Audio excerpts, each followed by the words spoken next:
This remarkable manhua begins on a dark, stormy night in an ancient Chinese residence. Several men dressed in black robes stand in a line. Someone asks if anyone is present. Rain has pooled into a puddle from the endless downpour. A filthy child stands in the rain, facing the men in black robes. Their stillness is disconcerting. A man with crimson eyes observes the boy intently, wondering how anyone could be living in the abandoned martial academy. Addressing him as a young warrior, the man politely asks for permission to take shelter from the rain for the night. The boy examines them, curious about who they might be. It surprises him that they are speaking to him so respectfully despite his young age. He reasons that they might see him as a young Taoist protecting the closed academy. In response, he greets them and thinks that perhaps they aren't dangerous people. He explains that he too only started living in the abandoned academy a few years ago, adding that they may stay wherever they wish, just not in his pavilion. The men thank the young warrior for his generosity. Their leader instructs them to avoid the boy's pavilion and find other spots for shelter. He asks if they understand, and they all respond affirmatively before dispersing to find their own spaces. The boy notices the word Tang embroidered on their robes and wonders if they belong to the same clan. Though curious about their identity, he has more pressing matters to attend to. Entering his pavilion, he busies himself with preparing dinner for the children. The somber atmosphere shifts as the boy becomes animated with joy. Our protagonist enthusiastically calls everyone to eat. Opening a large pot, he reveals a small, brown, cricket-like insect inside, remarking that he was nearly late and the insects must be starving. In another pot, he finds a large spider called the black earth tiger, a tarantula native to Hainan, China. This impressive species, which can grow up to 20 centimeters long, features unique stripes resembling those of a black tiger. Using chopsticks, the boy carefully picks up an insect to feed the spider. While feeding it, he reflects on how he wouldn't have survived without these creatures. The tarantula eagerly eats the insect, pleasing the boy. He marvels at how this spider, once the size of a fingernail, has already shed its shell twice and grown so much. Feeling happy, he notes that the spider has had its fill. Next, the boy opens a drawer to reveal an orange lizard with white stripes, a bewangling cave gecko. This species is native to the region and recognized by its striped body and tail. The boy recalls how difficult it was to acquire such creatures in his previous life when he lacked money. Now he can find them everywhere. His life is filled with joy as he watches over them. While feeding the gecko, it bites his finger. Yelling loudly, he waves his hand to shake it off, but the gecko clings stubbornly. This incident reminds him of his past. Before inhabiting this body, the boy was a streamer named Spicy Fabre, a professional biologist with over 1 million subscribers. His content focused on venomous creatures, and his final live broadcast became his undoing. In a quest to showcase the 10 most dangerous vipers, he embarked on a journey to find the black mamba, known for its aggressive nature. During the live stream, he lamented that he couldn't find the snake and decided to take a break. Viewers joked about the possibility of it being in his house, but to his shock, the black mamba was indeed there, curled up on his refrigerator. Before he could react, it bit him and he died instantly during the broadcast. Returning to the present, the boy pouts, reflecting on the irony of his death after such an exhaustive search. Meanwhile, an elderly man in a black robe knocks on the pavilion door. Thanking the boy for his kindness, he invites him to share their meal, a freshly caught deer. Excited at the prospect of eating proper meat rather than snakes or lizards, the boy eagerly accepts the invitation. The group gathers around a bonfire as the deer cooks. Noticing the boy's intense gaze at the food, the elder reassures him that it will take time to cook. To pass the time, he begins asking the boy questions about his age and living situation. Embarrassed but obliging, the boy answers his inquiries. The boy felt embarrassed when he realized he'd been staring at the deer for too long. Allowing the elder to ask his questions, he listened attentively. The elder wanted to know if the boy lived alone and how old he was. Unsure if he was 14 or 15, the boy decided to fabricate a story, claiming that a childhood head injury had left him with poor memories. When asked if he was staying there by himself, the boy confirmed, explaining that he lacked any real talent and survived by catching snakes and selling their skins. The elder expressed disbelief that the boy engaged in such dangerous work, but the boy simply shrugged, saying he was used to it. Just then, someone brought over some cooked meat for them to eat. An old man commented on how hungry the young warrior must have been. The boy gratefully thanked the elder, happily noting it had been ages since he'd last eaten meat. As he took a bite, pure joy spread across his face. In his mind, he thought, this is what happiness feels like. The older men watched him with smiles, their amusement evident. As he ate, the elders took the opportunity to ask more questions.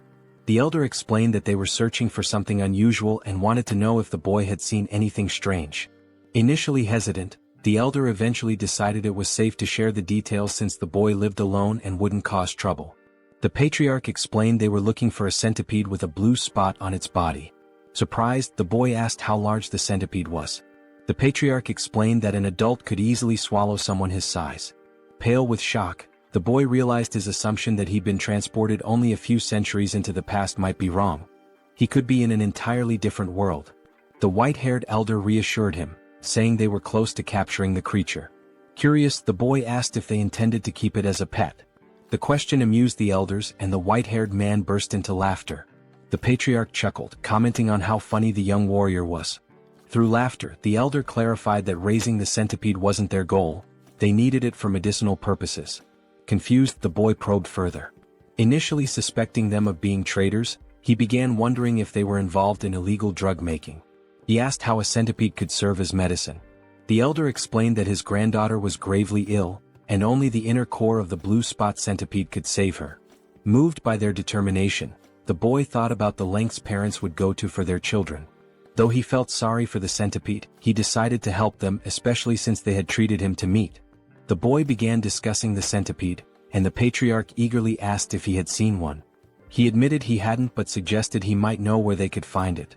Drawing on his vast knowledge as Spicy Fabre, a former biologist and streamer with expertise in venomous creatures, the boy recalled facts about centipedes. Among the millions of species on Earth, around 20,000 are venomous, and he knew all of them by heart. Centipedes were no exception. In his mind, he visualized opening a book and flipping through its pages, searching for the specific information he needed. Within moments, he closed the book, having found the answer. Back in reality, he told the elders he might know where the centipede could be. Startled but intrigued, they pressed him for details. The boy asked which areas they had already searched. They explained they had explored to the north and east of the academy, primarily along the riverside during the day. Hearing this, the boy wasn't surprised by their lack of success. Smirking, he remarked, "Of course you couldn't find it." The elders, puzzled, demanded an explanation. The boy began to lecture, explaining that centipedes belong to the Arthropoda phylum and the Calopoda class, preparing to share his knowledge of their habits and habitats. Centipedes have a broad range of habitats, and being cold-blooded, they require shelter to regulate their body temperature and maintain humidity levels. Interestingly, unlike most insects with a waterproof outer layer, centipedes have weak waterproofing and pores in their shells, making them averse to wet environments. They thrive in high-humidity areas but avoid waterlogged places, as they can't survive long without moisture but dislike excessively damp conditions. Because of this, the blue spot centipede is unlikely to be found in jungles or near rivers. The elders were skeptical. They believed centipedes preferred environments like cracks and rotting wood. The boy clarified that while smaller centipedes might dwell there, the larger ones they were seeking wouldn't. Big centipedes avoid jungles and riverside rocks since these areas lack sufficient hiding spots. The elders exchanged glances, silently communicating.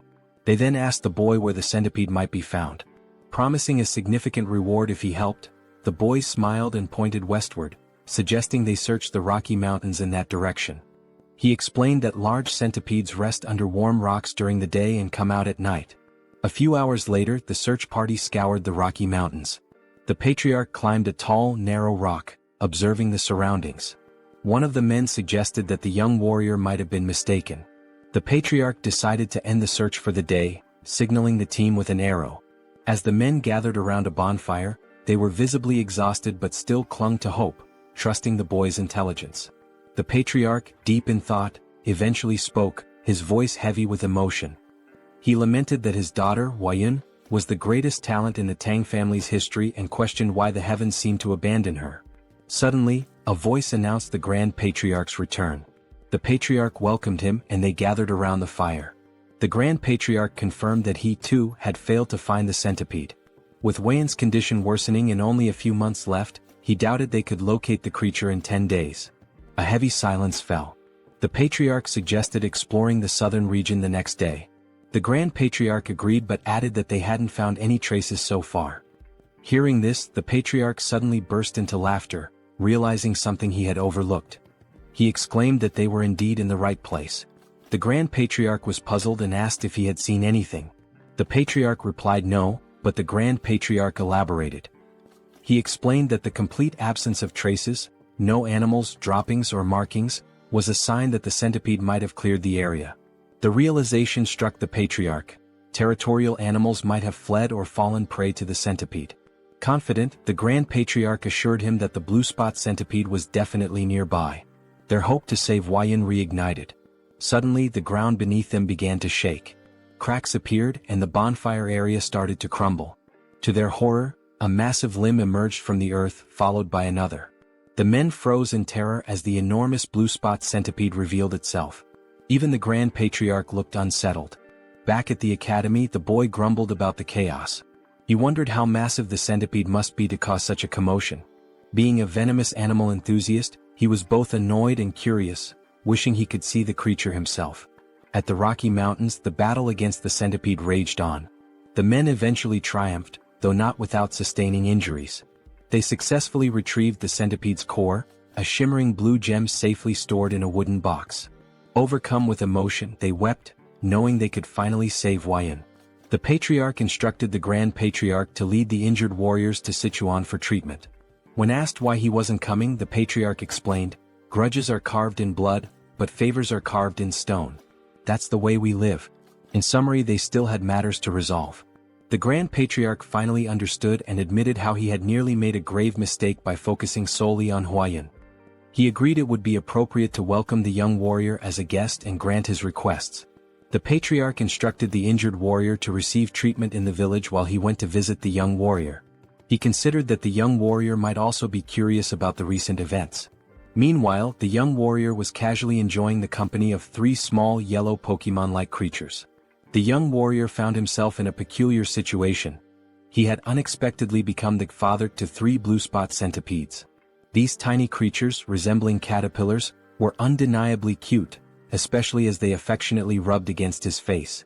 Looking at the pot, a memory flashed in his mind.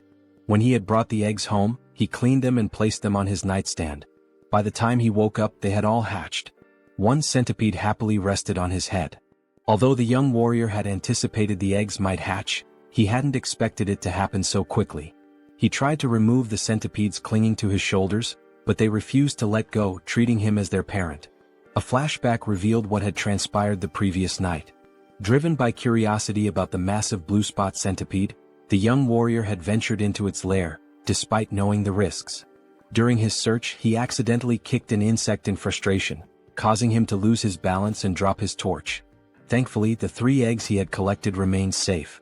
Relieved that the rain had stopped, he realized how lucky he had been to retrieve the eggs without losing them. Determined to protect the eggs, he hurried back home, promising them a proper bath once he arrived. Back in the present, the young warrior felt satisfied that even though he couldn't see the live adult centipede, he had managed to save its offspring. He reminded himself that they wouldn't need food until after their second molting, but it was a challenge dealing with them constantly clinging to his body. Thinking of a solution, he smirked and decided to take a shower, hoping the water would make them leave him alone. Elsewhere, the elder patriarch arrived at the academy and approached the pavilion. Knocking on the door, he called out to the young warrior but received no response. After a brief hesitation, he turned the knob and entered the room. Inside, he noticed herbs, jars and medicines, which made him wonder if the young warrior was a healer. Feeling it was intrusive to enter uninvited, he decided to leave, but the rustling sound from a pot caught his attention. Curious, he opened the pot and found a spider inside. His gaze shifted to the drawers where he discovered a gecko. Checking another pot, he saw beetles, alongside eggs and dried snakes scattered around. The elder was astounded. He couldn't comprehend how the young warrior managed to raise such venomous creatures and their offspring. Even the Tang clan, well-versed in handling poisons, had only been able to extract venom, not cultivate eggs like this. The elder realized his encounter with the young warrior was the true stroke of luck, far beyond the centipede's discovery. As the young warrior appeared and greeted him, the elder noticed the boy's concern about his bandaged arm. Dismissing it as a minor injury, the elder began to share something important but was interrupted by a sudden ominous energy. An explosion rocked the entrance behind them, and a shadowy figure began to emerge. As its form became clear, it resembled an ogre with a single eye and burn scars on one side of its face. The elder immediately shoved the young warrior aside, urging him to flee. The young warrior was caught off guard and confused. The monster let out a deafening roar and moved with alarming speed, attacking with its hand.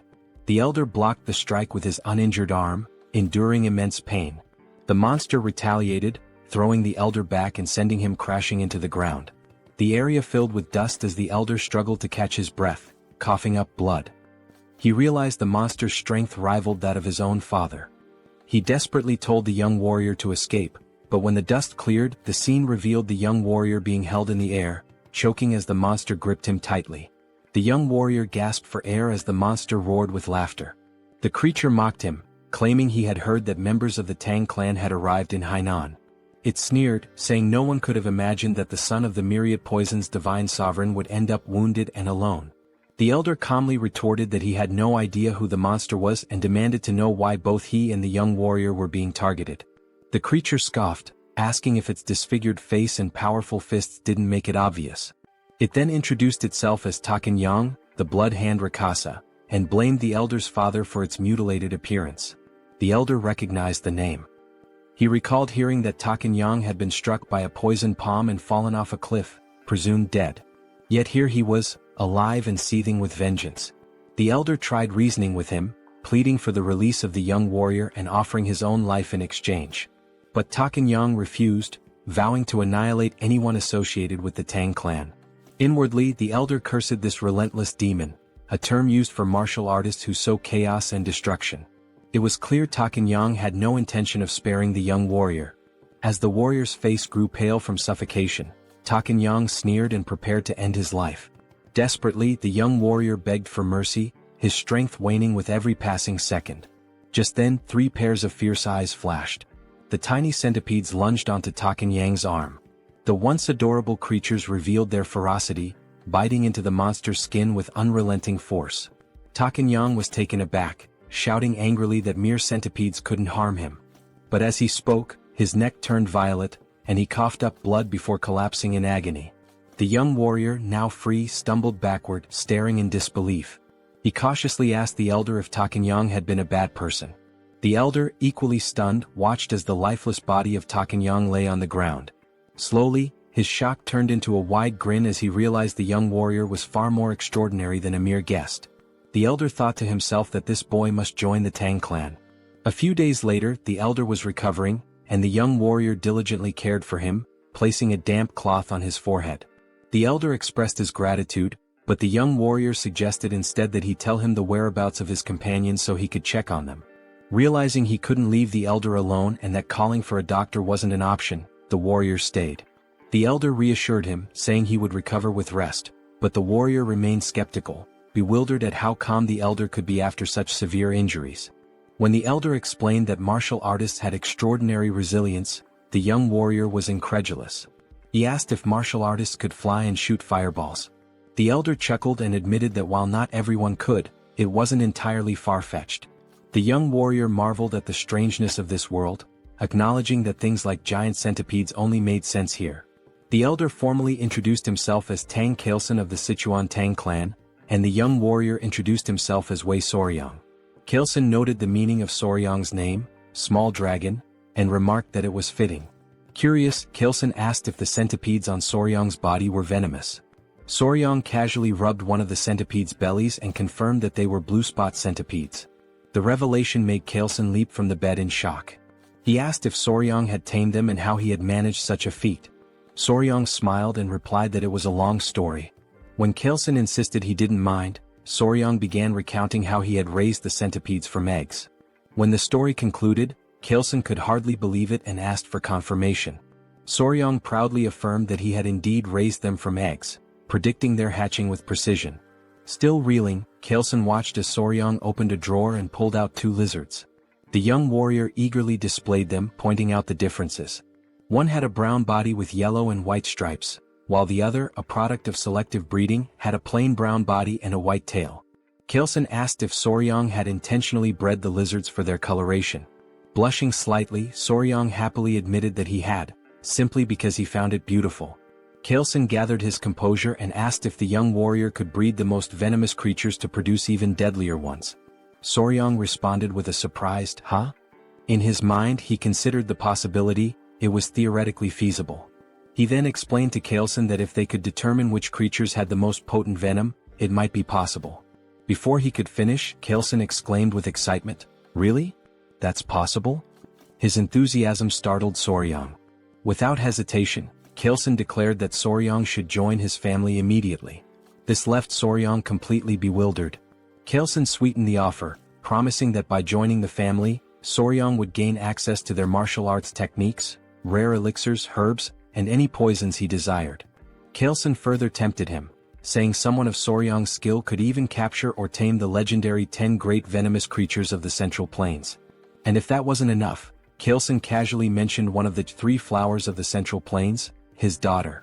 Soryang shouted, "Hold on," and asked Kaleson to clarify what he had just said.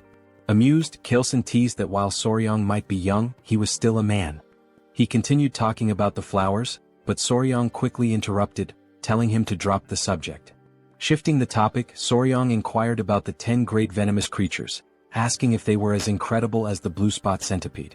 Kaleson enthusiastically confirmed, explaining that while the blue spot centipede was remarkable, it ranked far below the legendary creatures. From giant scorpions to the golden frog that gleamed like gold, these creatures were beyond imagination. Kaleson grinned, sensing that he had piqued Soryang's interest. The young warrior's eyes sparkled with excitement. 2 days later, a member of the Tang clan arrived, alarmed by news of the blood hand Rakasa, Tak Anyang appearing. Kaleson explained that Anyang had been hiding and honing his martial arts, reaching a level close to his father's. The Tang clan members speculated that if the patriarch had sent Anyang to his demise, it might mean he had reached the realm of 10,000 poisons. They began congratulating him, but Kaleson clarified that he hadn't been the one to defeat Anyang, it was the young warrior. This revelation stunned the clan members. One of them immediately clasped Soryang's hands, expressing their gratitude for saving the patriarch. They even speculated if Soryang was an elder rejuvenated to a younger form. Soryang, confused by their assumptions, looked to the patriarch for clarification. Kaleson requested Soryang to reveal the truth. Understanding the signal, Soryang patted his chest and called out, "Come on out." The Tang clan members watched in amazement as Soryang's clothes rustled, and 3 tiny centipedes peeked out. Gasps of astonishment filled the room as the little creatures crawled forward. The clan members recognized them as blue spot centipedes, creatures known for their venom. Kaleson explained that these centipedes had been the ones to defeat Anyang. The clan marveled at the feat, as taming such creatures was unheard of.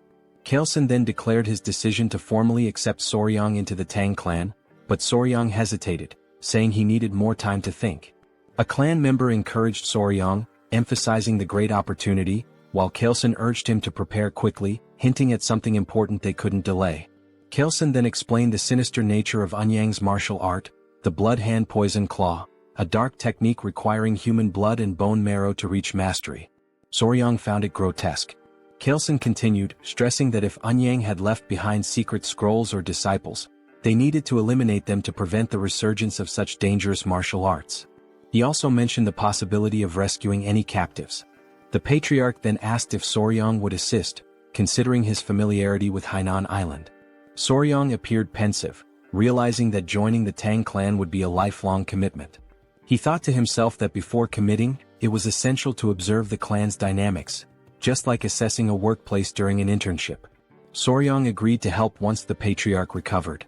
They praised his decision, but Soryang privately resolved to use the opportunity to evaluate the Tang clan thoroughly. After 3 days, Kaleson was well enough to travel. Together, they journeyed to a village near an abandoned martial academy, suspected to be Anyang's base. There, they began investigating reports of missing villagers. An elderly man mentioned that 1 or 2 people typically go missing in the jungle each year, but there haven't been any patterns of regular disappearances. Chilson fell silent, lost in thought. They thanked the village chief for sharing the information. The chief replied humbly, expressing his honor in assisting the renowned patriarch of the Sichuan Tang Clan. They then took their leave, though they hadn't uncovered any significant leads. As they made their way through the forest, Soryang remarked to Chilson that there didn't seem to be anything unusual about the village. Chilson explained that when Anyang had revealed himself, it had been in that area, but the exact location was difficult to pinpoint. Soryang found it equally strange that there were no traces left behind. Remembering Anyang's words, he suddenly had an idea. Soryang asked if Chilson recalled what Eunhyang had said when he appeared. Chilson admitted that he didn't, as he'd been knocked away by Eunhyang's attack at the time. Soryang reminded him that Eunhyang had claimed to have heard that the Tang clan had come to Hainan, implying someone had informed him of their presence. Soryang proposed they retrace their steps through the places the Tang clan had visited in Hainan and ask around with Eunhyang's portrait. The Tang clan members were taken aback by Soryang's quick thinking. It made sense that someone who had seen them would have tipped off Eunhyang. Energized by the idea, they set out immediately. Their journey brought them to a gloomy village. One Tang clan member reported hearing rumors at the Hainan port that this was the village they were looking for. Chilson confirmed it was a place where the Halai people lived, and he assumed they wouldn't be hostile. However, the village had an eerie, lifeless atmosphere. When the Tang clan called out, asking if anyone was around, a villager noticed them. The villagers appeared weak and sickly. An elderly man, possibly the village chief, approached while holding the hand of a frail little girl. Two guards accompanied them, also looking unwell. Kaleson introduced himself politely, while Soryang observed the interaction. He noticed how weak the child looked and how lifeless the villagers seemed. Soryang began suspecting something unusual. Many villagers appeared to have taken some kind of medicine. The chief denied that anything was wrong, insisting there were no missing villagers or unusual events. He abruptly told them to leave. When Chilson tried to point out the disproportion between the number of houses and the few people present, the chief cut him off, repeating that there was nothing of interest and urging them to leave again. Both Kaleson and Soryang were puzzled. Kaleson whispered to Soryang, wondering why the Halai people who should have been welcoming were acting this way. Soryang had no answer. Just then the little girl collapsed. Everyone was startled. The chief quickly cradled her in his arms, tears brimming in his eyes. He called out to her, saying she was his only remaining family and begging her not to leave him. The scene moved Kaleson, who stepped forward and offered his help, explaining that he had some knowledge of medical arts. The chief hesitated and then asked if it was Central Plains medical knowledge. Kaleson confirmed that, while he wasn't a physician, he had some expertise in medicine. The chief finally allowed him to examine the child. Before they entered, the chief explained that a plague had been spreading in the village, killing children and weakening healthy adults. He begged Kaleson to try to save his granddaughter. Kaleson promised to do his best. As they were ushered inside, Soryang asked a Tang clan member if the elder truly knew medical arts. The member explained that the Tang clan's deep knowledge of poisons also made them skilled in medicine. He added that martial arts training often begins with an understanding of one's own body, which includes medical knowledge. Soryang thought to himself that if he joined the Tang clan, learning medical arts would be far preferable to mastering their terrifying poison techniques. However, his thoughts were interrupted when the man casually mentioned that they sometimes tested poisons on captured criminals to study the effects. Soryang's expression turned comical as he realized this meant human experimentation, making him increasingly uneasy. Meanwhile, the streets of the village were eerily quiet. Inside one of the homes, Kaleson sighed and explained that he had transferred some of his ki to the girl, stabilizing her breathing. The chief was overwhelmed with gratitude and begged them to save his only granddaughter. Kaleson brought up an important point, noting that something seemed strange about the child's pulse. He asked if she had been born with a weak heart. The village chief explained that her illness began about 6 months ago. Not only his granddaughter but others in the village also started falling ill around the same time. They referred to it as a mysterious disease. That was why he initially told them to leave when they arrived at the village's entrance. Kaleson reassured the chief, saying he would provide good medicine for the heart. He asked the chief to gather the villagers so they could distribute the remedy. Overcome with emotion, the chief burst into tears, expressing his heartfelt gratitude. Soryang quietly observed Kaleson's actions with admiration. Later that night, as Kaleson walked with Gu Pai, a member of the Tang clan, Pai acknowledged the effort Kaleson had put into treating the villagers. Kaleson thanked him before Pai inquired about the symptoms. Kaleson explained they were unusual: lethargy, swollen eyes, mild fever, irregular pulses, but the most severe cases all involved heart issues. Curious, Kaleson asked about Soryang's whereabouts. Pai replied that Soryang, likely exhausted from helping despite having no martial arts training, had gone to bed. Kaleson agreed that it was understandable and decided to check on him. Pai offered to lead the way. When they entered Soryang's room, they found him sleeping soundly on the bed, with 3 centipedes resting in a basket nearby. Kaleson observed from the doorway before suddenly stepping inside. Without hesitation, he raised his hand and slapped Soryang. Soryang jolted awake, clutching his stinging cheek, confused and in pain. He demanded to know why Kaelson had hit him. Kaelson, with a serious expression, apologized and explained there had been a bug on Soryong's face, and he had only wanted to get rid of it. Soryong looked at him skeptically but allowed Kaelson to explain further. Kaelson said he had come to check on him before going to bed but noticed the bug. In this region, venomous insects were common, so he had acted quickly to prevent any danger. He showed Soryong the bug, a large, unsettling creature. Soryong was startled by the sight and then seemed to piece something together. He asked Kaelson if all the patients with different symptoms shared one common condition: arrhythmia. Kaelson confirmed this. Soryong suddenly realized the source of the village's mysterious illness and pointed at the bug, declaring it the culprit. He identified the insect as a kissing bug, a member of the Reduviidae family. These bugs feed on blood, often biting near the eyes or lips, and are so discreet they can draw blood more quietly than a mosquito. Known as vampire or assassin bugs, they aren't venomous but carry harmful parasites in their stomachs.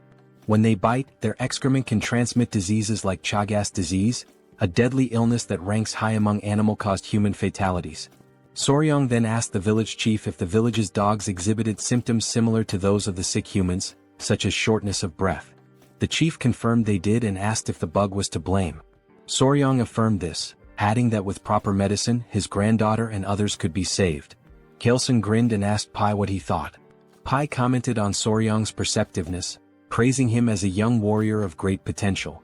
Watching them, Soryong was baffled by their expressions and wondered what was going on. They reminded him that they were members of the Sichuan Tang Clan. When Soryong's puzzled face made it clear he didn't understand the significance, Kaelson repeated the statement. Internally Soryong thought, so what? His irritated and confused expression was unintentionally amusing. Kaelson began explaining the concept of goo. Some believed these were venomous parasites, while others thought of them as a form of witchcraft. According to him, malicious individuals in China bred these bugs to cause suffering or manipulate others. They would feed the bugs to people, causing either excruciating pain or complete subjugation. Soryong found the idea hard to believe. Kaelson acknowledged it sounded extraordinary but added that many martial artists had been killed by goo, forced to harm their families, or enslaved by these evil practitioners. Because of this, efforts to develop antidotes to goo had been relentless. These cures could either expel the parasites from the body or destroy them entirely. As Kaelson spoke, Soryong began to grasp the gravity of the situation. Kaelson posed a question. If someone had succeeded in creating a cure, who could it be? With pride, he declared that it could only be the renowned Sichuan Tang family. He explained that if they had something capable of dissolving a fist-sized roundworm inside a body, dealing with a tiny bug would be no trouble. Then he revealed the curse-melting orb, stating that even a small dose of this medicine would suffice. Soryong expressed mild amusement, though inwardly he reflected on how extravagant the name sounded for what was essentially an antiparasitic drug. They reassured the village chief that they could save his granddaughter, and soon enough the villagers began recovering, starting with her. The chief was deeply relieved, and the villagers' warm hospitality was an unexpected but welcome reward. The villagers, with their bright and cheerful demeanor, lived up to their reputation for optimism. Kaelson acknowledged that the situation would have been much harder without Soryong's insight in identifying the cause of the illness. He humbly redirected the villagers' gratitude to Soryong, praising him as their true savior. Despite the Tang family's medicine curing the villagers, Kaelson insisted on giving all the credit to Soryong. Watching the villagers thank Soryong brought Kaelson great satisfaction, as though he were the one being celebrated. Soryong was touched by this gesture. The villagers rejoiced, lifting Soryong and tossing him into the air repeatedly in celebration. Later, the village chief pulled Kaelson aside to revisit their earlier conversation at the village entrance.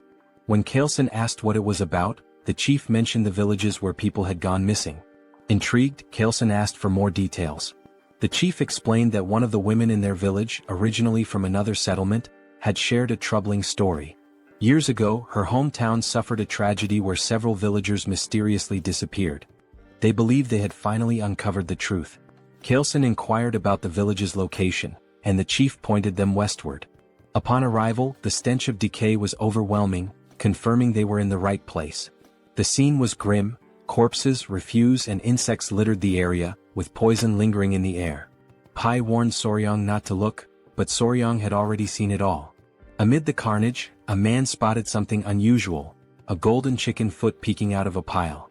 On closer inspection, it was attached to a bird, a magnificent creature with a golden tail and feathers in shades of purple, pink and black. The bird radiated an almost magical aura. One of the men, angered by the bird's presence among the dead, hurled a rock at it despite Kaelson's attempt to stop him. The rock missed, but it caught the bird's attention. Kaelson, sensing danger, placed a calming hand on the man's shoulder, warning that something felt off. The bird spread its wings, releasing a toxic miasma that melted nearby skeletons. Startled, Soryong was grabbed by someone who covered his mouth to prevent him from inhaling the poison. Kaelson commanded everyone to flee while shielding Soryong. He explained that the creature was a Jinyao, a poison-feathered bird. Once safe, the group gathered around Kaelson, who described the bird in detail. Its wingspan reached 5 feet, its sharp beak gleamed bronze, and its body was cloaked in vibrant purple feathers. The creature could spread death with a single movement, turning everything around it to poison. Atop its head sat a golden crown, giving it an air of regal menace. Soryong, captivated, asked if it was one of the 10 great venomous creatures. Kaelson confirmed that it was and explained that the Jinyao held the top rank, earning the title of the king of all venom. Soryong's excitement was palpable as he imagined how even the most dangerous insects and snakes seemed tame in comparison. Kaelson explained that the Jinyao was likely drawn to the area by venomous snakes, as it only consumed the heads of such creatures. When Soryong asked how common they were, Kaelson replied that sightings were rare, perhaps once in a century. Fascinated, Soryong asked if it was possible to capture the creature. His question left the Tang members stunned. Kaelson, however, was amused and inquired if Soryong truly wanted to try catching it. When Soryong admitted he did but expressed concern about the venom, Kaelson smiled knowingly. He remarked on Soryong's keen interest in the 10 great venomous creatures and assured him that if he was serious, there was indeed a way. Soryong was astonished. Kaelson explained that if he mastered the Tang clan's poison techniques, he would gain immunity to all toxins and even withstand Jinyao's venom. Only through the martial arts of their clan could one nullify all poisons in the world. Kaelson, ever cunning, casually mentioned that their techniques are never taught to outsiders. Even if he wished to help as the patriarch, he couldn't break the clan's rules. Eagerly, Soryong asked if joining the family would grant him the right to learn. He also inquired whether achieving immunity to poison would truly let him endure Jinyao's venom. Kaelson confirmed and promised to teach him everything without reservation if Soryong agreed immediately. He also assured him that he would personally oversee his progress. However, Kaelson added that if Soryong hesitated too long, he might reconsider. Feeling the pressure, Soryong declared his decision to join the clan and expressed his anticipation for Kaelson's guidance, calling him patriarch instead of elder. Kaelson's mischievous grin betrayed his satisfaction, though he acted as if he hadn't coerced Soryong into agreeing. Kaelson told Soryong that from that moment onward, he would forever be part of their family. Back at a decayed location, traces of the blood hand Rakshasa, Tak Anyang, were found in a cave. Footsteps led to a notebook discovered inside, which was brought to Kaelson. After scanning its contents, he confirmed it held the secret techniques of the blood hand poison claw. Soryong was unnerved, noting it was written in blood. Kaelson decided it was time to return. When Soryong asked if they were heading to Sichuan, Kaelson replied that it was the best course of action now that they had secured the blue spot centipede's core and the manual. Soryong requested a stop at the academy to release his friends and gather his belongings, which Kaelson approved. As they departed, Soryong glanced behind and noticed something unusual. Pointing it out, they discovered a shining purple feather from the Jinyao. They all stared at it thoughtfully. Kaelson picked it up and told Soryong it would serve as a keepsake to commemorate his joining the family. Soryong expressed interest and thanked him, but Kaelson corrected him, suggesting he change how he addressed him after the upcoming ceremony. Soryong wondered if it would be some kind of initiation ritual. Meanwhile, at the Tang clan, the Grand Patriarch Tang Musong had finally returned. Exhausted, he wasted no time and inquired about Huayun's condition. Clan members rushed him inside, reporting that she was barely holding on to life. The door opened and Musong immediately called for Huayun. Those inside were surprised by his arrival. He informed his daughter-in-law that he had succeeded in acquiring the medicine and revealed the blue spot centipede's core. Overcome with relief, the daughter-in-law began to cry. Preparations were made to administer the medicine. Musong was deeply moved by Huayun's pained expression, thankful he had hurried back in time. At his daughter-in-law's urging, Musong gave the medicine to his granddaughter. A radiant blue light enveloped her as he placed a finger on her wrist to check her pulse. Everyone anxiously hoped for her to open her eyes, watching and waiting. Meanwhile, Soryang felt groggy, marveling at the vastness of the Central Plains, which far exceeded his expectations. The journey had taken over a month and a half, beginning with a boat ride from Hainan to Hangzhou and continuing through Nanjing before finally arriving in Sichuan. At the residence of the Sichuan Tang Clan, Pai excitedly announced their destination to Soryang. Standing at the grand entrance, Soryang gaped as he learned the entire mountain belonged to the Tang Clan, aptly named Tang Clan Mountain. He swallowed nervously, overwhelmed by the sight. Immediately, members of the Tang Clan emerged to greet the patriarch. Soryang was astonished by their sheer numbers, wondering if all of them belonged to the Sichuan Tang Clan. Among the crowd, a girl in a red dress ran toward them, her face lit with tears of joy as she called out for her father. It was Huayan. She embraced her father tightly, crying tears of relief. Soryang meanwhile was spellbound. Her radiant beauty left him speechless, surpassing even the celebrity he had once been involved with in his past life. Chilson, pleased to see his daughter alive, introduced Huayan to Soryang. Dazed, Soryang struggled to piece together Chilson's earlier comments, muttering something about weeds or grass before Chilson corrected him. It was all about the flower. Huayan's cheeks flushed red. Chilson told Soryang that the girl beside him was the flower he had previously dismissed. Soryang was left dumbfounded. He recalled their earlier conversation about the flower and felt a wave of embarrassment. In that moment he knew he had made a grave mistake. He never imagined he had overlooked the chance of being with such a beautiful woman, the only daughter of the Sichuan Tang Clan, famously known as the venomous flower Tang Huayan. Since childhood, Huayan carried a hidden emotional weight. She once overheard elders discussing her. While they were uncertain of her talent, they agreed her beauty was exceptional, enough to rank her among the 3 flowers of the Murim. The conversation shifted to finding her a suitable husband. One elder mentioned suggesting the patriarch take a second wife, but the patriarch had declined, leaving him baffled. Hearing this, Huayan resolved to prove herself to the clan by excelling in their martial arts. She wanted to show that even as a woman she could contribute greatly to the family. However, her impatience led her astray, creating an internal heart demon that caused a key deviation in her training. When Huayan awoke, her mother, the Grand Patriarch, and 2 others surrounded her bed. Her mother looked visibly relieved. Tears streamed from Huayan's eyes as she apologized, lamenting that she had failed her family and lost all her inner chi. Her grandfather, the Grand Patriarch, called her a brat and told her to stop crying. He reminded her how far she had come to reach the level of mastering 100 poisons and told her to cheer up. Huayan's confusion grew when he mentioned 100 poisons.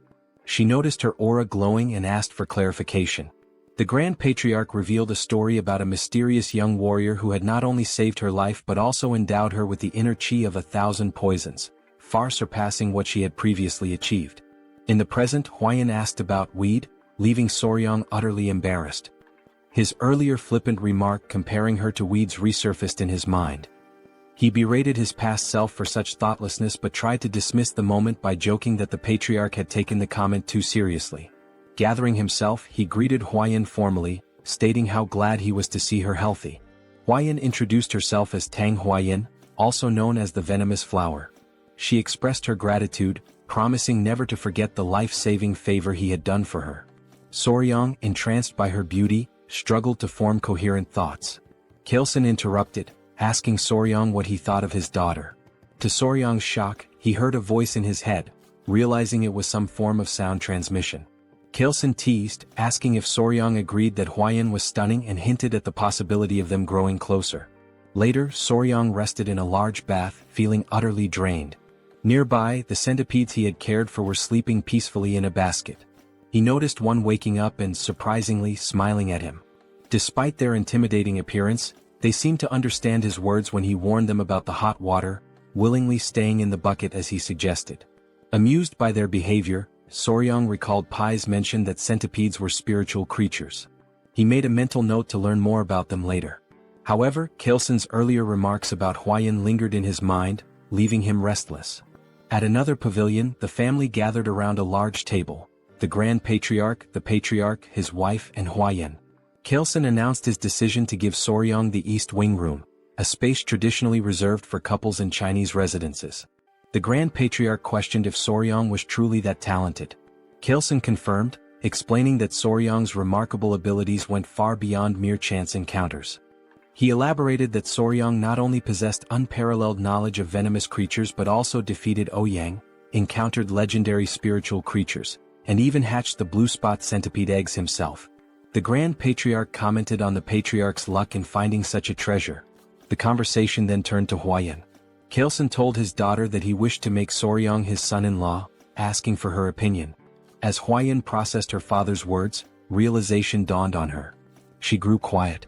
Huayan wanted to prove that she could bring greater value to the clan now that she possessed the 1,000 poisons constitution, surpassing the mere 100 poisons constitution. She responded that as a member of the Tang clan, she understood her father's intentions. However, she declared that it was her responsibility to determine if the young warrior was truly deserving of her. Without waiting for a reply, she dashed out of the room, leaving behind an awkward atmosphere. In Kaleson's mind, he thought the young warrior ought to be cautious. Though his rose was stunningly beautiful, her thorns were equally sharp. Huayan ran swiftly, her emotions in turmoil. Now that she had achieved the 1,000 poisons constitution, she was determined not to stop there. She knew that unless she pushed further, the elders would never fully recognize her. She resolved to evaluate the young warrior thoroughly from his abilities to his character. Meanwhile, Soryang was lost in thought, contemplating how to navigate the situation. He suspected Huayan might harbor resentment toward him. Half-jokingly he asked his centipedes, his kids, for advice. Suddenly Huayan appeared before him, stunning him completely. She was breathtaking. Side note: the art style here is so vivid it feels like a scene straight out of a classic manhwa. Back to the moment, Huayan quickly excused herself, saying she was in a hurry, and asked for his hand. Soryang extended his hand hesitantly, blushing as he did so, feeling like a loyal pet offering a paw. Trying to lighten the tension, he suggested that they should only do such things after getting closer, as there's a proper order to such matters. Huayan froze for a moment before understanding his misunderstanding. Her face turned beet red as she corrected him, insisting that wasn't her intention at all. Realizing his mistake, Soryang felt a wave of embarrassment. Huayan sighed and clarified again, explaining that she had only wanted to check his pulse. She apologized for startling him by suddenly asking for his hand. Sitting beside him, she admitted that her approach had been abrupt and assured him that she only wanted to explain some things. Soryang listened attentively. Huayan began recounting her struggles, sharing how, as the Tang clan's sole direct descendant, she constantly faced schemes from the branch families. To secure the family's future, the elders had decided to seek a capable son-in-law. They even considered how Soryang's role within the family might change should he join. She apologized in advance for needing to confirm something but assured him that no matter the outcome, she would treat him with respect as her benefactor, potentially even as a sworn sibling. Soryang reassured her, offering his hand again and saying she was free to confirm whatever she needed. Huayan placed her hand on his wrist, emitting a faint blue aura as she assessed his pulse. She explained that the Tang clan's martial arts were unique. They required practitioners to adapt to toxins gradually as their internal energy grew. The poisons were ranked: 5 poisons, 10 poisons, 100 poisons, 1,000 poisons, and finally 10,000 poisons. To her surprise, Soryang's body could adapt to 10 poisons, a rare feat for someone not born into the Tang clan. However, it was only 10 poisons, which meant his aptitude would place him at the level of a first-rate martial artist but no higher. She explained that this was the pinnacle someone without innate talent could reach. She then took her leave, leaving Soryang deep in thought. Alone, Soryang mulled over the revelation. The 10-poison body? His face paled at the implications. It might mean he couldn't capture the Jinyao, a crucial goal for him. Hours later, Huayan stepped out of her bath. Despite washing multiple times a day, she noticed her body emitted a strange scent ever since she had absorbed the blue spot centipede's inner core. Dressing herself, she wondered if it was some sort of punishment for her ungrateful words toward her savior. Meanwhile, Soryang was fast asleep, dreaming of a conversation with someone who thanked him for his kindness. It was Huayan, or so it seemed. When he asked if it was a dream, the figure explained that while it felt dreamlike, it was not. The entity revealed herself as the blue spot centipede, borrowing Huayan's appearance to avoid startling him. She introduced herself as the mother of all the creatures Soryang had encountered. Just then, 3 small girls appeared, and Soryang deduced that they were the centipede's offspring. He asked her how she managed to appear in his dreams. She explained that after being mercilessly killed, leaving her children behind, her lingering grudge reached the heavens, and her spirit became trapped in her inner core. She added that while she had been cursing the girl who consumed her core, An opportunity to resolve her grudge arose, allowing her to manifest in his dreams. This was possible because he had taken all her children with him. Soryang silently acknowledged his role in revealing her location, which indirectly led to her demise. Though unintentional, he still felt responsible for the death of the blue spot centipede. Watching her, he listened as she asked if her benefactor could grant her one request. Without hesitation, he promised to fulfill whatever she wished. Her request was simple. She asked him to care for her children until they were fully grown. Soryang was puzzled, noting that centipedes typically become independent after molting twice. She clarified that while this was true for ordinary centipedes, her species was unique. Until her offspring molted twice, they required the flow of qi from their mother's inner core to survive. Only afterward could they sustain themselves by feeding on the qi of other beings. This revelation led Soryang to ask whether the children needed to remain with Huayan, as she had consumed the inner core. The mother centipede explained the circumstances. She admitted that, in her anger, she had cursed Huayan, causing her body to emit a foul odor.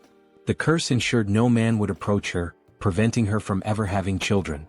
However, she was willing to lift the curse if her children were allowed to absorb the qi from Huayan's inner core. Perhaps in this way, Soryang could even win the girl's heart.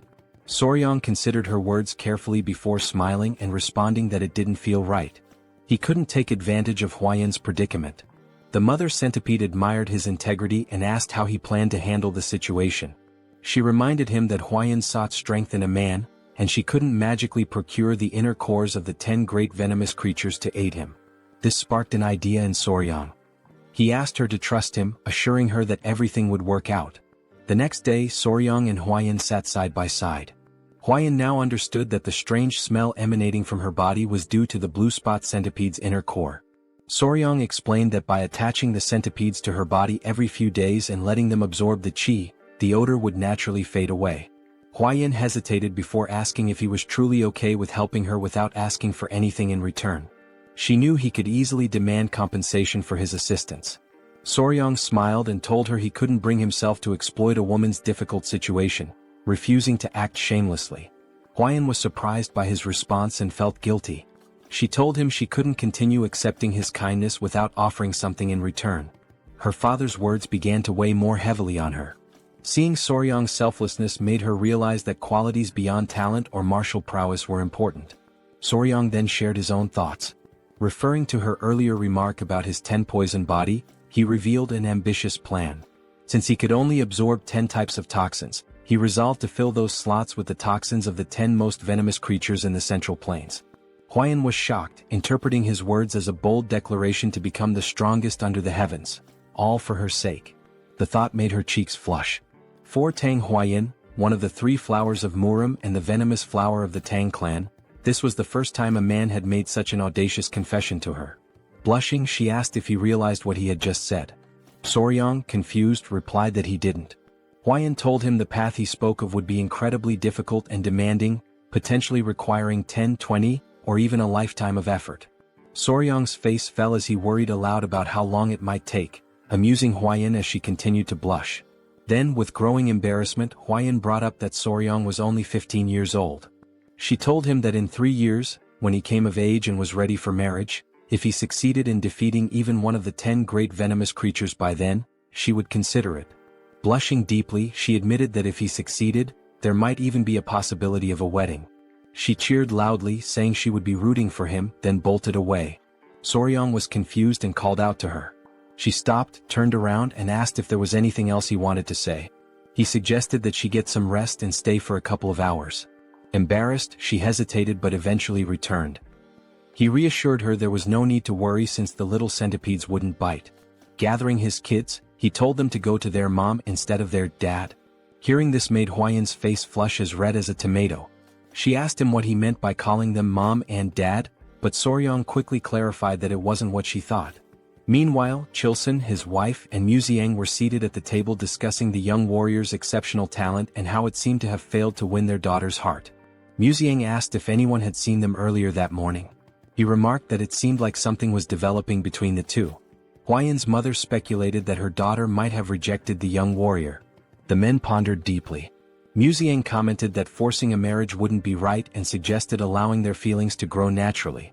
Huayan's mother proposed having Huayan oversee the young warriors' martial arts training to spend more time together, believing it could help them bond.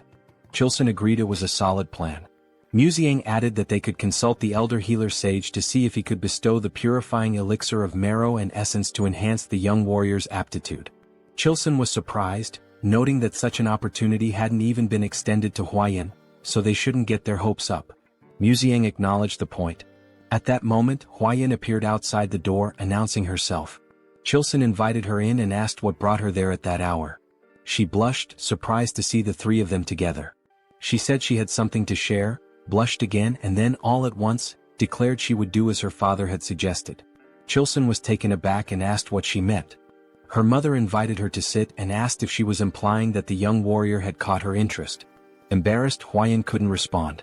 Chilson pressed her further, curious about the sudden change since she had previously shown little interest in him.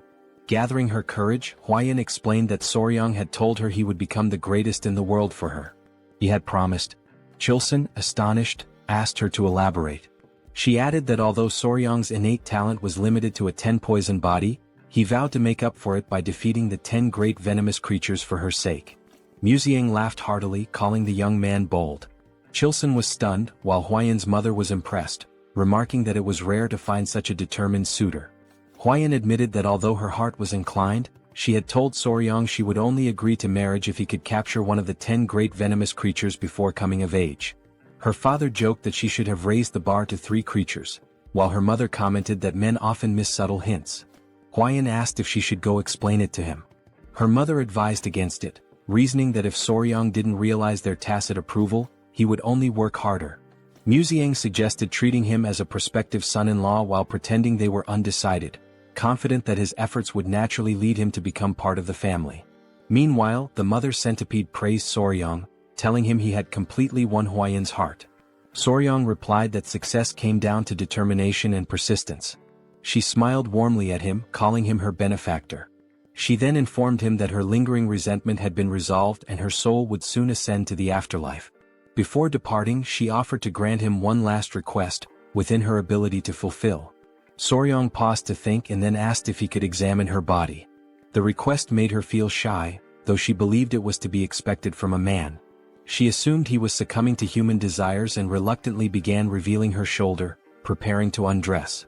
Startled, Soryang quickly asked if she really needed to take her clothes off. Blushing deeply, she hesitated and asked if she shouldn't. Soryang hastily clarified that it wasn't what he had meant, further deepening her embarrassment. It was amusing to see the children covering their eyes. Soryang clarified that he only wanted to see the true appearance of a blue spot centipede. Realizing his intention, the centipede's mother hesitated, feeling a mix of dread and anticipation. Smoke enveloped the area, and she revealed her true form. Soryang gasped, overwhelmed by her magnificent and enormous appearance. His excitement was palpable. Without waiting for permission, he reached out to touch her, marveling at her size and asking endless questions. Was her body waterproof? How strong was her venom? Could he touch her legs, her antennae, even her fangs? The sheer enthusiasm in his voice was undeniable. The children continued covering their eyes, which only added to the charm of the moment. The centipede mother was slightly embarrassed by his passionate curiosity, particularly when he insisted on touching her fangs despite her warnings of their danger.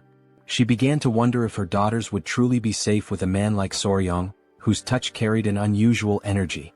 She couldn't help but laugh, finding it odd yet endearing how he drooled slightly while running his hands over her. Later, Chilson invited Soryang for tea. Chilson revealed that he'd learned everything from Huayan and declared that Soryang would be accepted as their son-in-law. Surprised, Soryang tried to clarify that he thought the arrangement was conditional and would require 3 years to finalize.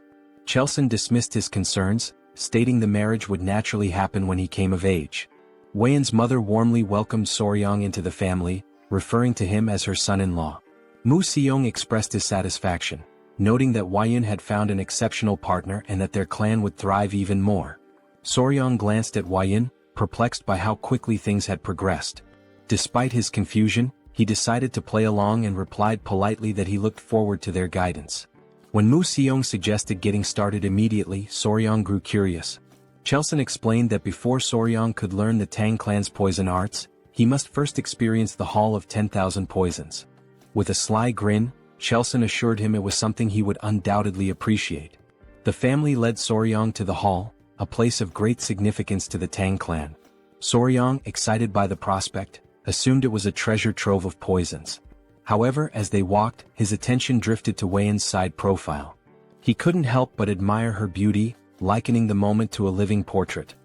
His obvious admiration didn't go unnoticed by his in-laws, who exchanged amused glances. Chelson teased him, joking that if Soryang kept staring at his daughter like that, he might wear out her face. He reminded him that Weian was his woman now, yet Soryang gazed at her as though she were still untouchable. Weian's mother chimed in, noting that Soryang seemed utterly captivated by her. Both Weian and Soryang turned crimson with embarrassment. As they approached the hall, 3 men stood before a massive iron door.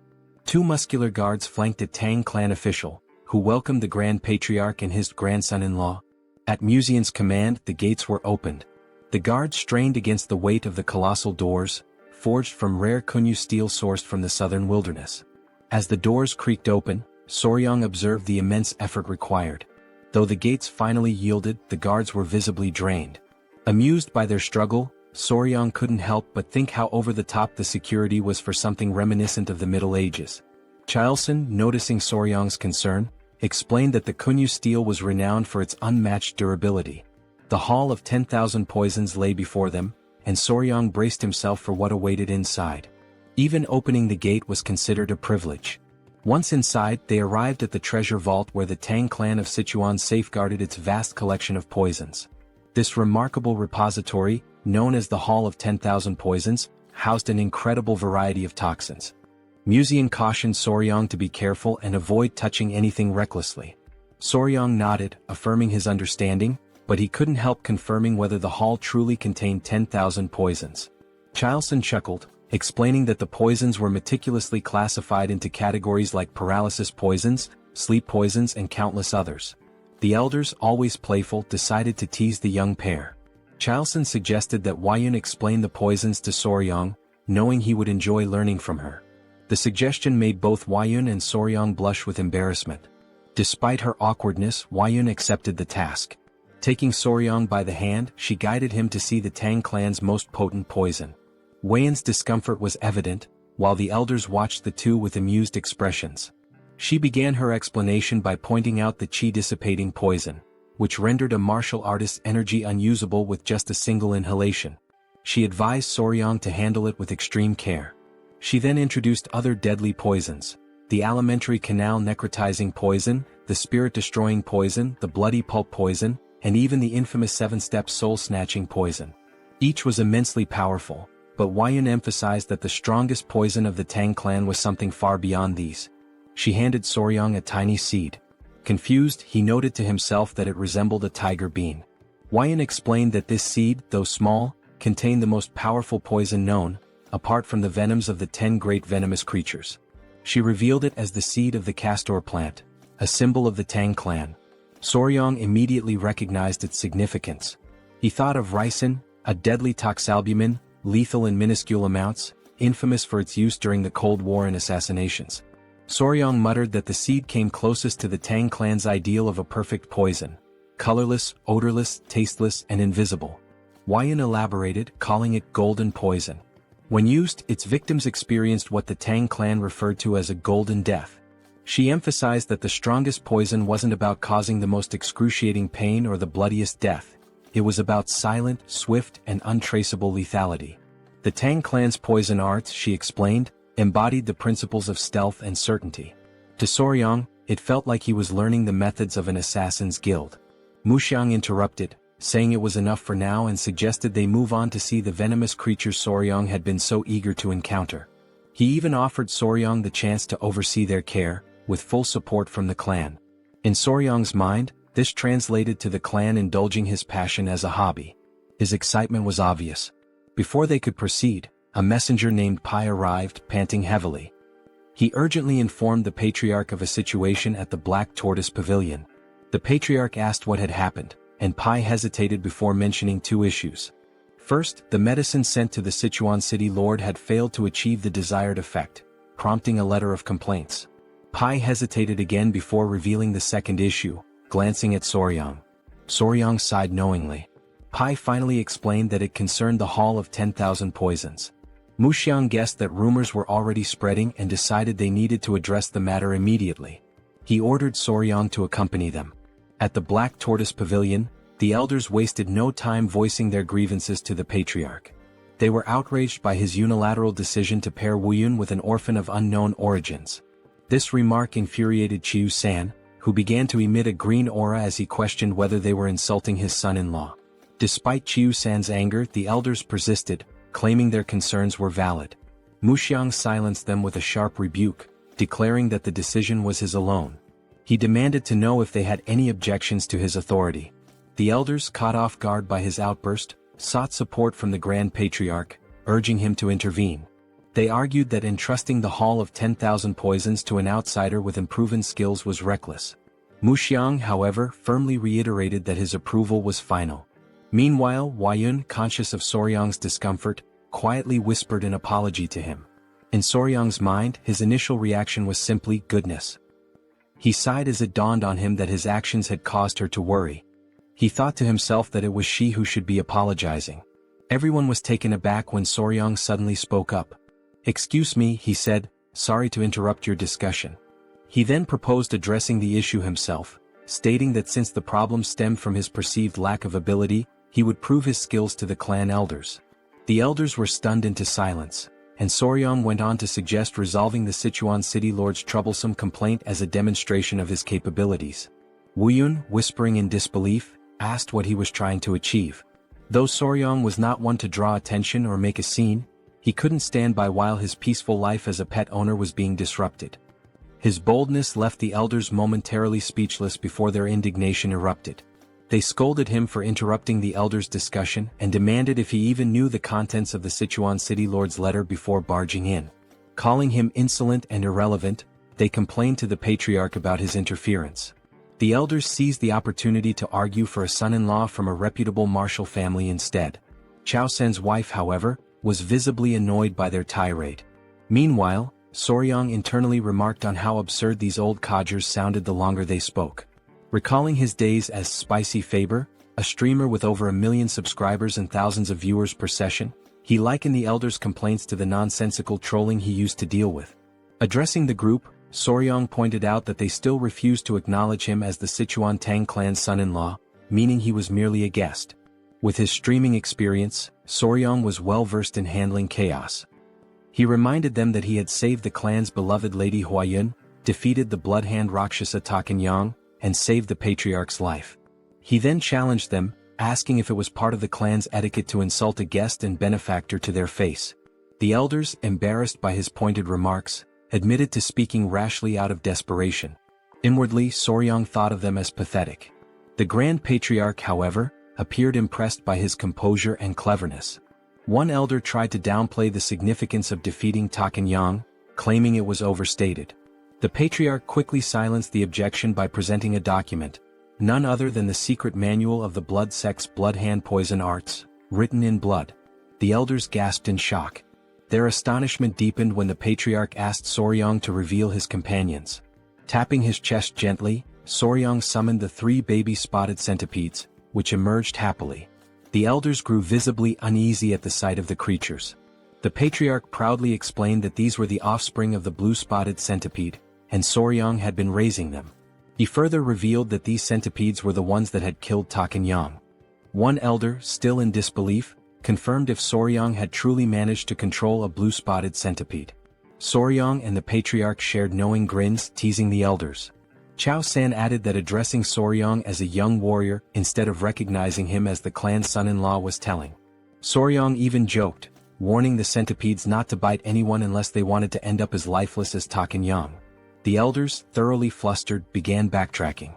They denied refusing to accept Soryang, offering feeble excuses about proper procedures and natural hesitations. The Grand Patriarch, exasperated, decided to table the discussion on Soryang's status for the moment and focused on the Hall of 10,000 Poisons. He asked why Soryang was not allowed entry, to which the elders replied that Soryang was not fully integrated into the family and was too young to be entrusted with such responsibility. The Grand Patriarch, seeing an easy solution, asked Soryang to demonstrate his abilities. Soryong smiled confidently and declared that he would prove himself worthy of the Sichuan Tang Clan in their own style, by using poison. The elders were aghast, misinterpreting his words. They shouted in disbelief, asking if he intended to poison the Sichuan city lord instead of helping him. Soryong was left utterly confused by their reaction. Deep down, Soryong was puzzled as he believed that the Sichuan Tang Clan addressed poison-related matters the following day. The Grand Patriarch announced that Soryong would now begin training in the Tang Clan's martial art, the 5 Venoms returning technique. Soryong asked if the training would also involve physical exercises. The Grand Patriarch explained that as Soryong practiced martial arts, his body would naturally adapt to align with the techniques. Mu Soryong further clarified that the Tang Clan focused on practicality, so Soryong would learn skills that could be immediately applied in real situations. Mu Soryong unpacked an array of weapons, arrows, daggers, shuriken and more. They started with concealed throwable weapons such as needles, coins, darts, powders, daggers and throwing knives. Mu Soryong explained that while there were many unconventional concealed weapons, they could mostly be divided into 5 types. He asked Soryong which one he thought was the easiest to handle. Soryong guessed it was the dagger or throwing knife, which turned out to be correct. Then Mu Soryong inquired about the most difficult weapon. Soryong suggested powder, as it needed to be scattered effectively. However, Mu Soryong informed him that the needle was the most challenging. Surprised, Soryong assumed it was because the needle was small and thin, making it tricky to throw. Mu Soryong explained further, it wasn't just about the difficulty of throwing. Soryong would also need to remember exactly where he threw each needle. To demonstrate, Mu Soryong separated the head of a brush from its handle and made a quick motion. Suddenly, the brush's bristles floated in the air and transformed into needles, raining down and embedding themselves into the ground. Soryong was stunned by how the bristles acted like actual needles.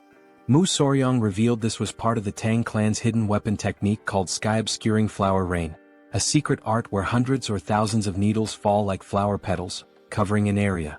In Soryong's mind, it seemed like the technique involved scattering needles everywhere and then fighting on the same turf. He expressed concern that with an area filled with such needles, there would hardly be any space to move. Mu Soryong laughed and confirmed his assumption, adding that Soryong would have to remember the needles' positions to avoid falling victim to his own technique.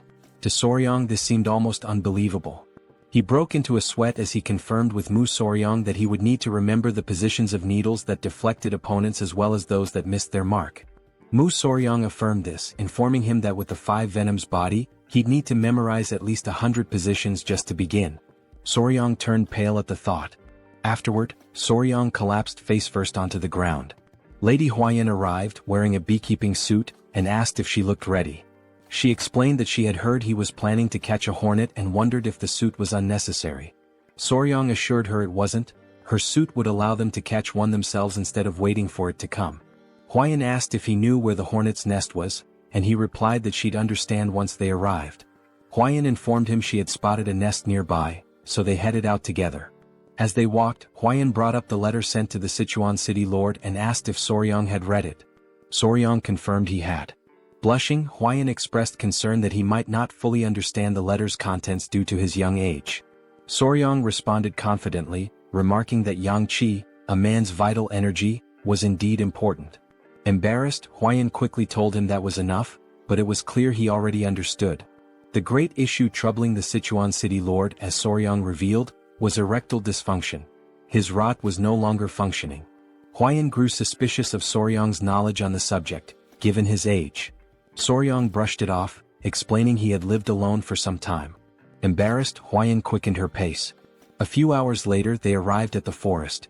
Soryong became distracted by the creatures there, and Huayan had to keep him focused until they reached their destination. The nest was located inside a small cave-like hollow, which seemed like an ideal spot for hornets. As they approached, Huayan asked what it meant to find a hive without bees.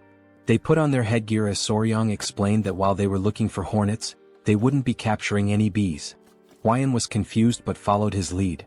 They reached the hole, and Soryong explained that the venomous insect they sought was more likely to be found in smaller, weaker hives. Huayan hadn't known this but was relieved to see that the hive seemed to contain what they needed. An insect emerged from the hive, and with a swift movement, Soryong caught it using chopsticks. They hadn't come there to catch a hornet. The insect they were after was something else entirely. That tiny creature would solve the Sichuan city lord's problems. Huayan asked about the bug, wondering if it was a ground beetle. She guessed correctly. Soryong realized that in this world, the insect was indeed called a ground beetle. In the Central Plains, the bug found in the giant hornet's nest was known as a ground beetle, though in the modern world, it's referred to as a blister beetle. Huayan asked if it was normal for ground beetles to be found in a hornet nest. Soryong explained that their life cycle was quite unique. Blister beetles have an unusual method of reproduction. Unlike most insects that either guard their eggs or create a safe space for them to hatch, this little creature simply lays its eggs wherever it pleases. Soryong joked about how the blister beetle would tell its boss to hold on while it dropped some eggs before leaving, with no particular care about the location. It would just lay them anywhere, with the only consideration being to pile them in one spot. When the blister beetle larvae hatch, they start crawling toward the highest point nearby. Once they reach the top, they engage in an odd behavior. They cluster together and mimic a flower. This false flower then attracts bees, which mistake it for the real thing. When the bees approach, the larvae swarm onto a carpenter bee's body, taking over its home in an instant. Soryong wasn't sure why the larvae favored giant hornet nests, but it seemed to be the ideal environment for their growth. Huayan felt sorry for the giant hornets, but Soryong shrugged, saying there was nothing that could be done. Huayan knew that the bug caused burns on the skin and had heard that eating too much of it could even be deadly. Soryong confirmed this, explaining that the orange liquid released by a blister beetle contains cantharidin, a toxic substance that causes burns and blisters when it touches the skin. Huayan blushed and asked if it truly had such an effect. Soryong affirmed, adding that it also had the curious property of immediately raising a man's rod. Embarrassed, Huayan quickly told him to stop explaining. She encouraged him to return to the Hall of 10,000 Poisons. Soryong, however, wanted to catch a few more beetles. They had already secured the blister beetle, and once back at the Hall of 10,000 Poisons, Soryong began teaching the warriors how to prepare the medicine. He instructed them to listen carefully and explained that they needed to dry the ground beetles and grind them into powder. 1/10 of that powder was toxic and 3 mo of it could prove fatal. If a person consumed 3/10 of a mo per guan body weight, about half of them would die. Soryong requested that they prepare the medicine using only 1/10 of 1 mo of the poison, about the amount in 10 drops of liquid. To clarify, 1 mo equals 3.75 milligrams, and 1 guan equals 3.75 kilograms. He asked if they understood. Deep down, Soryong felt as if his brain might explode from the complexity. One warrior, removing his mask, remarked that Soryong's explanations were incredibly detailed. They never imagined he would be so skilled in mathematics. The warrior assured Soryong that they would make sure to succeed, no matter what.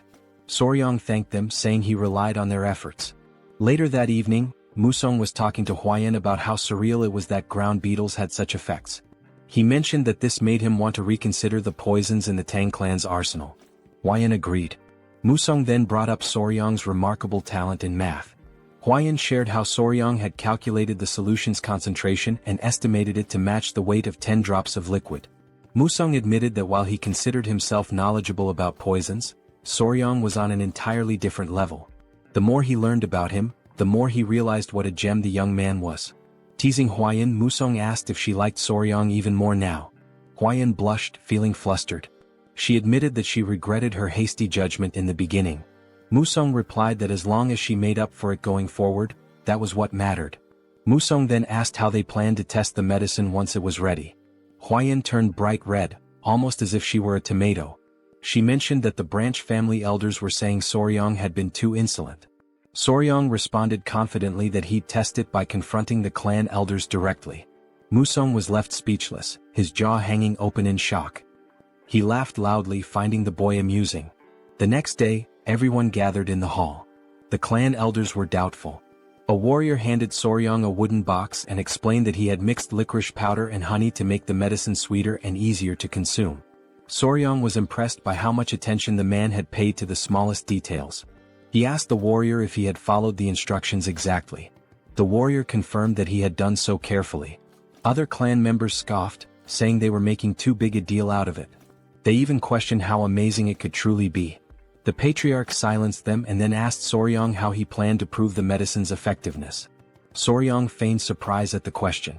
The clan elders shouted that it was only natural they needed confirmation. One elder yelled that they would never dare send unverified poison to the city lord of Sichuan. Another elder agreed, adding that if something went wrong it could lead to disaster. Soryang calmly responded that they had no other choice. The warrior understood, but the elders were confused. They grew irritated, feeling as though Soryang was implying they should test it themselves. A loud elder snapped at Soryang, asking if he even understood what that substance was. Another elder commented that Soryang had been out in the world for so long that it seemed like even his insides had turned black. Soryang grinned and called for his grandfather. Museong appeared, asking what he needed.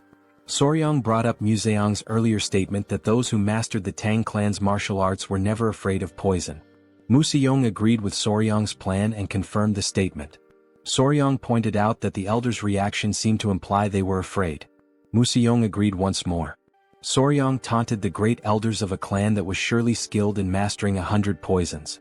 He used reverse psychology, saying that surely they weren't afraid of something as simple as ground beetle poison. This provoked the elder, who then split the medicine into two. He claimed they had no fear of such a trivial poison and consumed it. The elder warned Soryang that if the medicine didn't work, there would be consequences. The elder declared that they would uphold the laws and principles of the clan. They chewed the medicine and a tense silence followed. Then they smirked and declared that nothing was happening. However, one elder felt his manhood stir. The long slumber of the snake was over. Embarrassed, the elders quickly tried to hide their reactions, and from that day on, the clan's laws and principles were firmly set, with a hint of humor. The medicine was sent to the city lord of Sichuan, and its effects were proven to be excellent. A little later, the elders walked through the hall, holding their pants to hide the evidence. Soryang told Museong it had worked just as he had said. By provoking the elders with something related to poison, they had fallen for it immediately. Museong knew that the elders' actions were driven by their pride, but also by their concern for the clan. He advised Soryang not to resent them too much. Museong reminded him that, in the end, they were all family. Soryang nodded, understanding. Huayun hurried in, saying something terrible had happened. They asked what it was, and she explained that their children were acting strange. Soryang turned red and was taken aback. Museong, now serious, called for his grandson-in-law and grabbed him by the collar. He demanded to know what was going on and asked why they had children. Soryang was drenched in cold sweat. Still holding on, he said they hadn't even had a wedding ceremony yet. Huayun, her face flushing, shouted that they weren't human children. It was the centipede Soryang was raising. Soryang looked surprised and worried, quickly asking what had actually happened to the centipedes. He explained that he had been doing a lot of physical training lately and had asked Miss Huayun to look after them in the meantime. However, due to her recent efforts, she had completely forgotten about them. Suddenly concerned, he asked to see where his daughters were, but Huayun told him they weren't with her. The old man, witnessing this scene, was left in utter shock.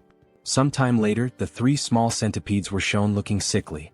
Not understanding the situation, Soryang asked Huayun if it had happened suddenly. She confirmed, saying they had seemed fine earlier, and asked if he thought they were ill. Their colors looked pale and their shells appeared strange. Soryang quickly realized what was happening and reassured Huayun not to worry. He explained that the process was called molting, during which creatures like centipedes shed their hard shells. He added that it was likely the time for it to happen. Huayun, still uncertain, asked if it was truly okay, and Soryang reassured her it was natural and would happen soon.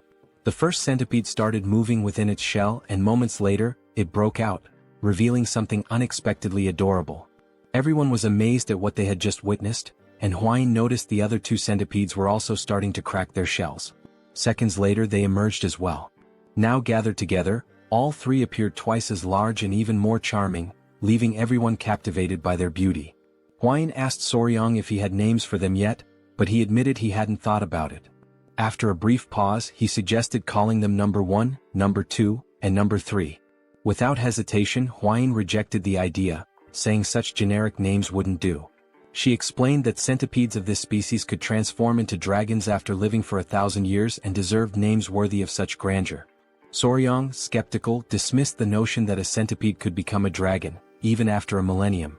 The old man nervously interrupted, laughing, and explained that these centipedes were known as heavenly dragons, meaning they would indeed transform. Realizing who had been spreading such nonsense, Soryang shook his head but continued thinking of suitable names. After a moment of contemplation, he proposed Nova, Myra, and Grace. Huayun was taken aback. Soryang explained the symbolism behind each name. The first, Nova, represented a beginning.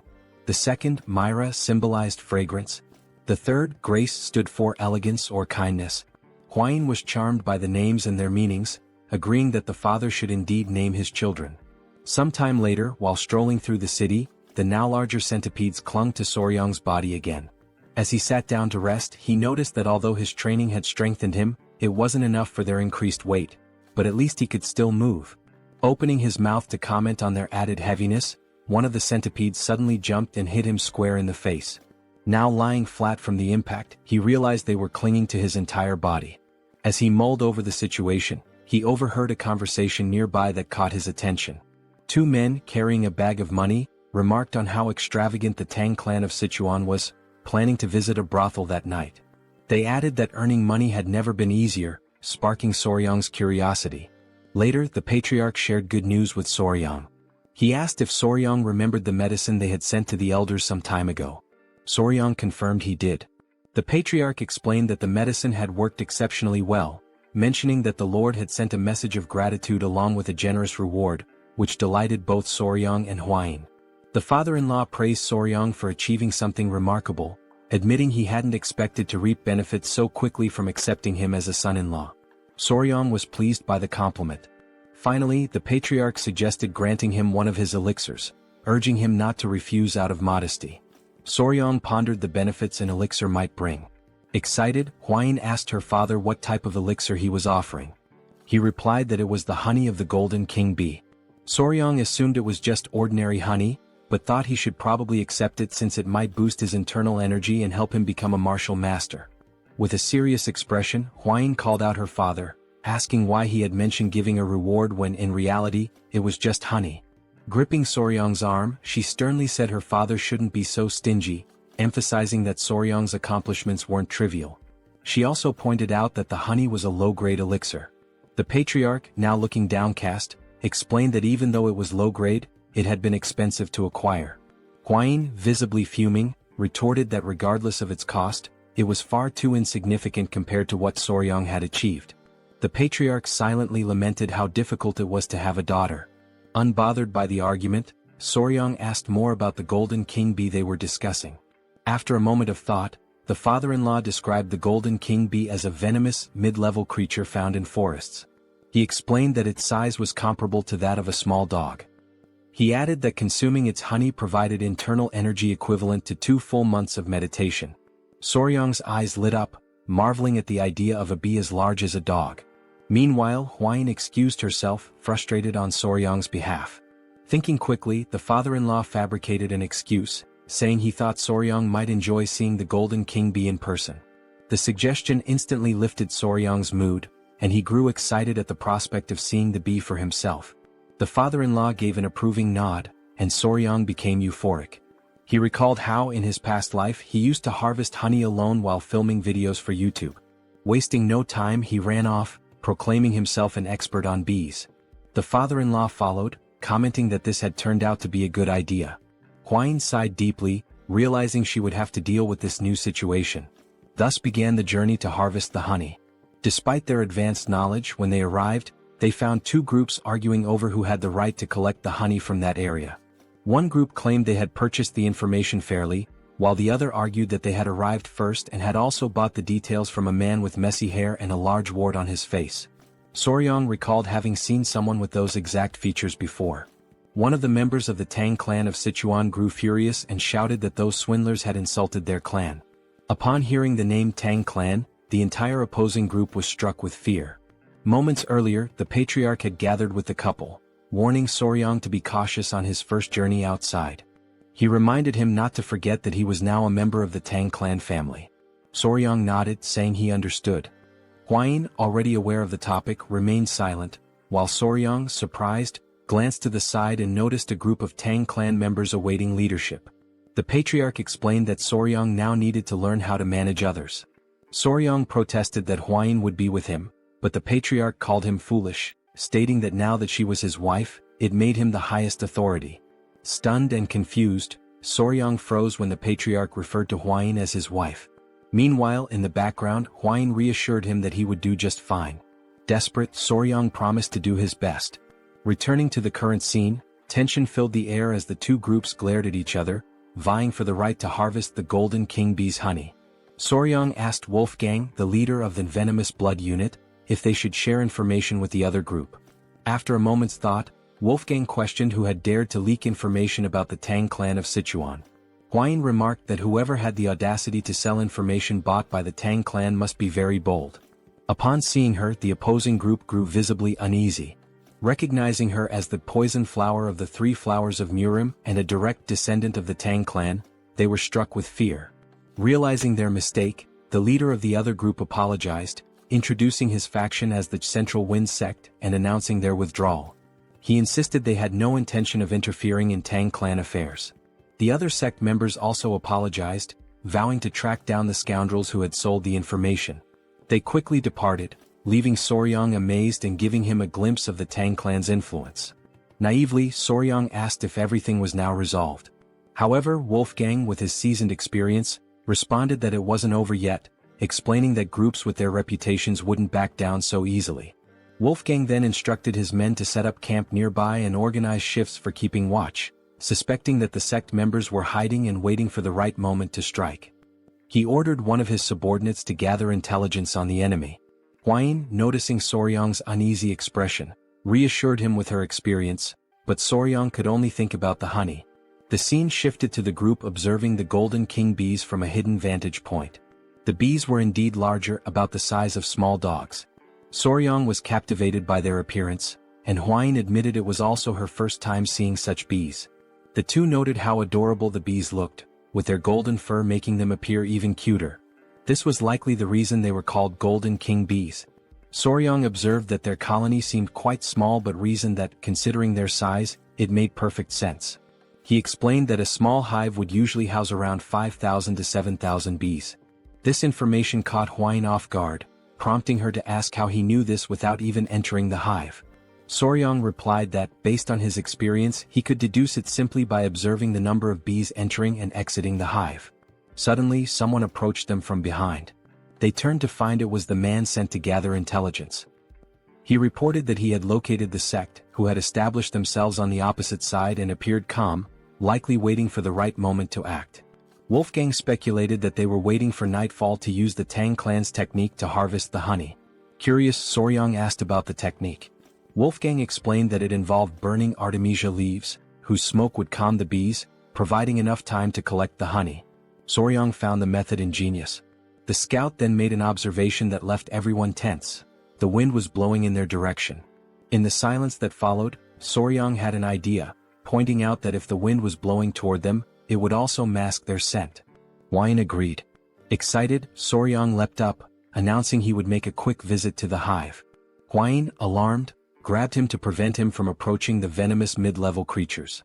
Holding onto his clothes, Huayin scolded him, while Soryang insisted he would only do it once. Meanwhile, they accidentally struck a stone, which bounced multiple times and landed near the tree that housed the bee colony. This left the pair frozen in terror. Before they could react, the bees poured out of the tree ready to attack. Realizing the danger, Huayin grabbed Soryang by the neck and bolted far away from the scene. After receiving a stern scolding for causing trouble, Soryang sat on a rock, deep in thought. He began pondering if there was another way to approach the situation. Lighting a fire against the wind could trap them between the sect and the hive. Additionally, he noted that these bees were different from the ones he was familiar with. They could detect vibrations from the ground several meters away. While he was lost in thought, someone approached him from behind. It was Huayin, who announced she had brought the children. She explained that they had finished their meal and were wandering off. Soryang thanked her for her concern. In a gentle tone, he asked the children to behave, and they chirped in agreement. Huayin then sat beside him, making Soryang visibly uneasy. She asked if there had been any progress, to which he replied that he needed more time to think and observe. She apologized, admitting she might be pressuring him too much. Clearly overwhelmed, Soryang insisted it was all in her head and assured her he wasn't feeling pressured. At that moment, Huayin noticed two monkeys near the tree, seemingly in a squabble, making quite a racket near the bees. She pointed out that one of the monkeys looked particularly aggressive. Soryang suddenly caught a strange scent and quickly asked Huayin if she could smell it too. She confirmed, noting it was a sweet aroma. Horrified, Soryang explained that the scent was pheromones released by the bees, signaling an imminent swarm. Without hesitation, Huayin grabbed him and leapt away to safety. From a secure distance she looked back, astonished. A massive swarm of golden king bees had emerged, attacking the noisy monkeys near the hive. The bees bit relentlessly, leaving the monkeys covered in painful welts. The poor creatures had no chance. Now hidden, Huayin asked Soryang how he knew the bees were going to attack, even before hearing their buzzing. He explained it was the sweet scent the bees had emitted. She remarked that now that he mentioned it, the smell resembled a flower's fragrance. Before she could finish her thought, Soryang interrupted, asking if she could distinguish the pheromones and recognize the scent. She confirmed, identifying it as the scent of magnolia flowers. This revelation brought a smile to Soryang's face. As he prepared to speak further, Huayin blushed, sensing his enthusiasm. With a mischievous grin, Soryang declared that he had found the perfect solution to deal with the meddlesome rebels targeting their bees. Meanwhile, on the other side of the forest, all the members of the sect were gathered, waiting for the perfect moment to act. Everyone seemed to be enjoying themselves, especially the sect leader, who was quickly becoming drunk. As they roasted fish over a fire, the leader took another swig and remarked how delicious everything was. One of the members, a man with a scar across his face, asked the leader when he thought the Tang clan would move to collect the honey. The leader admitted it was hard to say, noting how 3 days ago the Tang clan was everywhere, but now it had gone completely silent. He speculated that the Tang clan would likely act soon, a notion the scarred man agreed with. The leader then asked if they were certain they could make good money from this, which made everyone burst into laughter. The scarred man explained that candles made from the golden king bee's wax were treasures exclusively used by the imperial family. He added that the Tang clan would only take the honey and leave the hives behind, leaving them to claim the real prize. Excitement bubbled among the group at the thought of the Tang clan failing their honey collection. Malicious laughter echoed as they imagined not only getting the honey but also the hives. One of the men brought up Huayin, referring to her as the infamous poison master known as the 3 flowers of Murim. He warned the group to keep an eye on her and ensure she didn't die at their hands, at least not yet. This suggestion was met with more wicked laughter as they entertained the thought of claiming Huayin for themselves, with one member suggesting that she might even become a Tang clan in-law. Another joked that favors like that needed to be returned. As they laughed, one of the henchmen suddenly noticed a strange scent wafting in from afar. Still joking, he suggested it must be the natural perfume of the poisonous flower, Huayin. Another, chuckling along, bet that even her natural scent was as intoxicating as that aroma. The wind carried the fragrance across the forest, accompanied by an unusual noise. The man who had been joking moments ago now froze in fear and asked the others what the smell was. As they turned their attention to the sky, their expressions changed to shock and terror. Against the backdrop of the moon, a massive, swirling cloud was descending. It was an uncountable swarm of golden king bees. 2 members screamed in panic, asking if that was really a swarm of bees, and the others confirmed their worst fears. Without wasting another moment, they all ran for their lives, scrambling to escape the incoming wave of golden king bees. The once adorable bees, with their shining golden eyes, were now on a rampage, attacking anything that moved. Within seconds, the swarm had done its work, leaving the sect members covered in painful welts caused by the bees' bites, just as they had done to the monkeys earlier. Meanwhile, the scene shifted to show the mixture of ingredients Soryang had prepared to produce the pheromone. It had been strategically placed on the ground so the wind could carry the scent toward the henchman's camp. Hidden behind trees and rocks, Soryang and Huayin watched as the bees mobilized, following the pheromone's trail. Huayin was astonished that the plan had actually worked, while the sect leader stood slack-jawed, amazed that the entire swarm was heading in one direction. Huayin turned to Soryang and asked how he had managed it, admitting she hadn't expected the bees to become so aggressive over the scent of flowers. Soryang, clearly excited, explained that the smell had triggered the bees to launch a full-scale attack. Curious, Huayin asked how simply crushing some flowers and fruits and spreading the juice could provoke such a response. Soryang, brimming with enthusiasm, explained that the specific scent acted as a signal for the bees. Using examples like the Giga Chad beetle and adorable bees, he elaborated that the phenomenon was due to pheromones, a type of chemical signal used by animals of the same species to communicate. He added that social insects like ants and wasps heavily relied on pheromones for tasks such as locating food. Finally, he explained that the pheromone he used was the exact same chemical signal the bees released when initiating a mass attack: isoamyl acetate. Huayin, enchanted by Soryang's explanation, said it was fascinating that he knew the scent emitted by magnolias was the same one bees used to signal an attack. Embarrassed by her praise, Soryang replied that what was truly fascinating was her ability to recognize those scents. She explained that as a descendant of the Tang Clan, which specialized in poisons, she had to be highly sensitive to smells. Shifting focus from their explanations, Soryang noticed no bees were emerging from the hive. He concluded that this was the perfect moment to act and ventured into the Golden King bee's hive to harvest their honey. Holding smoldering mugwort leaves whose smoke soothed the bees, the trio moved cautiously, observing their surroundings. Standing at the entrance to the massive tree, surrounded by the silence of the night, the leader warned of the danger and insisted on going first. As he stepped inside, his eyes widened in amazement, marveling at how much larger the hive was than they had anticipated. Looking upward, they saw enormous, golden glowing honeycombs, fully living up to the name Golden King bees. The leader confirmed that the hive appeared empty, with no sounds of bees buzzing around. As they ventured further, Soryang noticed something unusual. After a closer inspection, he realized there was no honey. Hwain, after looking around, confirmed his observation. This struck the leader as odd, noting that such a thing had never happened before. Soryang also observed the absence of eggs in the hive. Curious, the leader asked if this might be related to the lack of honey. Drawing on his expertise, Soryang hypothesized that the bees were preparing to migrate. They must have consumed all their stored honey and carried it in their stomachs for the journey. He suggested this behavior might have been triggered by the frequent presence of humans nearby. Hwain agreed, stating that it made complete sense. Soryang elaborated that when bees prepare to migrate, the queen stops laying eggs because they can no longer care for larvae during their transition. While exploring the tree's interior, Soryang suddenly froze in shock.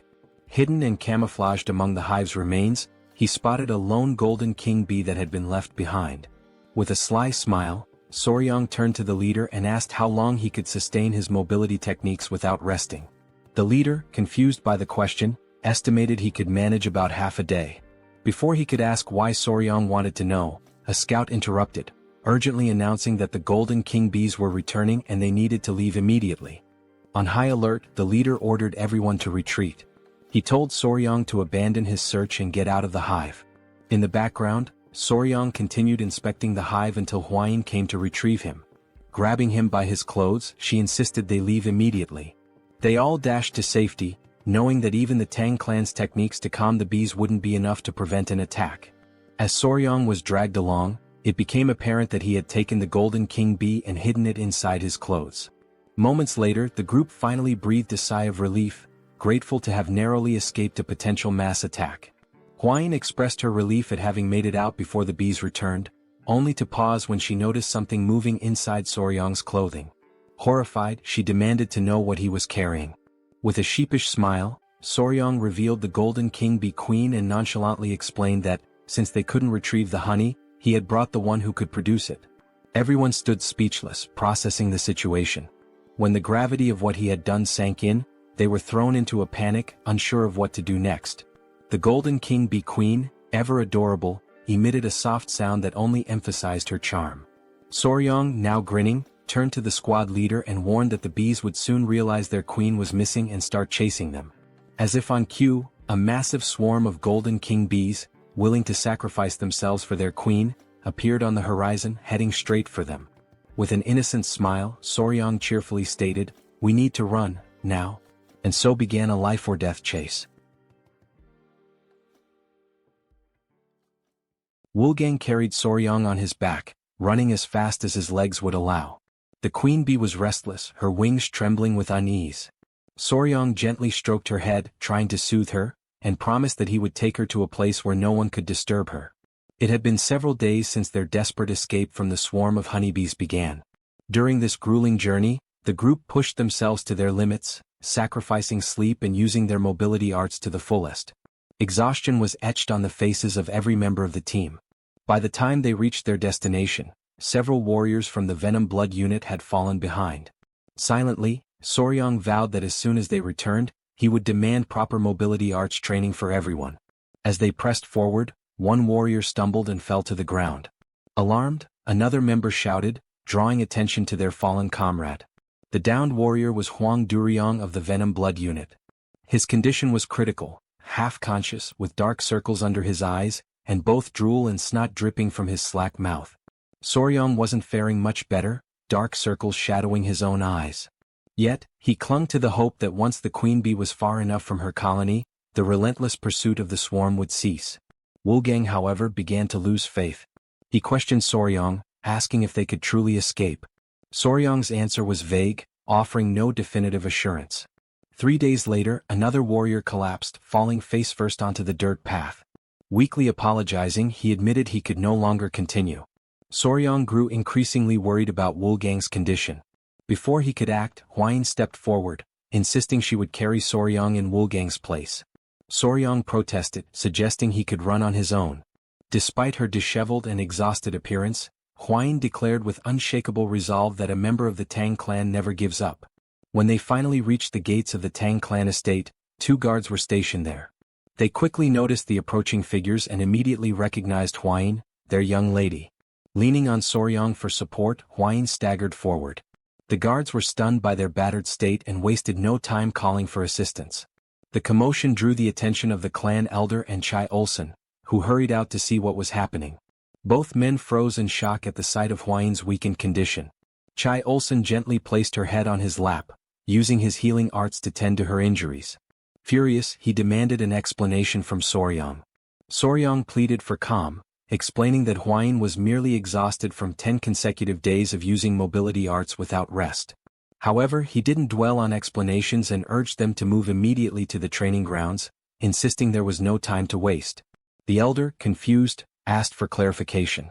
In response, Soryang reached into his clothing and revealed the golden-haired queen bee. He explained that the swarm would arrive soon and that they needed to prepare at the ancient grove in the training grounds. A heavy silence fell over the room, as everyone struggled to process what they had just heard. Finally, the elder broke the silence, bursting into laughter at the absurdity of the situation. Chai Olsen, however, was less amused. He reminded Soryang that his task was to gather honey, not bring the queen bee herself. With a firm grip, the elder placed his arm around Soryang's shoulders and declared they would head to the training grounds immediately. A startled cry escaped Soryang as the elder effortlessly lifted him and began running at breakneck speed. Midway through, Soryang shouted, alarmed. "What's wrong now?" the elder asked. "The bees, they're coming our way," Soryang exclaimed. The elder turned to see a massive cloud of bees swarming after them. "Did you bring the entire colony with you?" he asked, incredulous. The two quickened their pace, racing toward the ancient grove. Soryang's body strained to endure the overwhelming speed, but the elder's secure grip held him steady, like a living seatbelt. At last they arrived. Soryang approached the tree and gently addressed the golden-haired queen bee, explaining that this was the safe haven he had promised her, a new home where she would be undisturbed. With care, Soryang released the queen bee, asking, "Not bad, right?" The queen bee emitted a soft, melodic sound as if acknowledging his words. She inspected the tree and turned back to Soryang, her excitement evident. Soryang chuckled, asking aloud if she truly liked her new home. The elder, standing nearby, reminded everyone that they needed to leave quickly, as the swarm was still approaching. The members of the Tang clan watched in awe as the golden-haired bee colony arrived, flying in perfect harmony above the tree. The queen bee let out a series of sounds as if calling to her followers. Obediently, the bees settled into the tree. The elder watched in awe, admitting that he had never witnessed anything like it in his entire life. The mission was a resounding success. The golden-haired queen bee had been relocated safely, marking an extraordinary achievement for the Tang clan. Soon after, the adorable bees, each the size of small dogs, could be seen drinking a sugary mixture. Sugar water had been offered to the exhausted golden bees, who had followed the group tirelessly. As the saying goes, bonds are often forged over shared meals, and goodwill begins with a moment of kindness. Fortunately, in this world, a refined sugar substitute existed, working perfectly for the task. Soryang hoped this small feast would help ease the bees' distrust of them. Deep down, he wished for more, for the bees to eventually see him as their master. Suddenly, Soryang shouted, his expression changing as he remembered something. Both Chul-san and the elder turned to him with suspicion, asking what was wrong. Nervously, Soryang asked about Hwain. Irritated, Chul-san retorted that Soryang was only thinking of her now, after everything that had happened. He explained that he had instructed other members to escort Hwain back to her mother so she could rest. Chul-san then asked, clearly annoyed, whether they had really used mobility arts to travel from the forest all the way back to the estate while being followed by the bees. Soryang hesitated, then confirmed with an awkward nod. He apologized, explaining that they had managed only 4 hours of sleep per day, spending the rest of their time running. The elder suddenly seemed to realize something. Turning sharply to Soryong, he asked where the members of the Venom Blood Unit were. Sweat beaded on Soryong's forehead as he stammered out a hesitant answer. They had collapsed somewhere along the roadside. Quickly he added that he would go back to retrieve them. Eventually, the members of the Venom Blood Unit returned safely to their families. In Hwayin's room, she had recovered enough to sit up and look cheerful. Soryong sat beside her. Excitedly, Hwayin remarked that the golden bees had regained their strength. Soryong explained that the bees were now busy gathering nectar from the poisonous flowers on the Tang Clan's mountain. Hwayin laughed, commenting on how adorable it was. At that moment, someone burst into the room, calling Soryong's name urgently. It was Pei, insisting that Soryong come quickly. Something seemed wrong with the golden bees. They appeared to be searching for something. Soryong and Hwayin rushed outside to find the bees scattered everywhere. As soon as the bees spotted Soryong, they swarmed toward him, clinging to his clothes and tugging at his shirt. Confused, Soryong couldn't make sense of their behavior. The bees tugged harder, lifting him off the ground. Hwayin watched in astonishment as Soryong floated in midair, arms outstretched and legs stiff, forming a T-shape. After a moment, the bees set him back down. Still dazed, Soryong asked what was going on and why they were acting so strangely. The bees began nudging him toward the hive and he finally understood. They wanted him to go inside. Looking around, Soryong noticed that the bees had already begun constructing part of their hive and were diligently collecting honey. That's when he saw the queen bee approaching him. Extending his palms, he asked if she needed help climbing up. Before he could react, the other bees grabbed him again, pinning him in place. One even pinched his cheek. Soryong glanced at the queen bee, noting her elegant and surprisingly charming appearance. And then, to his utter shock, the queen bee closed her eyes and leaned toward him. Panic surged through Soryong, but he didn't have time to protest. The queen bee pressed her lips to his. He felt something placed in his mouth and instinctively swallowed.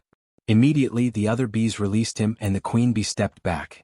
Face blazing red, Soryong shouted at her, utterly mortified. "That was my first kiss. What were you thinking?" But before he could say more, an intense wave of pain shot through his body. He collapsed to the ground, writhing in agony. "What did you give me?" Soryong wondered in his mind. From his perspective, the queen bee watched him with an enigmatic expression, leaving him completely bewildered. Meanwhile, Soryong was lying on the ground, writhing in pain, while the queen bee observed him passively. As he agonized on the ground, he noticed that beneath the strange discomfort, like an intense itch, his entire body was engulfed in overwhelming heat, and his heart was racing uncontrollably. He turned toward the queen bee beside him, still struggling, and demanded to know what she had made him eat. She simply stared at him adorably, offering no response as his senses began to fade and his eyelids grew heavy. A few minutes later, still unconscious, Soryong heard someone calling his name over and over. When he partially opened his eyes, he saw Hwayin and the Great Elder. Hwayin, frantic, exclaimed that something was seriously wrong with him, and the elder confirmed, saying it seemed he had ingested a highly potent elixir. Soryong fainted again as Hwayin pleaded for him to hold on, promising to guide his chi. Moments later, Soryong regained full consciousness.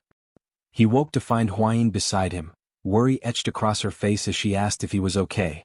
He sat up in bed, scratching his head and asked where they were. She explained they were in the Tang Clan's medical wing. Hwayin elaborated, saying that when she saw him being dragged off by the queen bee, she and the elder immediately ran to the hive. By the time they arrived he was already unconscious, so they brought him there. She asked if he remembered what had happened at the hive. Soryong paused to think. It was then that he realized his first kiss in this world had been with the queen bee. Embarrassed, he flushed deeply. Hwayin, still concerned, asked if he was feeling all right and if there was anything wrong with his body. She offered to call the Great Elder for his expertise if necessary. Looking down at his hands, Soryong shook his head and said there was no need. After letting out a long sigh, he decided to explain what had really happened. He told her that the queen bee had fed him the same food she eats, which was undoubtedly the cause of everything. Curious, Hwayin asked what exactly he had eaten. Soryong admitted he didn't know the exact name but said that if he had to name it, he would call it the king bee elixir. Hwayin was shocked. He went on to explain that worker bees collect nectar and pollen for sustenance and that only those dedicated to their labor consume it. Still puzzled, Hwayin asked what the queen bee eats. Soryong replied that from birth to death, the queen bee exclusively consumes the elixir made by the worker bees. In other words, he explained, the substance the queen bee had forced him to consume was royal jelly. Huayin understood and remarked that it must be the queen's exclusive food for her entire life. Soryong then added that the king bee elixir has special effects. Intrigued, Huayin asked what those effects might be. Excitedly, Soryong explained that while worker bees typically live for about a month and a half, the queen bee, sustained solely by the elixir, can live up to 690 times longer. Huayin, startled by his enthusiasm, told him to calm down. She concluded that the mystery was solved and there was no reason to worry. She noted that the internal cultivation method he had practiced, the 5 venoms return technique, was only a beginner-level technique, so he couldn't absorb the elixir's full power. She also mentioned that the honey from the bees carried 2 months' worth of internal energy, but he had essentially absorbed 60 times that amount, equivalent to 10 years of internal energy. She added that he was incredibly lucky. As he felt the surge of blue energy coursing through his body, Soryong realized just how fortunate he had been. Huayin, bashful and fiddling with her hair, hesitantly suggested that he should check himself in a silver mirror later. Blushing, she hinted that the golden king bee elixir might have had other effects. Wide-eyed, Soryong demanded to know what effects she was talking about and what the silver mirror was for. When he looked into the mirror, he noticed something was different. His body was taller, his abs were defined, and even his hair had grown longer. Examining himself further, he realized there was definitely something unusual. He questioned whether royal jelly always had such effects. He noted that his cultivation had improved significantly and that his skin was unbelievably soft, almost like a woman's. Panic set in as he wondered if he was turning into a woman since the substance he had consumed was meant exclusively for the queen. Determined to confirm, he decided there was only one way to check, by analyzing his baseball bat. After a meticulous inspection, he was relieved to find everything intact, or perhaps even slightly enhanced. Relieved, Soryong lay down on the floor and realized everything was where it should be. Huayin mentioned that the elder had guided his qi, otherwise the outcome could have been disastrous. Soryong admitted that he had indeed been at death's door and that the great elder had saved him. Later, as he walked through the city, Soryong noticed he was receiving strange stares that hadn't happened before. He wondered if it was due to the increase in his internal energy. When he overheard 2 girls talking about him, he decided to slip away quietly. Now at the Sichuan clan's restaurant, Soryong sneaked in, trying not to draw attention. However, Huayin's mother noticed him as he arrived while everyone was being served at the table, which was adorned with several beautiful dishes. Her mother teased that her son-in-law looked even more handsome now and asked how he was feeling and if his body was all right. Soryong replied that he was fine and apologized for causing any worry. She told him not to fret and said that it was now something to celebrate. After all, his skin looked amazing and Huayin must be feeling jealous. Embarrassed, Huayin blushed deeply.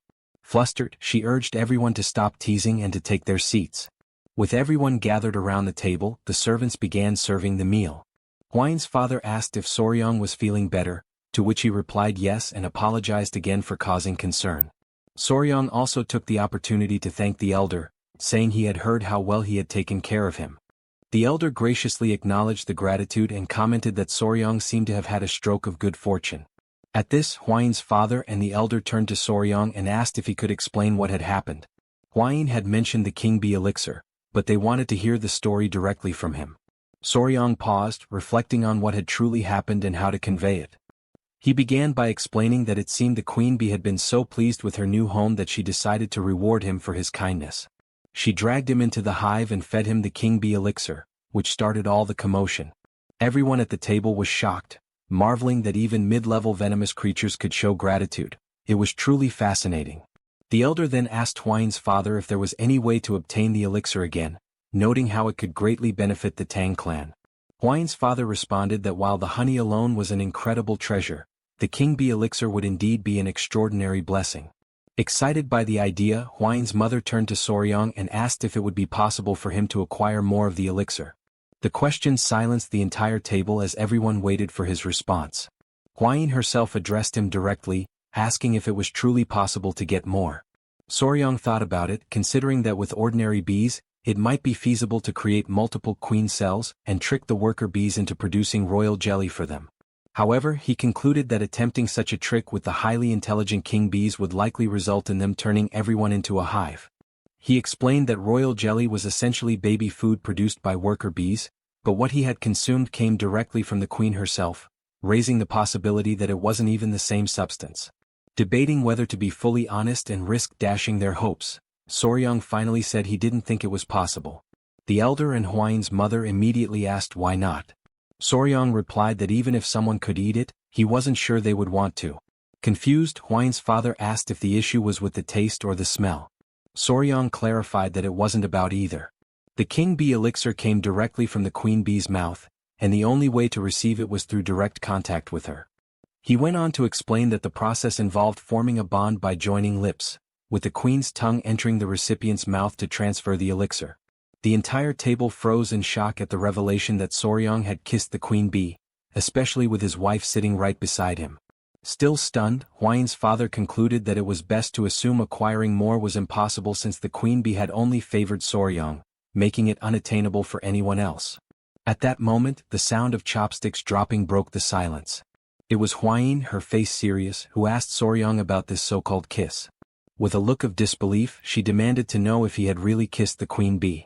It seems our young warrior might be in serious trouble now.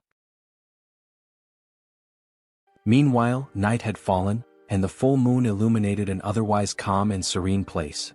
In a secluded room, someone appeared visibly irritated.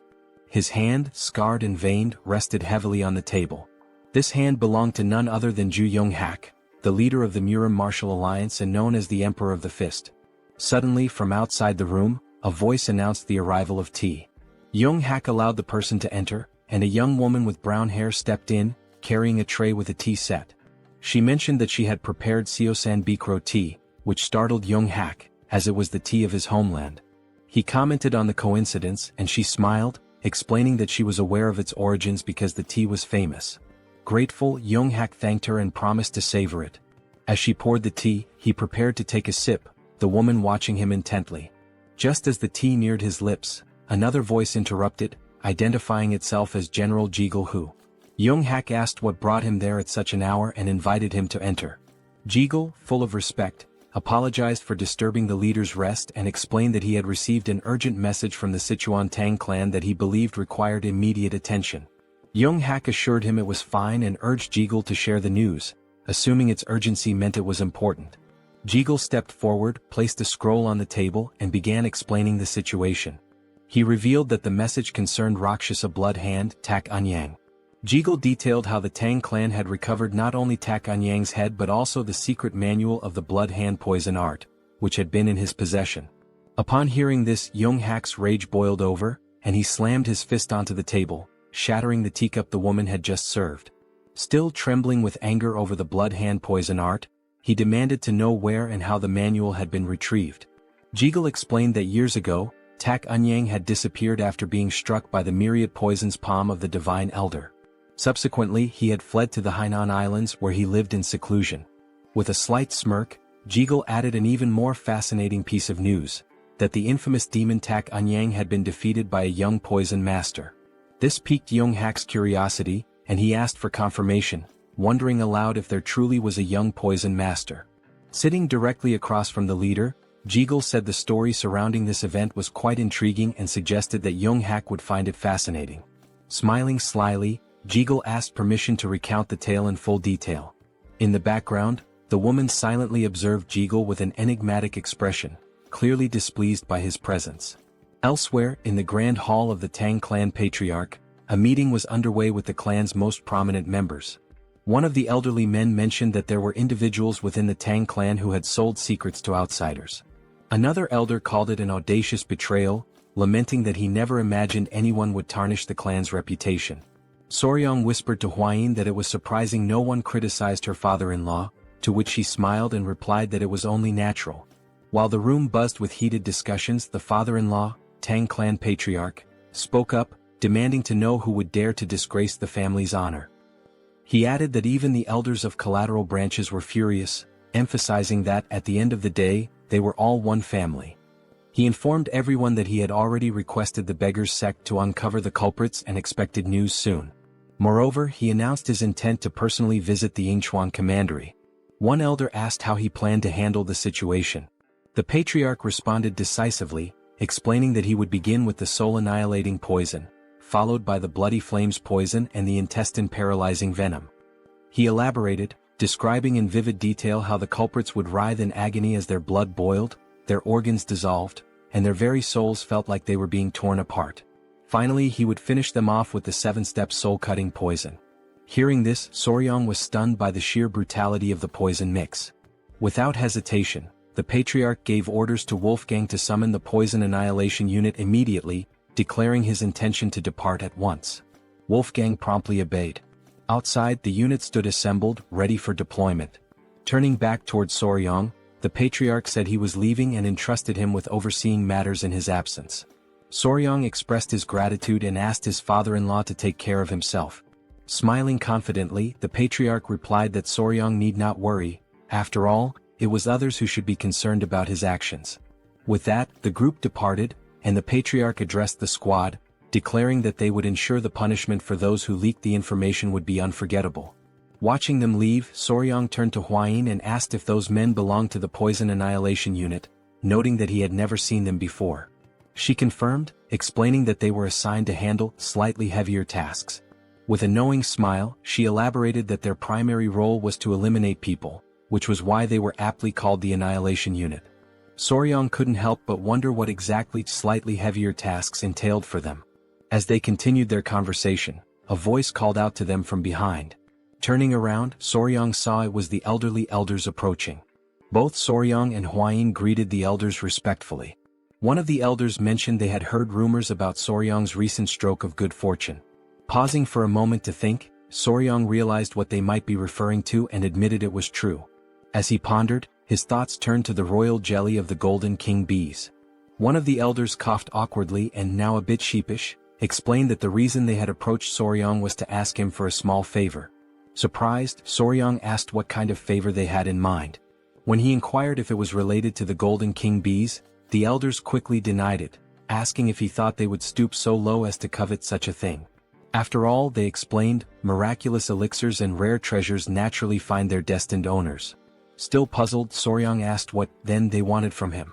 The elders fumbled awkwardly, clearly hesitant to answer directly. One of the elders leaned closer to Soryang, lowering his voice to keep others from hearing, and asked if he remembered the remedy, the earth beetle medicine, that had given them such a boost the other day. Since Soryang had been in charge of it before, he still had authority over the medicine. It was only then that Soryang, now smiling, realized what they were referring to. What sly old men, he thought. With a smirk, he pulled out the earth beetle medicine and began to handle it deftly, almost as if performing a juggling act. Though he was still adjusting to life in the clan, he knew that if the elders supported him in various ways, there would be nothing he couldn't offer in return. The elders burst into laughter, promising that from now on, they would fully support their son-in-law. Hwayin, however, felt slightly disappointed.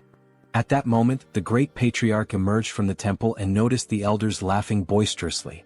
Just as Soryang was about to hand over the earth beetle medicine, the patriarch asked what was causing such merriment. Panicking, the elders scrambled to cover up their intentions, awkwardly beginning to dance, claiming it was just a friendly gathering. The plan worked. The great patriarch believed them, thinking they had finally come to appreciate Soryang's true value. Hwayin, however, remained disappointed and quietly furious. Their moment was interrupted when a man rushed in, announcing a serious problem. Everyone turned their attention to him, and the great patriarch demanded to know the issue. The man revealed that Lord Sichuan was on the verge of death. Shock and panic spread throughout the room. Soryang immediately asked if Lord Sichuan had been using the medicine correctly. The man confirmed but explained that after observing its effects, Sichuan had taken a new concubine and consumed more than double the recommended dose. Sweat formed on Soryang's brow as he imagined the potential consequences of such recklessness. The great patriarch, visibly displeased, decided to personally investigate the matter. Since Soryang was the only man left in the household, he was tasked with protecting the women while the patriarch was away. Accepting the responsibility, Soryang bid him farewell and took up the role with determination. The great patriarch departed, leaving Soryang feeling reassured that nothing would go wrong under his watch. Later that evening, with nightfall, Soryang and Hwayin sat on a bench, talking. She asked how he was finding the 10 Venoms dual origin art he had been learning. He replied that it wasn't as difficult to grasp now as it had been at the start. He explained that if the 5 Venoms returning technique felt like a single large sphere moving through the body, the 10 Venoms dual origin art was more akin to a twin-cylinder engine. Huayin noted that by this point, Soryong must have already developed some tolerance to common poisons. She added that he could now release his inner energy directly or infuse it into objects.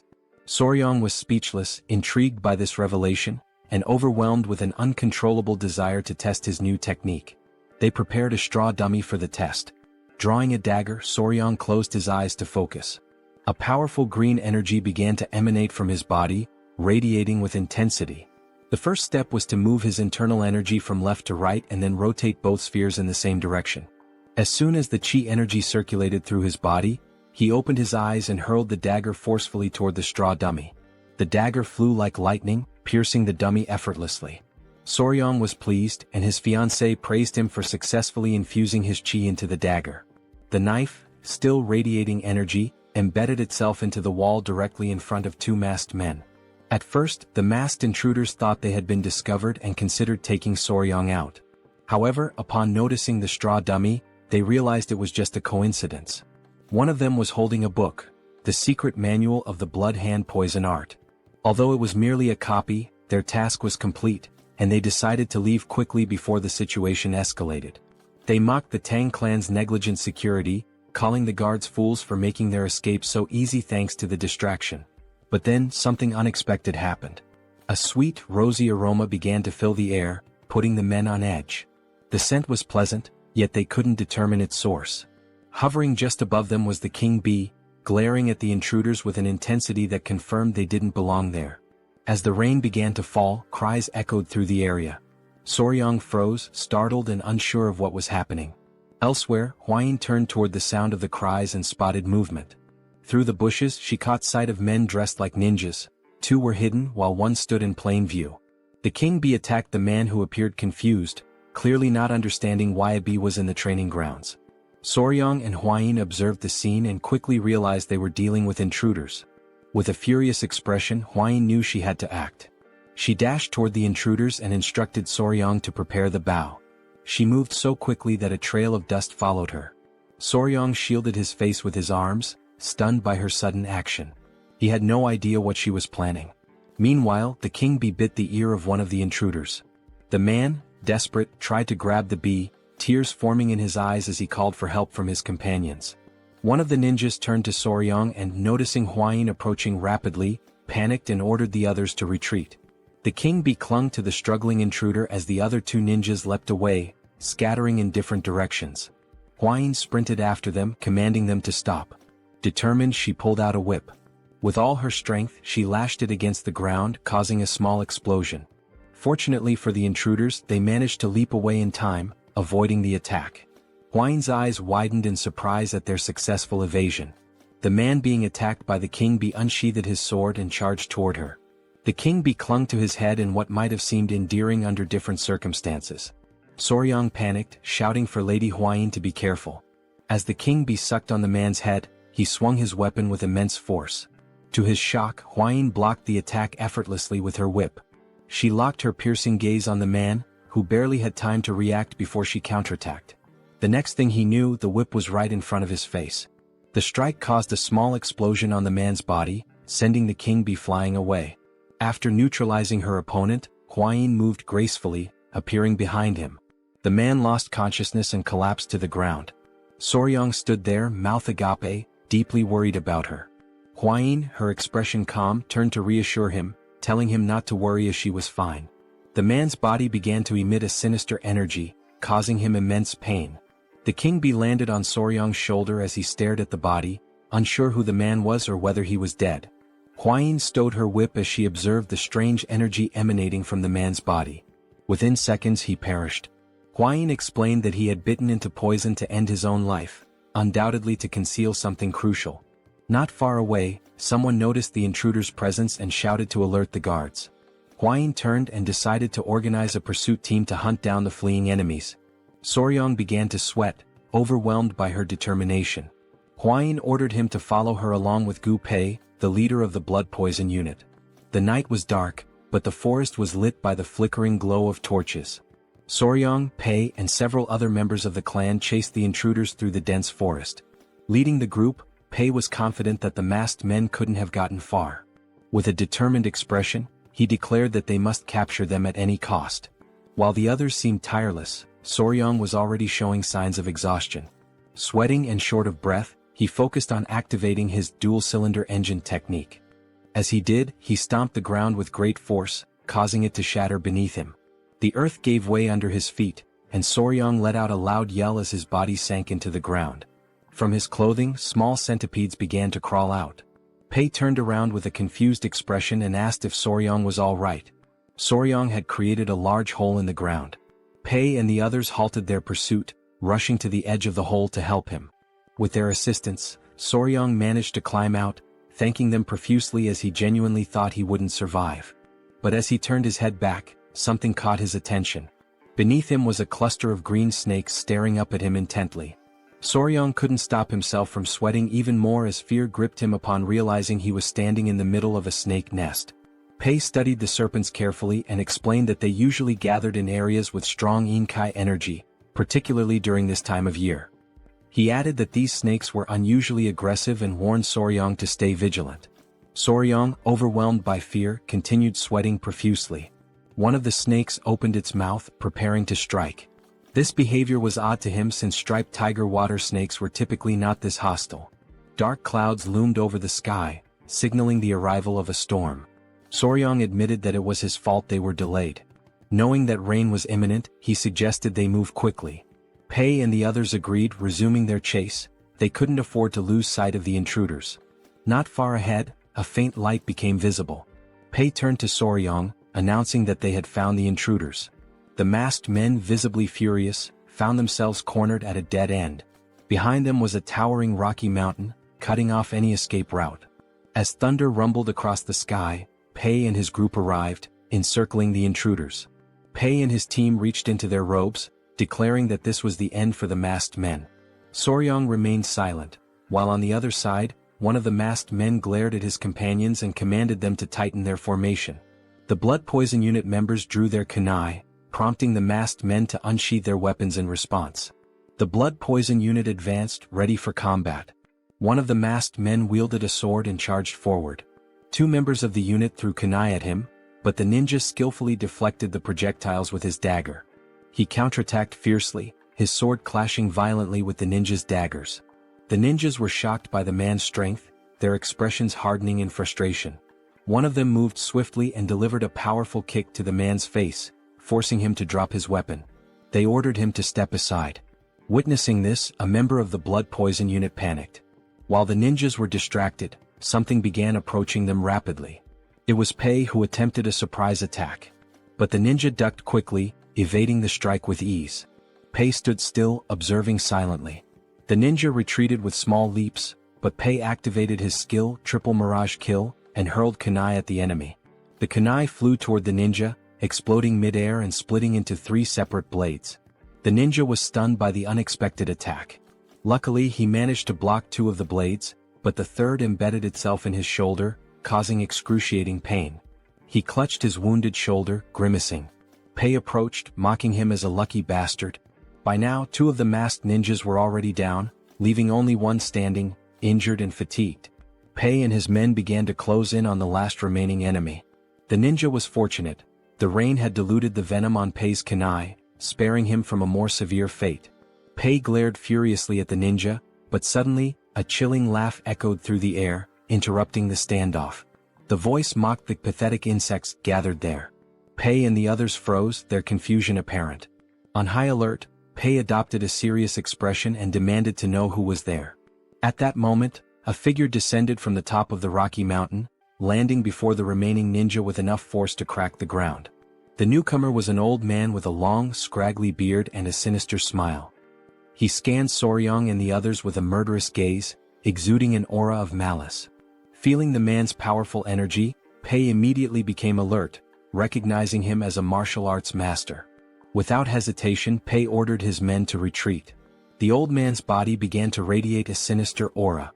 He stood upright and, with a wicked smile, started walking toward them. Turning to the ninja, he asked if they had retrieved the item. The ninja closed his eyes and pulled a book from within his robes, explaining that it was not the original but a copy made by the Tang Clan. This revelation stunned Soryong, whose eyes widened in disbelief. Memories of the great patriarch's words came flooding back to him. He had warned that this book was something only evil men would desire. Soryang's gaze locked onto the book as recognition set in. He quickly realized it was a replica of the malicious tome his grandfather had studied long ago. Meanwhile, one of the captured ninjas had been tied up nearby. Soryang, seated beside Pei, revealed that the book was a copy of the secret manual of the blood-handed venomous art, leaving Pei visibly shocked. Pei's eyes burned with fury and he clenched his teeth tightly. As this was happening, the ninja handed the book to the old man, who opened it with an unsettling grin spreading across his face. Pei's fists trembled with indignation. He couldn't fathom the kind of people who would dare to covet something so dark and cursed. He demanded the old man reveal his identity. With a sinister smirk, the elder began flipping through the pages one by one. As he had suspected, the book was indeed a copy. It contained the forms of the techniques but lacked the crucial formulas. Still, for him this was more than enough. After finishing the book, he shut it decisively. Even though it was early, there was no better way to announce their return. The old man gave the ninja, whom he addressed as Bloody Glory, permission to unleash the cultivation martial arts and ordered him to leave no one alive. Bloody Glory cracked his knuckles and, with a determined expression, vowed to carry out the command. Beside him lay the lifeless body of one of his fallen comrades. Reaching out toward the corpse, he began to concentrate. A crimson energy emerged from his hand and moments later the blood from the body shot toward him, absorbed through the palm of his hand. Pei's eyes widened in terror as he realized what technique the man was using. On the other side, Soryang clutched his head in disbelief, overwhelmed by the horrifying sight. The ninja's eyes started to glow as he smiled and continued absorbing the blood from the corpse. In the blink of an eye, the kunai embedded in his shoulder fell to the ground, and his wound healed completely. The old man erupted into maniacal laughter. He summoned an energy sphere into his hand and, with a malicious glare, declared his identity. He was none other than a senior member of the blood cult, the feared Blood Falcon Daggerclaw, known as Lord Guchenak. Soryang gritted his teeth and drew his kunai. Guchenak's gaze shifted to him, his interest piqued. The old man instantly recognized the vigor in the young warrior's body. Drool began to drip from Guchenak's mouth. He licked his lips, his eyes glinting with excitement, as he murmured that it had been far too long since he'd tasted the pure blood of youth.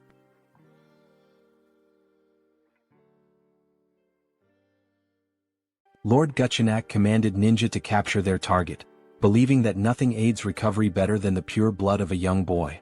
Without hesitation they pursued their prey. In response, Pai ordered the deployment of the 5 poison annihilation formation, determined to prevent their enemies from reaching Soryang. Amused by their efforts, Lord Guchenak retaliated with a devastating attack, unleashing a powerful explosion that sent debris flying in all directions. In the chaos, Soryang was instructed to evade, but before he could react, a force seized him from behind. Ninja's grip tightened around his neck, immobilizing him as he coldly declared that the elder required his blood. Soryang, struggling to breathe, managed to utter a signal. At his command, baby centipedes emerged, sinking their fangs into Ninja's flesh. The sudden attack caught him off guard, their bites relentless. Before he could recover, a dagger pierced his skull, and his body was consumed by flames. A familiar voice called out to Soryang. Hwayin had arrived, accompanied by Wolfgang and an elder. However, their approach came to an abrupt halt as they noticed the 5 poison annihilation formation, leaving them momentarily unsettled. Pai acknowledged Hwayin's presence and informed her of the blood cult elder's assault. Without hesitation, Hwayin commanded everyone to support Pai. Wolfgang, responding swiftly, instructed his allies to enhance the formation, transforming it into the 9 poison annihilation formation. Encircling the elder, they prepared for battle. Lord Gu, rather than being intimidated, was intrigued. He quickly identified Soryang as the one responsible for defeating Taken Yang's blood hand poison claw. Dismissing the title as mere exaggeration, he mocked the irony of such a fearsome technique falling victim to centipedes. Wolfgang, unfazed, warned him to stay silent, threatening to bury him alongside the others.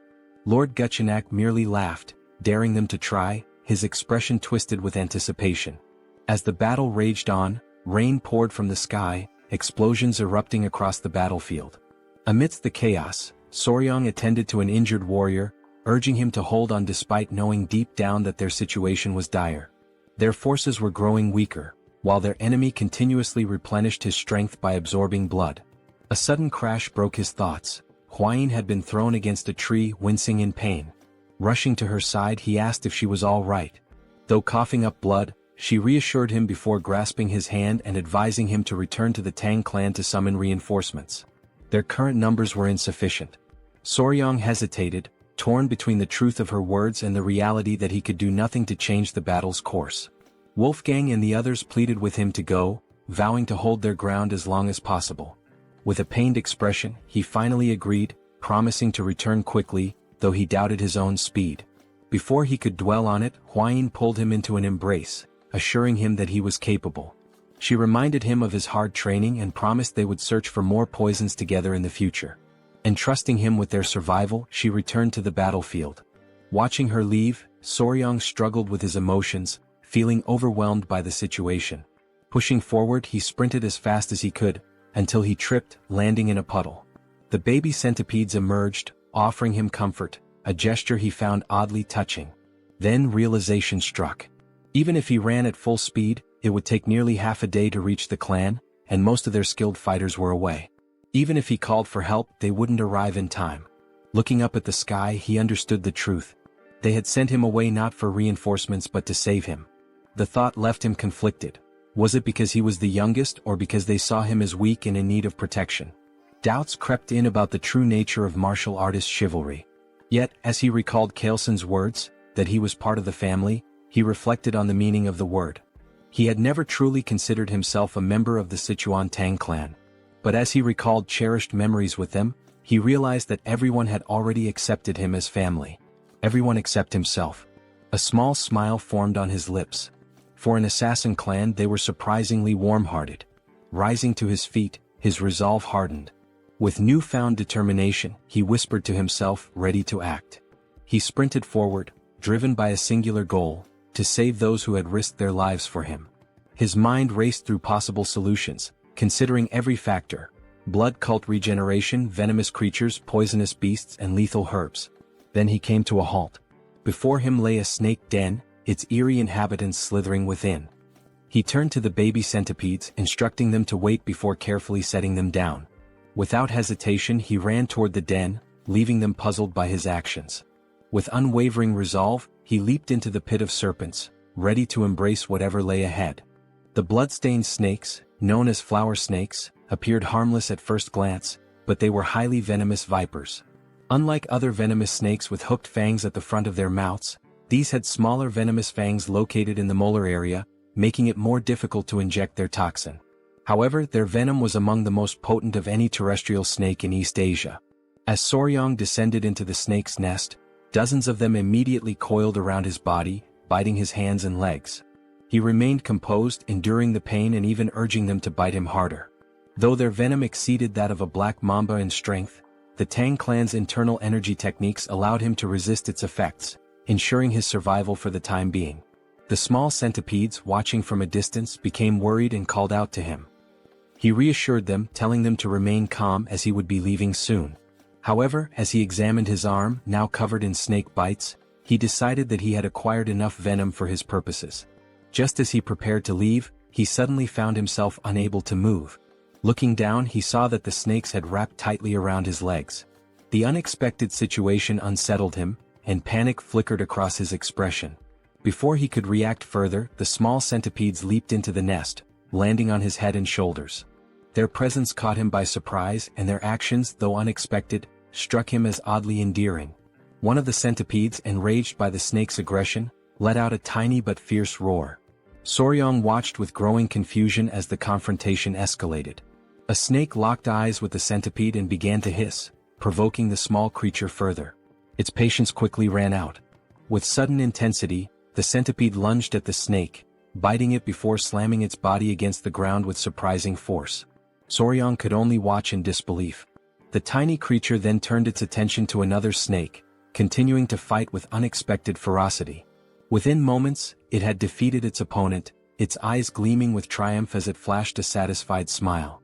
With most of the snakes now deterred, Soryang crouched down, realizing that the centipedes had intervened out of concern for him. He gently patted the head of the victorious centipede, his expression softening. The small creature climbed onto his head and, seemingly exhausted, fell asleep. With a quiet smile, Soryang prepared to leave, knowing he still had something important to do. Meanwhile, back on the battlefield, Hwayin was exhausted, but her determination remained unwavering. Many members of the clan had already fallen, and those who remained surrounded Guchenak, who showed no signs of slowing down. He grabbed another warrior by the neck, draining his blood to restore his energy. Foam formed at the victim's mouth as his life was drained away. Guchenak's eyes gleamed with twisted delight as he mocked his opponents, claiming their struggle was meaningless. Though weary, Hwayin refused to retreat. She drew her whip, prepared to fight to the very end, all while hoping that Soryang had managed to escape safely. She instructed the remaining warriors to keep Guchenak in their sights while maintaining as much distance as possible. Noting that the rain was about to stop, she ordered a signal to be sent to any nearby reinforcements. A warrior nodded in response, though Guchenak merely smirked. An elder stepped forward, urging Hwayin to leave with Soryang. His words took her by surprise, but she rejected the suggestion without hesitation. The clan members quickly voiced their disagreement, adamant that a direct descendant of the Tang clan could not abandon them. If they failed to protect her, they would be unable to face the patriarch. Guchenak remained silent at first, watching their exchange with growing impatience. Eventually he crossed his arms and interrupted. He stated that their discussion had gone on long enough. His gaze flickered between Hwayin and the elder before he coldly declared that if his entertainment fled, he would be left bored. A sinister smile spread across his face as he placed a hand on his chin. Then, with a chilling certainty, he revealed his intentions. If Hwayin attempted to escape, he would turn the Tang clan into a spectacle of suffering, a declaration of the blood cult's return. The elder clenched his teeth, recognizing that Guchenak had no intention of letting anyone escape. Hwayin, resolute, prepared to fight, vowing to take at least one of his arms, even at the cost of their lives. The determination of the clan members was evident as they fixed their gaze on Guchenak, who responded with a knowing smile. However, just as the tension reached its peak, an unexpected voice interrupted, reinforcing the belief that a member of the Tang clan never abandoned their own. The revelation left everyone in shock. Hwayin's eyes widened in disbelief as Soryang emerged, approaching with a confident stride. The elder was at a loss for words, while Hwayin, though relieved to see him, could not shake off her concern. Without hesitation, Soryang carefully removed the small centipedes from his body and instructed them to stay behind. Declaring his unwavering loyalty to the Tang clan, he removed his shirt, his eyes burning with determination. With no intention of retreating, he prepared for battle, drawing his weapons before charging directly at Guchenak. Seeing Soryang's reckless advance, Hwayin's worry deepened, but Guchenak simply welcomed the confrontation with amusement. He had previously spared Soryang's life, and now the young warrior had willingly returned. To him this was sheer foolishness. Without much effort, Guchenak seized Soryang by the neck, his eyes gleaming with cruel delight. With his grip tightening, he placed a hand on Soryang's abdomen, eager to taste his blood. Despite the pain, Soryang reacted swiftly, blocking the attack with his arm. However, Guchenak, reveling in his control, began to absorb Soryang's blood through his arm instead, causing an agonizing sensation to overtake him. Panic spread through Hwayin and Pai as they witnessed the scene. Without hesitation, Hwayin commanded the others to assist Soryang, but before anyone could reach him, Guchenak exerted his power. With a forceful stomp, he unleashed the blood-filled wave technique, shattering the ground beneath him and repelling all who approached. Pai and the others were thrown back, crashing violently onto the ground. Fortunately, Hwayin managed to react in time, catching Soryang as he lost consciousness. Meanwhile, Guchenak, now feeling invigorated, smirked in satisfaction. The hidden weapons thrown at him had been bothersome, but thanks to Soryang, he had dealt with them all at once. Hwayin, filled with desperation, held Soryang close, attempting to wake him. Observing the situation, Guchenak decided to grant Soryang a swift and painless death. However, as Hwayin refused to accept this fate, Soryang suddenly coughed, slowly regaining consciousness. His awakening startled Guchenak, whose expression twisted into one of confusion and horror. Drool dripped from Guchenak's mouth as he demanded an explanation. His hair began to fall like scattered leaves, his youthful vigor fading as his body rapidly aged. A growing fear overtook him as he realized the cause, a potent energy-dissipating poison. Strength drained from him, and his limbs trembled as the truth set in. This should have been impossible. The cult's internal energy techniques were designed to resist such poisons. Panic consumed him. He clutched his face, unable to comprehend how this had happened. The reality of his weakening body was undeniable, and he demanded to know Soryang's true identity. But Soryang, now recovering, merely smiled. With deliberate calm, he pointed at Guchenak and declared himself his natural enemy. Hwayin, witnessing Soryang's resilience, finally felt a wave of relief wash over her. As the poison continued to take effect, Guchenak trembled with fear, unable to accept his defeat at the hands of a mere child. Soryang, drained of energy, used the last of his strength to direct a weary gaze toward Hwayin, revealing something that left her in shock. Guchenak's eyes burned with rage as he fixed his gaze on Soryang. His body tensed with frustration, sweat forming on his brow as he realized that the blood he had absorbed from Soryang no longer obeyed his will. Panic set in as he struggled to comprehend what had been done to him. Determined to seize control, Guchenak took a step forward, convinced that his domination through the blood cult was imminent. Overcome with madness, he lunged toward Soryang, refusing to fall at such a crucial moment. In a fit of rage, he charged ahead with the intent to kill. Sensing the danger, Hwayin tightened her grip on her whip, immediately preparing for battle. As Guchenak neared his target, she struck, wrapping the whip around his neck, causing him immense pain. Stunned that her attack had landed, she watched as Guchenak, a formidable dark martial artist, struggled against the weapon's hold. His fury intensified as he fought to break free, his body convulsing with rage. His mind raced, unable to comprehend how his blood arts had failed him. Enraged beyond reason, he launched himself forward once more, determined to destroy them all, declaring the return of the blood cult. Hwayin, alarmed by his relentless pursuit, clenched the whip tighter. With a fierce determination, she acted swiftly, severing Guchenak's head in a single decisive motion. His lifeless body collapsed as his severed head landed nearby. The sight filled P with confusion at first, but as realization dawned, a victorious smile spread across his face. With Guchenak defeated, the elder of the clan rushed toward Soryang and Hwayin, concerned for their well-being. The members of the clan erupted in celebration, their leader having vanquished the elder of the blood cult. Hwayin, still processing the events, turned to Soryang, questioning how he had managed to weaken such a powerful enemy. When he addressed her in a way that caught her off guard, a blush of embarrassment crept onto her face. Despite his weakened state, Soryang maintained a smile, but the toll of the battle was evident. Dark circles shadowed his eyes and sweat dripped from his forehead. As he spoke of needing to be bitten by a tiger-striped water snake to counteract the poison, Hwayin grew frantic, unable to make sense of his request. His face had turned pale, prompting her to recall that such snakes carried no venom. Without hesitation, she commanded the clan members to retrieve an antidote. Hours later, Soryang regained consciousness, his body still weak. Confusion filled his mind as he found himself in an unfamiliar place. The great patriarch, observing him closely, advised him to remain still. Hwayin, also present, noted his condition with a mix of relief and concern. Soryang lay face down, unable to move, his confusion deepening as he questioned his predicament. The great patriarch channeled his energy into Soryang's back, aiding his recovery. As he learned that 10 days had passed since he collapsed, Soryang was left in shock. Hwayin, with a grateful expression, acknowledged that his actions had allowed her to defeat their formidable foe.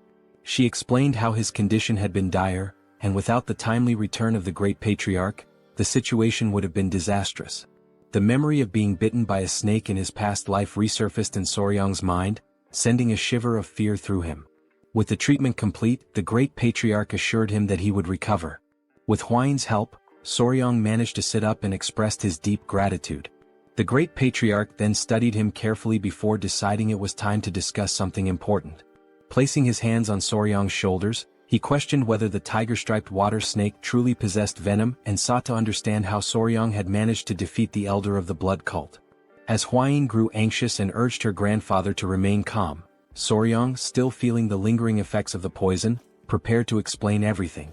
With a calm expression, Soryang raised 2 fingers and explained that the tiger-striped water snake possessed 2 types of venom, one located in its mouth and the other produced by venom glands at the back of its neck.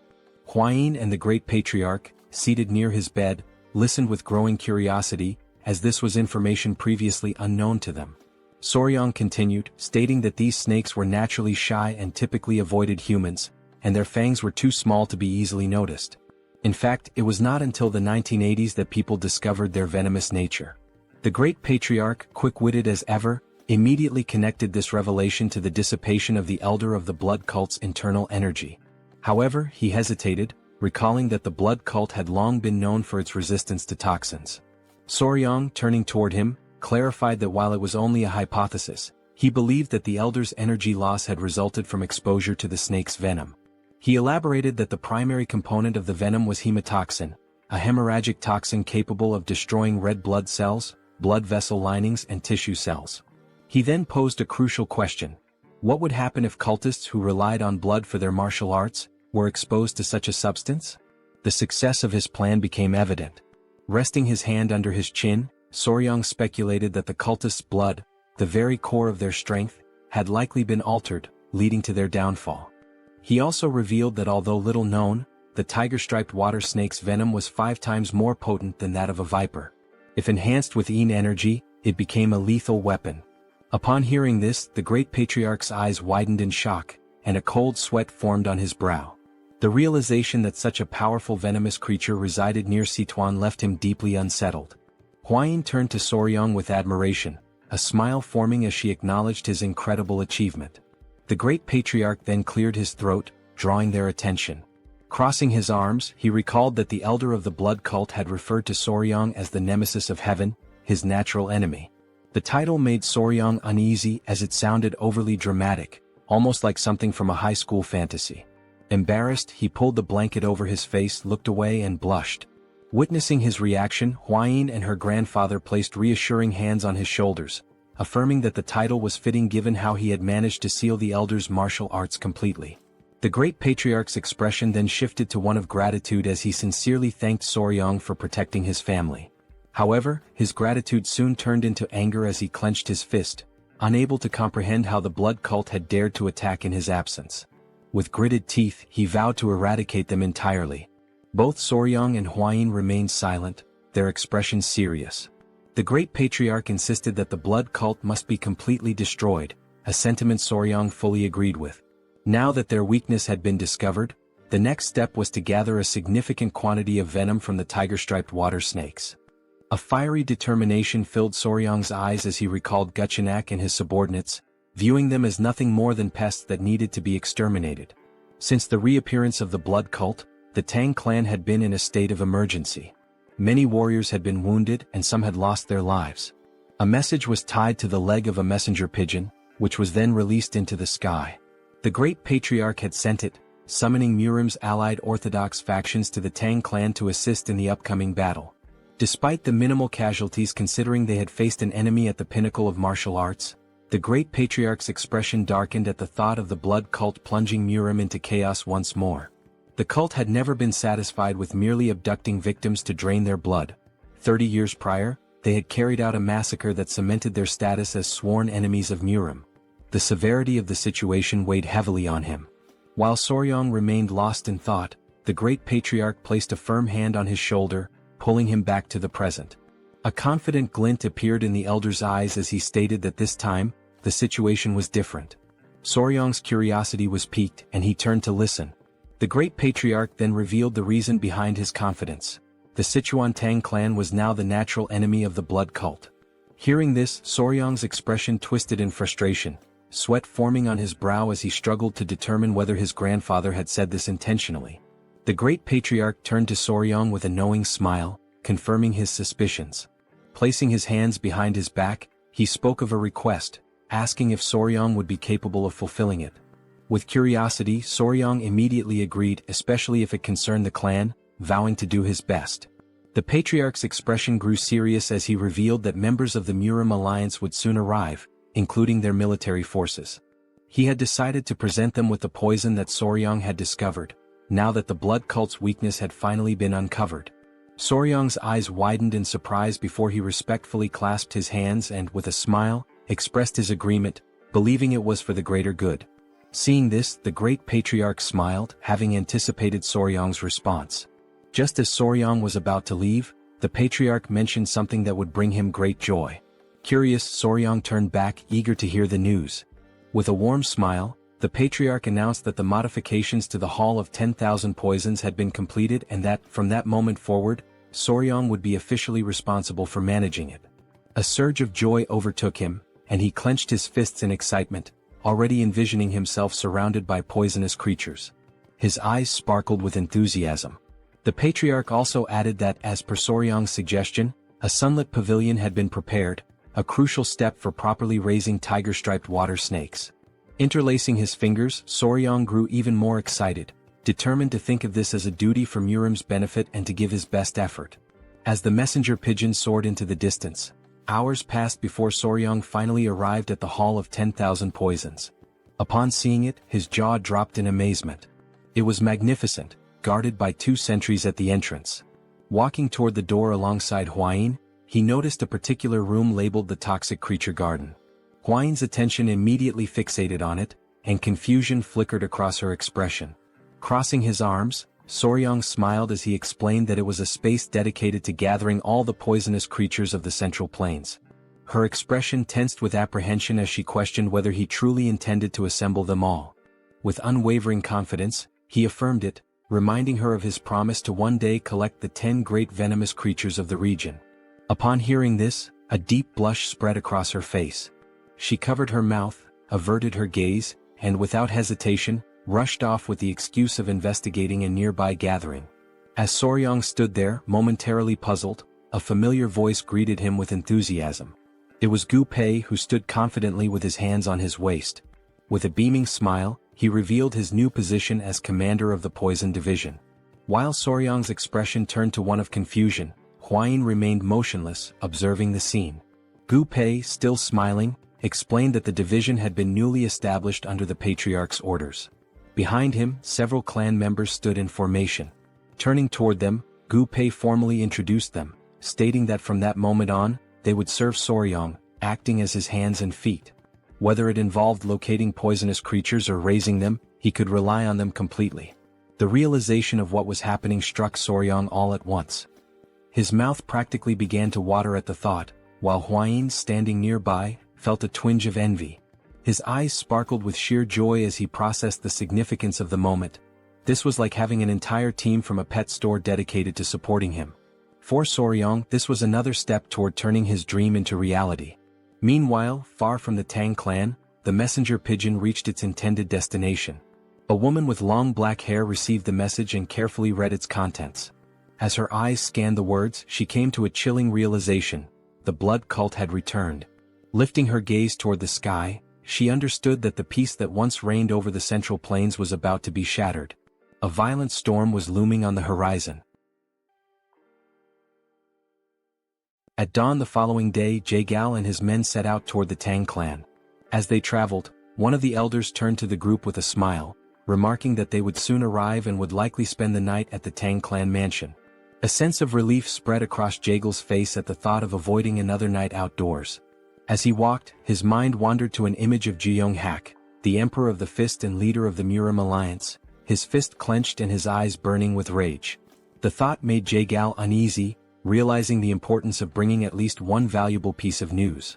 His focus remained on the search for any trace of the blood cult. After some time, the group reached the entrance of the Tang clan, where 2 armed guards stood watch. Seeing the mansion in the distance, the elder could not hide his joy. One of the guards quickly took notice of the approaching visitors, his eyes widening in recognition. He assumed that they must be the honored guests from the Murim alliance. With a composed expression, Jaegal stepped forward, closed his fan, and formally introduced himself as the military advisor of the alliance. In response, one of the guards opened the gates, while the other greeted them respectfully and expressed gratitude for their visit, requesting that they wait a moment. However, there was a hint of nervousness in the guard's eyes. Glancing to the side, the guard hesitated before explaining that there were certain matters the visitors needed to be aware of before entering the mansion. Jaegal's eyes narrowed with curiosity, while the elder, more direct in his concerns, asked whether they were required to surrender their weapons before proceeding. The guard, appearing slightly embarrassed, brought a hand to his chin before revealing that, no matter how small or insignificant a creature might seem, it was strictly forbidden to take a life within the Tang clan. At this, Jaegal's expression shifted to one of surprise, and his mind conjured the image of a golden Buddha statue. The possibility of the entire Tang clan converting to Buddhism crossed his mind. Sensing the misunderstanding, the guard quickly reassured them that they would understand once inside but emphasized the importance of abiding by this rule. Upon hearing this, Jae-gal and the elder became solemn. Before they could discuss the matter further, a familiar presence approached. The newcomer was visibly pleased by the arrival of the military advisor. Jae-gal's eyes widened slightly in recognition before a smile formed on his face. The ones greeting him were Hwain and Soryang. They both bowed their heads respectfully, and Jae-gal returned the gesture, acknowledging that it had been some time since he last saw Hwain. She placed her hands over her abdomen and, with a measured tone, noted that exactly 1 year had passed since their last meeting. With a light-hearted smile, Jae-gal inquired about the whereabouts of the myriad poison's divine sovereign. In response, Hwain closed her eyes briefly before explaining that her grandfather had left to search for traces of the blood cult, offering her apologies for any inconvenience. Jae-gal regarded her with a calm expression, dismissing any notion that it was an inconvenience. Instead, his attention soon shifted toward Soryang, his curiosity piqued. Studying the young warrior, he asked about his identity. With a polite smile, Soryang introduced himself, expressing his honor in meeting the military advisor. At this, Jae-gal and the elder exchanged glances, a hint of confusion in their eyes as they observed that the young man was not from the Tang clan. Before either could voice their thoughts, Hwain placed a hand over her chest, averted her gaze and hesitated before revealing that Soryang was her fiancé. A stunned silence followed. Jae-gal and the elder stood frozen in shock, while the men accompanying them reacted with disbelief. Whispers of jealousy spread among the group as realization dawned upon them. One of Murim's 3 flowers had a lover. Their hearts filled with despair as they clenched their fists, their eyes shimmering with unshed tears. To them, the world had never seemed more unfair. None could understand how or where Soryang had come from, and envy seeped into Jae-gal's expression as well. With a composed demeanor, he slowly unfolded his fan and lowered his gaze. He requested that they be guided inside, knowing that if the mood continued, the entire group might challenge Soryang to a sparring match. Just as tension simmered, an unfamiliar sound echoed through the air. Jae-gal and the elder instinctively tensed, their expressions shifting from confusion to intrigue, as they searched for the source of the strange noise. The men were left in shock, their jaws dropping as they lifted their gaze to the sky. Their expressions of astonishment quickly drew the attention of everyone around them, revealing that something unusual had appeared above. The source of the strange sound was soon identified, the golden-haired king bees which were flying in the area. The sight of such highly venomous creatures within the Tang clan left the group in disbelief. Instinctively, several men moved in front of Hwain, drawing their swords and instructing the others to remain cautious. Their stance made it clear that they were prepared to protect her at all costs. Observing their reaction, Soryang became increasingly alarmed.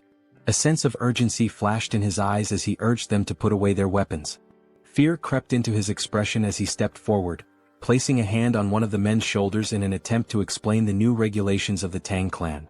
However, the warrior, overwhelmed by anger, shoved Soryang's hand aside and, with a furious glare, demanded that he step away. He made it clear that the golden-haired king bees were incredibly dangerous creatures, capable of killing an ordinary person with ease. Despite Soryang's efforts to calm the situation, the men continued pressing in on him, gradually suffocating him beneath their collective weight. Unable to suppress his frustration any longer, he forcefully pushed them back. His eyes burned with intensity as he declared that he had been raising the golden-haired king bees himself, urging everyone to remain calm. The revelation left the group in shock. One of the bees landed gently on Soryang's head, an affectionate gesture that only deepened their disbelief. Jae-gal and the others, overwhelmed by fear, instinctively stepped back. Unfazed, Soryang smiled as he played with the bees, fully aware that they had missed him after their time apart. Seeing this, Hwain's expression softened, and a joyful smile appeared on her face. Meanwhile, the bees turned their attention toward Jae-gal and his men, who were still struggling to process what they had just witnessed. Soryang, maintaining his calm demeanor, stroked one of the bees and gently reassured them not to sting the guests. One of the warriors, watching in stunned silence, broke into a nervous sweat upon realizing that Soryang was treating these lethal creatures as if they were harmless pets. Gradually, the tension in the group dissipated, and the young warriors regained their composure. With the situation now under control, Jae-gal and the elder accompanied Soryang and Hwain inside. As they walked, Jae-gal's thoughts remained fixated on Soryang. It was difficult to believe that this young warrior from Hainan Island had become the fiancé of the renowned poisonous flower. The realization that an outsider had managed to secure such a position within the Tang clan left him in a state of disbelief. As they strolled further, something caught Jaegel's attention. Nearby, two men were sitting and engaged in a heated argument. The black-haired man, his expression fierce, held up a small vase and insisted that a venomous scorpion would be a more fitting companion for the Tang clan. In response, the orange-haired man, equally enraged, produced a small chameleon and vehemently argued its superiority, directing everyone's attention to the creature's radiant crest. Jaegel's pulse quickened as unease settled over him. Placing a hand on Soryang's shoulder, he hesitated before asking why so many warriors within the Tang clan were preoccupied with insects and animals. Pulled from his thoughts, Soryang turned his attention back to the scene, his curiosity piqued. As the men continued their dispute, he casually explained that they were enduring the venomous creature companionship punishment. The response sent a chill through Jaegal, who instinctively began to sweat. The thought of such a punishment unsettled him, and he quickly inquired about what they had done to deserve it. Soryang placed a hand under his chin, deep in thought, before recalling the events from a few nights prior. That evening, Soryang and Hwayin had gone to the training hall. As Soryang trained, Hwayin became increasingly anxious and advised him to focus on expelling his internal energy. However, despite his best efforts, Soryang's movements resembled a dance rather than proper training. Just as they continued, an unexpected presence disrupted them. Commander Gu and his men arrived, their faces tense. As they stood before them, they closed their eyes momentarily, visibly nervous. With a sorrowful expression, Gu Pei offered his apologies, explaining that a significant problem had arisen.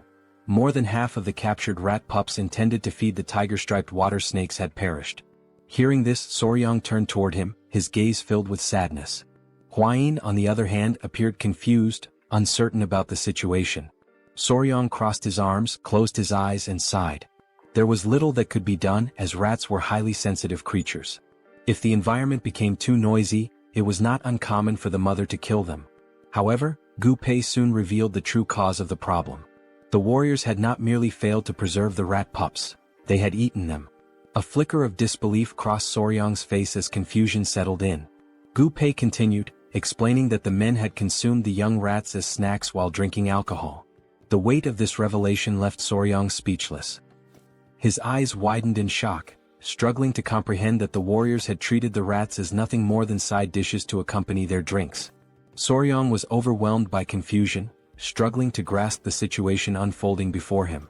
Hwayin, arms crossed, turned her gaze toward Gu Pei and clarified the meaning of 3 screeches, a dish in which live baby rats were dipped in sauce and eaten. Embarrassment washed over Gu Pei as he lowered his head once more and apologized. Soryang, paralyzed by disbelief, attempted to make sense of what he had just heard. Hwayin stepped forward and scolded them, prompting Gu Pei to clutch his ears as he explained the reasoning behind their actions. Some of the poison handlers were from Hainan, and reminiscing about home had led to an unexpected turn of events, resulting in the warriors consuming the baby rats that had originally been captured to feed the tiger-striped water snakes. Soryang's expression darkened with contempt as the full realization set in. Anger surged within him, and he understood that measures needed to be taken to ensure they learned the true value of the creatures they raised. It was through this incident that the Tang clan of Sichuan established the venomous creature companionship punishment and implemented a new set of rules. Back in the present, Soryang stood with his arms crossed, his gaze unwavering as he explained that each warrior was now responsible for raising a venomous creature.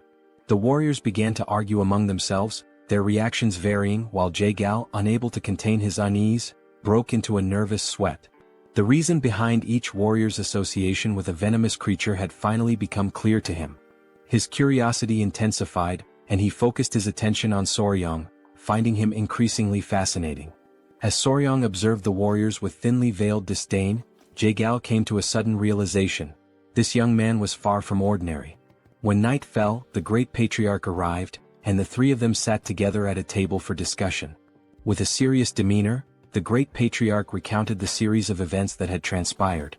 Jaegal, closing his eyes momentarily, smiled and remarked that Soryang must be the enigmatic young warrior whom the patriarch of the Tang clan had encountered on Hainan Island. The great patriarch studied him for a moment before smiling and inquiring about his thoughts on the Tang clan's most treasured possession. Jaegal expressed his admiration for Soryang, remarking that the term enigmatic hardly did him justice. He acknowledged the astonishing nature of the golden-haired king bees, further reinforcing his intrigue. Soryang, however, could not suppress a sense of nervousness at being the subject of such praise. Jaegel's expression shifted to one of grave seriousness. His mind lingered on a troubling matter: the complete lack of any clues regarding the blood cult. The great patriarch, his composure steady, turned toward Soryang with a knowing smile. He declared that they could not afford to remain passive while the influence of the blood cult continued to spread unchecked. Soryang's curiosity was piqued, and he directed his full attention to the patriarch. Without hesitation, the elder instructed him to retrieve something. Jaegal, taken aback, felt his confusion deepen as his curiosity reached its peak. The great patriarch raised a finger and, summoning his power, formed a protective barrier around them. His eyes closed briefly as he explained that no sound could be allowed to escape, and for that reason he had invoked a Kai barrier. As Soryang reached into his clothing, Jaegal turned his attention to the shimmering barrier, his jaw tightening in astonishment. With unwavering confidence, Soryang produced a small jar and placed it on the table. Jaegal immediately seized it, scrutinizing the object while his mind raced with questions. The mere presence of the Kai barrier suggested the jar contained something of great importance. Unable to hold back his curiosity, he questioned what kind of item required such extreme secrecy. The great patriarch, maintaining his steady gaze, revealed that the jar contained a poison capable of dissipating internal energy. Jaegal, unimpressed at first, argued that such poisons were fairly common and did not seem to warrant the use of a Kai barrier. However, as Soryang and the patriarch exchanged knowing glances and nodded with subtle smiles, the revelation came. This particular poison had a unique property: it exclusively affected members of the blood cult. Jaegel's expression shifted instantly. His focus locked onto the jar and his eyes widened in shock. Panic surged through him as he slammed his hand against the table, demanding confirmation. The great patriarch, eyes closed in calm certainty, affirmed the truth of the claim. A deep, burning hatred flickered in Jaegel's gaze as his thoughts turned to the blood cult. The significance of this discovery could not be overstated. He recalled the brutal rebellion of 30 years prior, when their fiercest battles had been met with devastating setbacks. The realization dawned upon him: the blood cult had survived the onslaught not because of their superior strength alone, but because the internal energy-dissipating poison had been entirely ineffective against them. The great patriarch, reflecting on the past, confirmed Jaegel's suspicions. When martial artists like themselves were poisoned, their internal energy dispersed, rendering them powerless. However, the members of the blood cult had remained completely unaffected. Jaegal, maintaining a serious gaze, inquired about the potency of this particular version of the poison. The great patriarch's expression radiated confidence as he explained that, according to Huayin, the poison was capable of reducing the physical abilities of its target to that of an ordinary person. He further revealed that she had successfully defeated a blood cult elder who had been poisoned, striking him down with a single blow. Upon hearing this, a smile spread across Jaegel's face, his eyes gleaming with satisfaction. The revelation confirmed that the poison's effect was reminiscent of the internal energy-dissipating poison used in the past. Acknowledging the significance of such a discovery, he offered a gesture of respect to the great patriarch and expressed his gratitude. With a weapon like this, even the leader of the alliance could find some relief. The great patriarch, however, redirected the recognition toward Soryang, explaining that the true credit belonged to him. It was Soryang who had made this discovery, having willingly poisoned himself to bait the blood cult elder into absorbing his blood. The consequences had been severe. He had lingered at the brink of life and death for nearly 10 days. Jaegel's admiration deepened as he processed the extent of Soryang's sacrifice, recognizing both his wisdom and bravery. Soryang, caught off guard, instinctively touched his neck, his face flushing with embarrassment. Jaegal, moved by the young warrior's actions, placed a firm hand on his shoulder. With a grateful expression, he declared that if Soryang had any wish, he need only voice it, and he would personally ensure that the leader of the alliance granted it. A smile played on his lips as he awaited an answer. Soryang lowered his head, deep in thought, his fingers grazing his chin. After a moment of hesitation, he finally spoke, his expression betraying a hint of nervousness. Instead of requesting martial manuals, rare elixirs, or treasures of gold and silver, he asked if it would be possible to obtain information about toxic creatures. Jaegel's confusion was immediate. His eyes narrowed as he struggled to comprehend why Soryang, given such an opportunity, would prioritize knowledge of venomous creatures over invaluable martial resources. A bead of sweat formed as he tried to make sense of the young warrior's unconventional request. Observing this, the great patriarch let out a hearty laugh. Jae-gal, closing his eyes, came to a realization. Soryong was truly unlike anyone he had ever encountered. Even within the long history of Murim, such eccentricity was unprecedented. When he reopened his eyes, a knowing smile formed on his face. Though he admitted that he might not have precisely the information Soryong sought, he presented an alternative. He inquired whether Soryong would be interested in a mystical stone lizard.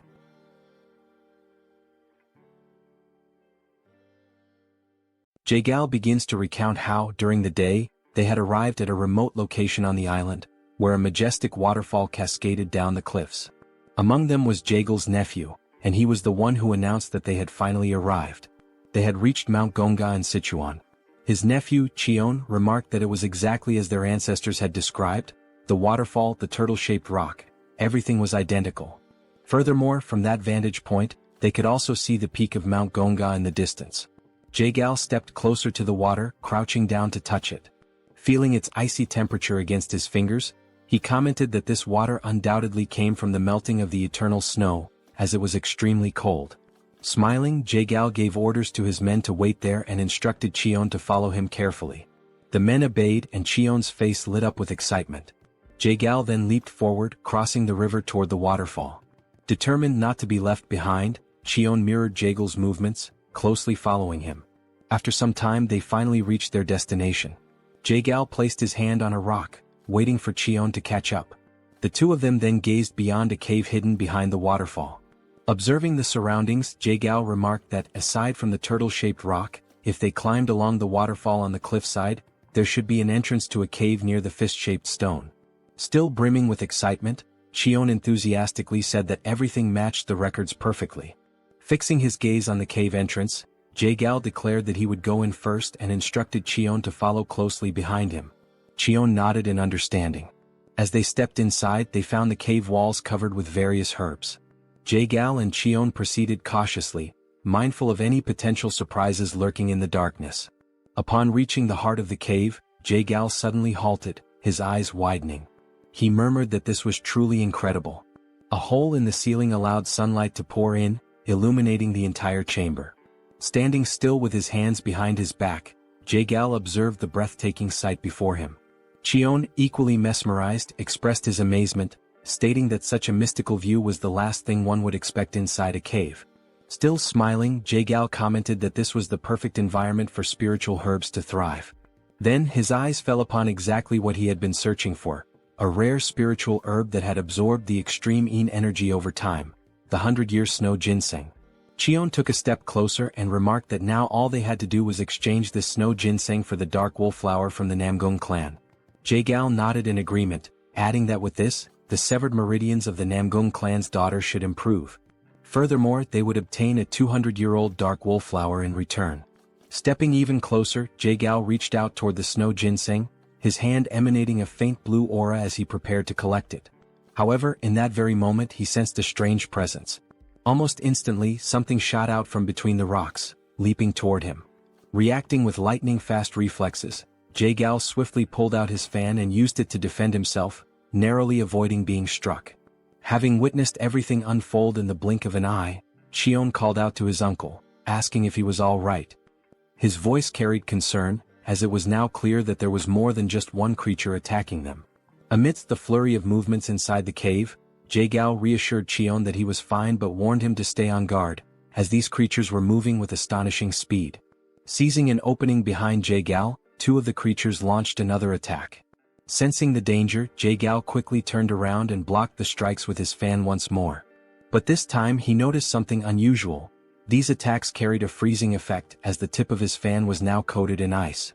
Cheon approached and asked what was happening, but Jae-gal remained silent for a brief moment. Then he spoke, stating that this was a lizard. Cheon, puzzled, hesitated before asking if he had heard correctly.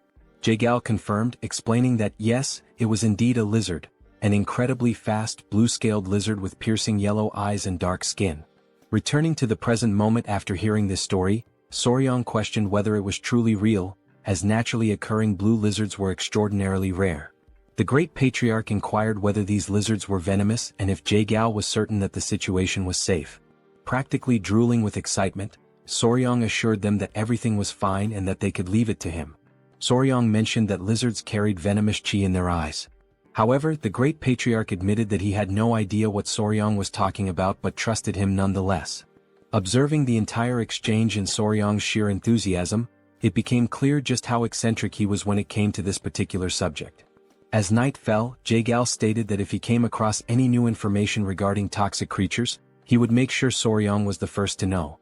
The following day his father-in-law returned. Calling out for his son-in-law, he sought Soryong. Still seated in the same place, Hwayin welcomed him, while Soryong asked if something had happened. Approaching him, the patriarch suddenly pinched Soryong's cheeks, asking if he was all right. Soryong, somewhat confused, responded that he was fine, while Hwayin observed the entire scene, shocked by her father's reaction. Then Soryong revealed his arms, which were covered in snake bites. He casually explained that although he had woken up after 10 days with scars all over his arms, he was in fact alive. Upon hearing this, the patriarch's expression darkened, his anger igniting against those wretched bastards from the blood cult. It was only then that the patriarch realized he had completely forgotten something. Then he turned to Hwayin and shouted, asking if she was all right. Hwayin, realizing that she had been momentarily overlooked, responded that she was fine and asked him to calm down. She reassured him once more, emphasizing that she was truly fine because Soryong and all the family members had saved her. Seated in the background, the Grand Patriarch remarked that Soryong had done something truly remarkable. He recalled that after taking down the elder, Soryong had boldly declared the words, "Your natural enemy is me." Hearing this, the Patriarch's eyes gleamed with interest, while Soryong blushed in embarrassment. Hwayin, however, corrected the statement, saying that the actual phrase had been, "I am your natural enemy." Soryong, fidgeting with his fingers in a timid manner, admitted that it happened that way because his plan had worked so well. Thanks to that, they had been able to uncover the weakness of the blood cult. Interrupting the family moment, Jae-Gao called out to Cheolsun, the patriarch, stating that he was also present. The patriarch turned to him and asked how he had been. Clasping his hands in a formal greeting, the patriarch remarked that ever since Jae-Gao had risen in rank, they had not communicated much and were now finally meeting under these circumstances. Jae-Gao acknowledged this as true and expressed his regret over it. Soryong, not entirely understanding the situation, had a confused look on his face. Meanwhile, Hwayin, smiling as she adjusted her hair, explained that they had been childhood friends. Jae-Gao then invited the patriarch to take a seat, mentioning that there was much to discuss, starting with the blood cult. Turning his gaze toward the couple, Jae-Gao also requested that they sit down as there were more details to go over. Sometime later, the patriarch asked Jae-Gao how the search for the secret agent was progressing. Hearing this, Soryong thought to himself that they might be talking about a spy or something similar. So he asked what kind of secret agent they were referring to. The patriarch stroked his chin and gave a faint smile. He then asked if Soryong remembered how the bastards from the blood cult had invaded to steal the secret manual of the venomous claw of the bloody hand. Soryong confirmed that he did and added that it seemed like they considered it to be of immense value. The patriarch stated that this was exactly the point. He then asked Soryong how he thought their enemies had discovered that the venomous claw of the bloody hand was in the possession of the Tang Clan. This revelation left Soryong in shock. He had not even considered that possibility. Rising from his seat, slightly agitated, Soryong exclaimed that this was a huge problem. He then asked if someone from the Tang Clan could possibly have leaked information to the blood cult. This question stunned both the patriarch and Jae-Gao. Jae-Gao then turned to the patriarch and suggested that he educate his son-in-law, as being a newcomer, he was unaware of certain histories, despite having heard quite a few entertaining stories about him. The patriarch chuckled, stroking his mustache. Meanwhile, Soryong, sweating slightly, wondered if he was being perceived as odd. Hwayin then turned to Soryong and firmly stated that secret agents could never exist within the Tang Clan. She explained that even when selecting a mere servant, they conducted thorough background checks on all direct relatives and even distant cousins. Cheolsun added that only if the individual passed these strict evaluations would they bring all direct family members into the clan. He further explained that all children were raised within the Tang Clan. Under such circumstances, no one would dare betray them. Listening to this, Soryong realized that they took extremely rigorous precautions. Still processing it all, Soryong then asked who the secret agent was. Jae-Gao revealed that it had been the woman who served tea. She had been discovered, and the necessary measures had already been taken. He also stated that she was a servant of the Murim alliance and mentioned that, within the alliance, only 3 people had knowledge of this matter. At this point, the leader of the alliance must have already captured her. Meanwhile, as the situation within the Tang clan was beginning to settle, an unexpected guest arrived at the Tang clan's mansion.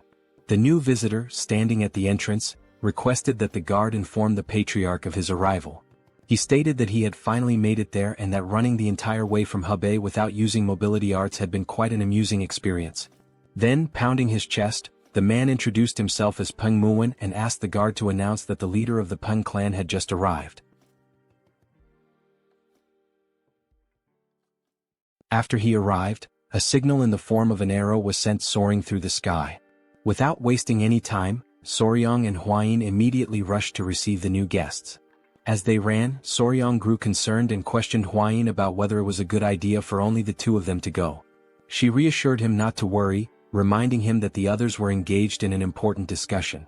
With a subtle smile, she pointed out that the young master was also the son-in-law of the Tang family and encouraged him to have a bit more confidence in himself. Upon arriving at the location, Soryong slowly opened the door, convincing himself that it was merely a guest from another clan and that there was no reason to be nervous. However, the moment his gaze landed on the newly arrived individuals, he froze in place, overwhelmed by the intimidating presence of the men standing before him. Peng Muwen studied him with a slightly suspicious expression before shifting his focus elsewhere. Suddenly, both he and his men brightened as soon as they saw Lady Huayin. Their expressions softened with joy as she formally introduced herself and greeted the head of the Peng clan. Muwen commented on how much time had passed since their last meeting and admitted that he had barely recognized her, as she had been much smaller back then. Huayin, smiling, agreed, remarking that it had already been 5 years, a considerable amount of time. As Muwen observed Soryong standing beside Huayin, his expression shifted once more, and he questioned the identity of the man accompanying her. Still feeling nervous, Soryong respectfully clasped his hands together and introduced himself as Soryong, the son-in-law of the Sichuan Tang family. For a brief moment, Muwen seemed utterly perplexed by this statement. Without warning, Muwen reached out and pinched Soryong's cheeks before turning to Huayin and asking if he was truly her fiancé. She confirmed with a straightforward, yes. Even after hearing her answer, Muwen remained skeptical, carefully studying Soryong's demeanor. The longer he stared, the more anxious Soryong became, his nervous sweat increasing as he struggled to maintain eye contact. Resting his hand on his chin, Muwen suddenly came up with an idea. Before Soryong could react, Muwen grabbed his baseball bat, seemingly wanting to verify something. Both Soryong and Huayin turned red at the unexpected action. After a moment of silence, Muwen burst into laughter and casually remarked that he had been wondering if Soryong was too young, but judging from down there, he was certainly a man. His words made Soryong's face flush an even deeper shade of red. Turning back to Huayin, Muwen praised her for finding a good partner, confidently stating that Soryong would become an incredible man in the coming years. Embarrassed, Huayin shyly covered her face, unable to hide her blushing cheeks. As laughter filled the air and Soryong remained awkwardly speechless, one of Muwen's men silently noted that the Hebei Peng clan truly had no regard for etiquette or formalities. Perhaps this was simply the leader's unique way of assessing Soryong. Deciding to roll with the situation, Soryong accepted the compliment and in his mind, acknowledged that a man recognizes another man. Muwen, still amused, let out another hearty laugh and commented that Soryong was unlike the useless heirs from other famous clans. With a firm pat on Soryong's back, Muwen officially introduced himself as the head of the Peng family, expressing his pleasure in meeting him. Huayin then called out to Peng, prompting him to ask if something was wrong.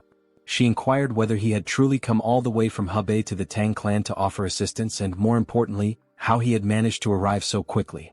At her question, Muwen's demeanor turned serious once again. He asked what kind of help was needed and whether something had happened to the Tang family. However, instead of giving a direct answer, he simply reached out and ruffled Soryong's hair, which in turn irritated Huayin slightly. Now joining the ongoing meeting with Jaegal, Muwen was brought up to speed on the recent events concerning the blood cult's appearance.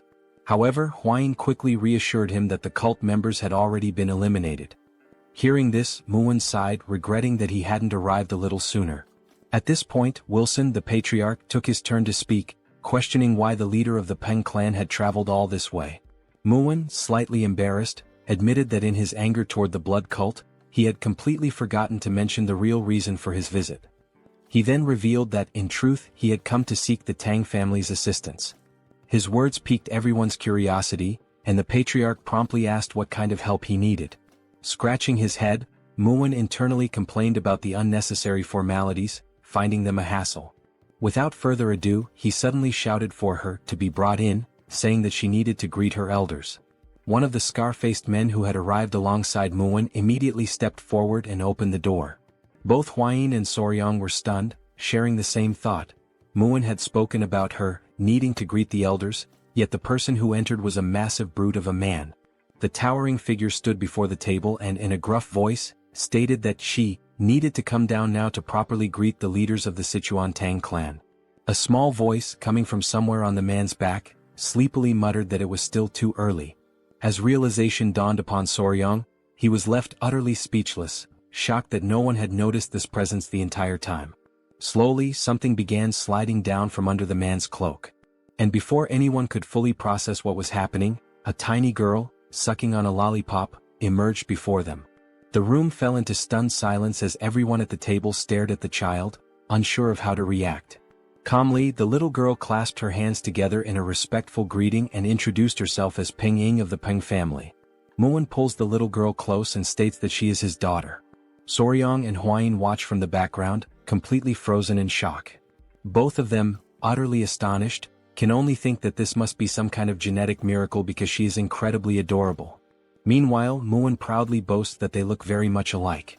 Now gently stroking his daughter's head, Muin explains that this child is the reason he came to the Tang family to ask for help. While she calmly nibbles on a biscuit, he continues, stating that she has been feeling somewhat unwell and asks if the Tang clan could take a look at her. Upon hearing this, both the patriarch and Soryang exchange uncertain glances, questioning what kind of illness it could be. Something then catches Soryang's attention.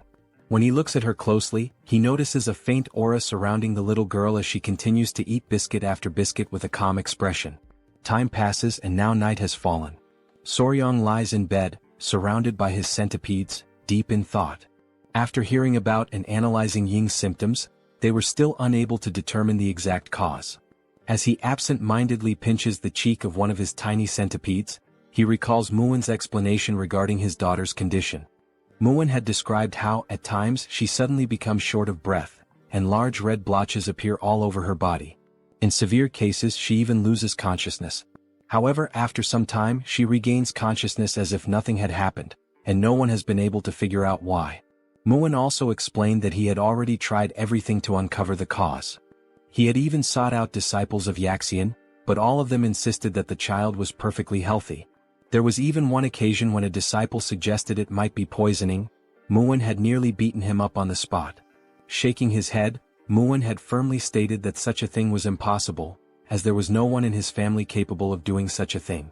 The patriarch then pointed out that if it truly were poisoning, there could be an internal issue within the Peng family. However, Muin confidently reassured him that no member of the Peng family would ever commit such an act. Scratching his head, Muin sighed and said it was better not to dwell on it too much, as he didn't want to start suspecting his own family. Jagal then intervened, saying that jumping to conclusions would not help since poisoning is not always caused by another person.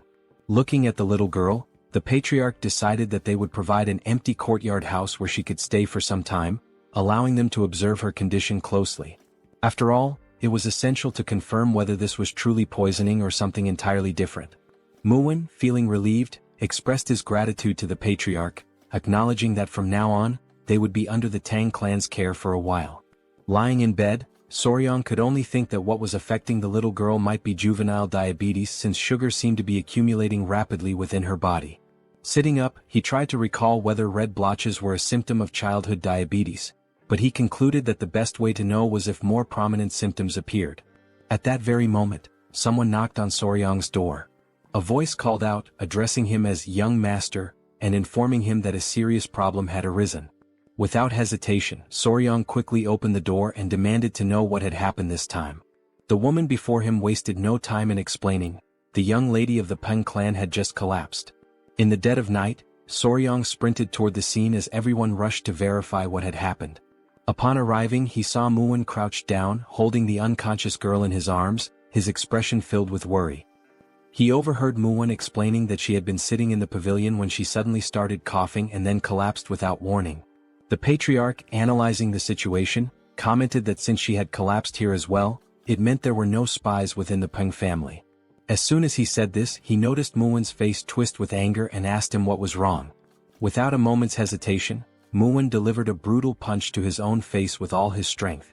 The impact was so powerful that one of his teeth went flying far into the distance. Now grinning, toothless, Muwen apologized, admitting that despite what he had previously said, he had not been able to forgive himself for even briefly suspecting his own family. His men, overwhelmed with admiration, began to weep proudly. Muwen, still holding his daughter, continued, saying that if Ying had collapsed here as well, then the cause must be something else entirely. The other men of the Peng family, moved by their leader's actions, followed suit, delivering fierce punches to their own faces and shouting apologies. They lamented their failure, insisting that despite being by her side, they had not been able to prevent the young lady from collapsing, branding it as their own disgrace. The patriarch, watching this bizarre display, simply sighed and urged them all to calm down. As yet another tooth soared through the air, Huayin placed a hand on Soryong's shoulder and quietly asked him what they should do now. Soryong responded with determination, stating that there was only one way. In the background, Soryong suddenly raised his voice, calling for everyone's attention and urging them to remain calm above all else. He then confidently announced that there was a method to uncover the cause of her symptoms and at the same time, prove everyone's innocence. Both the patriarch and Muwen immediately turned to him, asking what this method was. With deliberate steps, Soryong slowly approached Muwen and the unconscious young lady, lowering himself to her level. The entire room fell into an uneasy silence, every person anxiously waiting for his next words. With a serious expression, Soryong finally declared that the first step was to remove all of the young lady's clothing. The room was instantly filled with shock. Huayin and the patriarch were left completely speechless, their faces frozen in sheer disbelief at the audacity of his statement. Meanwhile, Muwen's expression twisted into pure rage as he struggled to comprehend Soryong's intentions in attempting to undress his daughter. Holding his daughter in his arms, Peng asked Soryong to repeat what he had just said, while the patriarch observed the situation in silence, showing no reaction. At that moment, countless doubts raced through the young warrior's mind. And just as he was about to repeat his request to change the young lady's clothes, he was suddenly grabbed by his collar at a speed even he hadn't anticipated. Muwen, his heart burning with fury, demanded to know if he had truly just heard Soryong suggest removing his daughter's clothing. Just like that, out of absolutely nowhere. With no other choice and in utter desperation, Soryong pleaded with him to wait. Sensing the imminent danger, a baby centipede emerged from within Soryong's clothing, crawling out to assess the situation, but he quickly ordered it to go back inside. Observing the tense atmosphere, the patriarch stepped in, urging Muwen to calm down, as his son-in-law must have had something in mind. Huayin, noticing that Soryong was struggling to endure the pressure, also intervened, asking Muwen to at least listen to him first. Reluctantly, Muwen released Soryong's collar, but his anger had not yet subsided. His voice remained sharp, his words laced with irritation as he pointed out that Soryong had dared to suggest removing his daughter's clothing, who had not even reached adulthood yet. He demanded a proper explanation for such an outrageous statement. Now that the tempers had cooled slightly, Soryong took a deep breath and asked Lord Peng to remain calm and listen to him until the end. He then clarified that what he truly meant was that her clothes should be removed and replaced with different ones, as there was a strong possibility that something within her garments or personal belongings had caused her to faint. It was only then that Muwen finally grasped the boy's true intentions. Realizing his mistake and deeply irritated with himself, he clenched his fists, fully expecting to lose yet another tooth, as he begrudgingly admitted that he had doubted the young warrior's words. Soryong urged him to stay calm, pointing out that his daughter's sudden collapse must have left him shaken. Muwen, now grinning despite his missing tooth, expressed his sincere gratitude for Soryong's patience and understanding toward another person's mistake. Taking on a more serious tone, Soryong then firmly declared that, from this moment onward, the young lady would remain under the care of the Tang clan. Until further notice, all contact with the Peng clan would be strictly restricted. Muwen, visibly unsettled by this decision, immediately asked if that meant even he would be prohibited from seeing her. Soryong confirmed it without hesitation, stating that not even Muwen himself would be allowed. He then explained that if she exhibited the same symptoms while under his care, it would prove that the cause had nothing to do with the Tang clan. He elaborated further, explaining that this technique was known as controlled environmental adjustment, a method commonly used by breeders of insects, reptiles, and amphibians. Since animals cannot verbally express what is wrong, humans cannot immediately determine the exact cause of their ailments.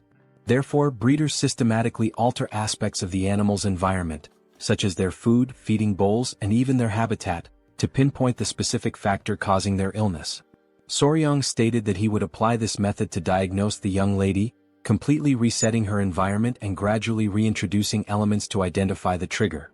All of this was to ensure that she would no longer faint without understanding the reason behind it. The patriarch noted that this process might take some time, but he was confident that they would be able to uncover the root of her condition. He then praised his son-in-law for coming up with such a thoughtful solution. Hearing this, Soryong became visibly flustered, while Muin simply nodded in understanding. Then, with tears welling up in his eyes, Muin, his voice heavy with emotion, begged them to take good care of his daughter. Soryong smiled, pounded his chest confidently, and assured him that he could leave it to him. In his mind, he thought that after raising countless creatures, taking care of a little girl should be nothing in comparison. However, Soryong had not anticipated what happened next. Unlike the creatures he had raised, the child, being entirely different from them, began to cry.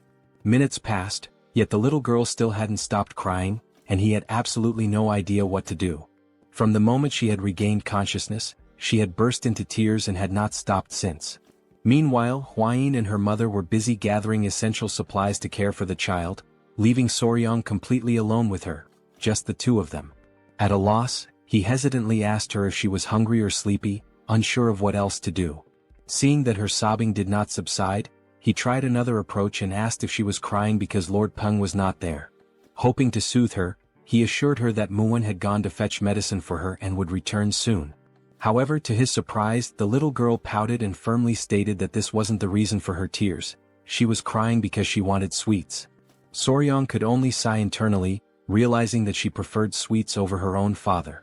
Now reflecting on this, he suddenly remembered that while they were changing her clothes, she had several sweets hidden away. Trying to calm her down, he gently asked her to relax, explaining that since she had just woken up, she couldn't eat sweets right away. Instead, he suggested that she eat some rice porridge first and later he would personally make some treats for her. He then moved closer, lowering his voice slightly as he told her that if she ate her porridge properly and behaved well, he would prepare candied fruit skewers for her. At that moment, her eyes lit up with excitement, the prospect of sweets instantly lifting her spirits. However, for this to happen she would have to promise to behave. Without hesitation, she quickly agreed, nodding eagerly as she vowed to eat well and be on her best behavior. And the little girl confidently states that everyone in the Tang clan always keeps their promises. She then adds, with complete seriousness, that if she ever breaks hers, he has permission to punch her in the face. Hearing this, Soryong is utterly taken aback, his mind reeling as he wonders what on earth the Tang clan teaches its children. Later that day, Muin finds himself hidden behind a cluster of bushes, burdened with worry. He has no choice but to watch his daughter from afar, restricted by the new rule that forbids him from approaching her. However, his covert surveillance does not go unnoticed. Soryong, catching him in the act, immediately questions what he is doing hiding there.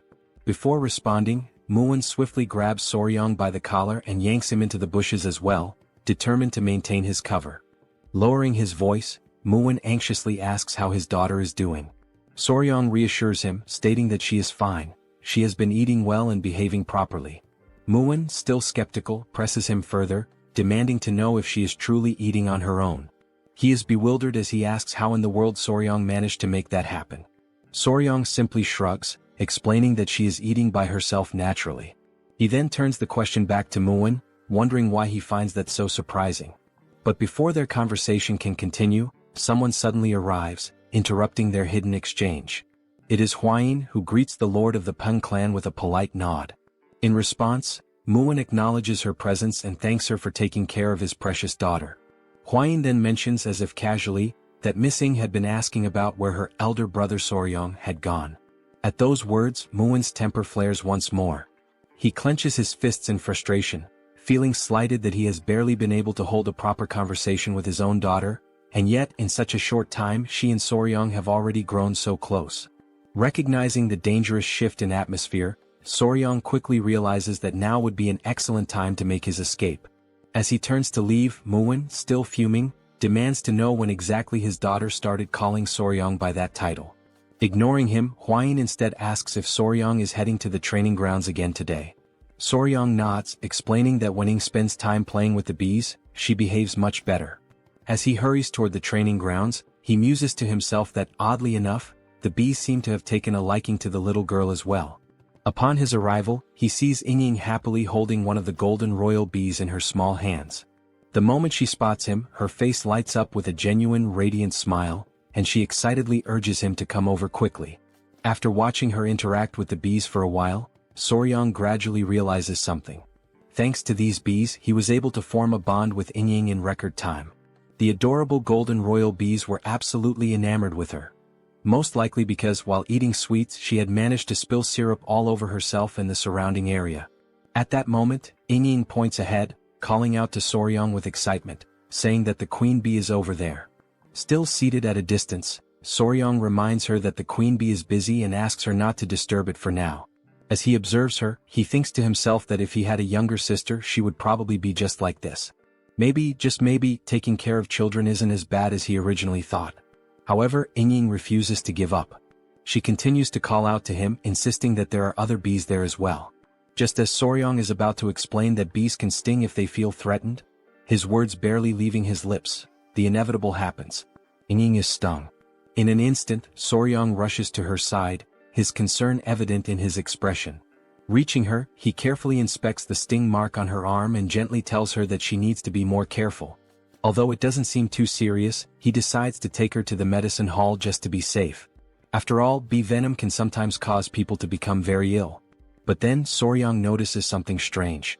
The little girl's breathing is becoming unusually labored, far heavier than it should be.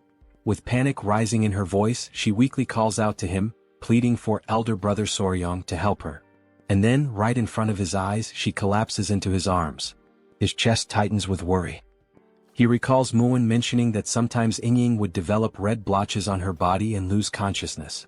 And in that instant, everything clicks into place. Soryong finally realizes exactly what this reaction is. The reason Ying has been fainting all this time is anaphylactic shock. Anaphylaxis. Anaphylaxis is a severe allergic reaction caused by an overactive immune response. Normally, when harmful substances or toxins enter the body, the immune system immediately launches an attack to eliminate the threat. This immune response is known as inflammation. During this process, the body releases histamine, which dilates blood vessels, allowing white blood cells and antibodies to enter and neutralize the invader. However, problems arise when the body overreacts to certain harmless substances. When histamine is released in excessive amounts, the immune response malfunctions due to its hyperactivity. Blood vessels dilate too rapidly, leading to a dangerous drop in blood pressure. As the vessels expand, symptoms such as difficulty breathing and severe itching begin to appear. In extreme cases, anaphylaxis can be fatal. Realizing the severity of the situation, Soryong quickly lifts the little girl onto his back and starts running at full speed, aware that time is slipping away. As he sprints forward, he pleads with Miss Ying to hold on just a little longer. Reaching the palace entrance, he stops abruptly, his voice ringing out as he yells for help, urgently announcing that Miss Peng has lost consciousness. Hearing this, both the patriarch and Muin rush outside in a panic, their expressions filled with worry as they demand to know what has happened this time. Muin wastes no time. He takes his daughter into his arms, immediately sensing her struggle to breathe. Without hesitation, he pours his internal energy into her body, trying to help stabilize her condition. At that moment, a faint murmur escapes her lips.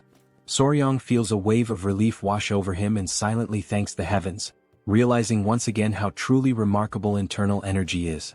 Meanwhile, his mind quickly shifts to what he knows about anaphylaxis treatment. The primary goal is to stabilize blood pressure and keep the airway open.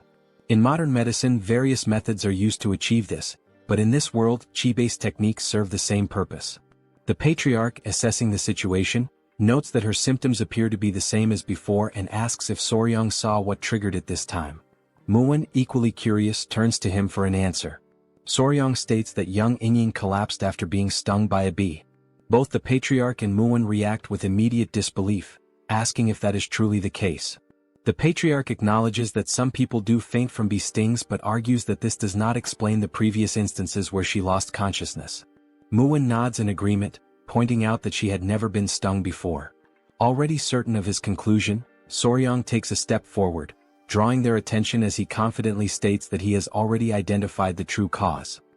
His words leave his father-in-law visibly stunned, to the point where he asks if Soryang is being serious.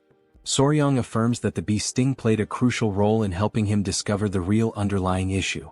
Muin, growing more anxious, urges him to explain further.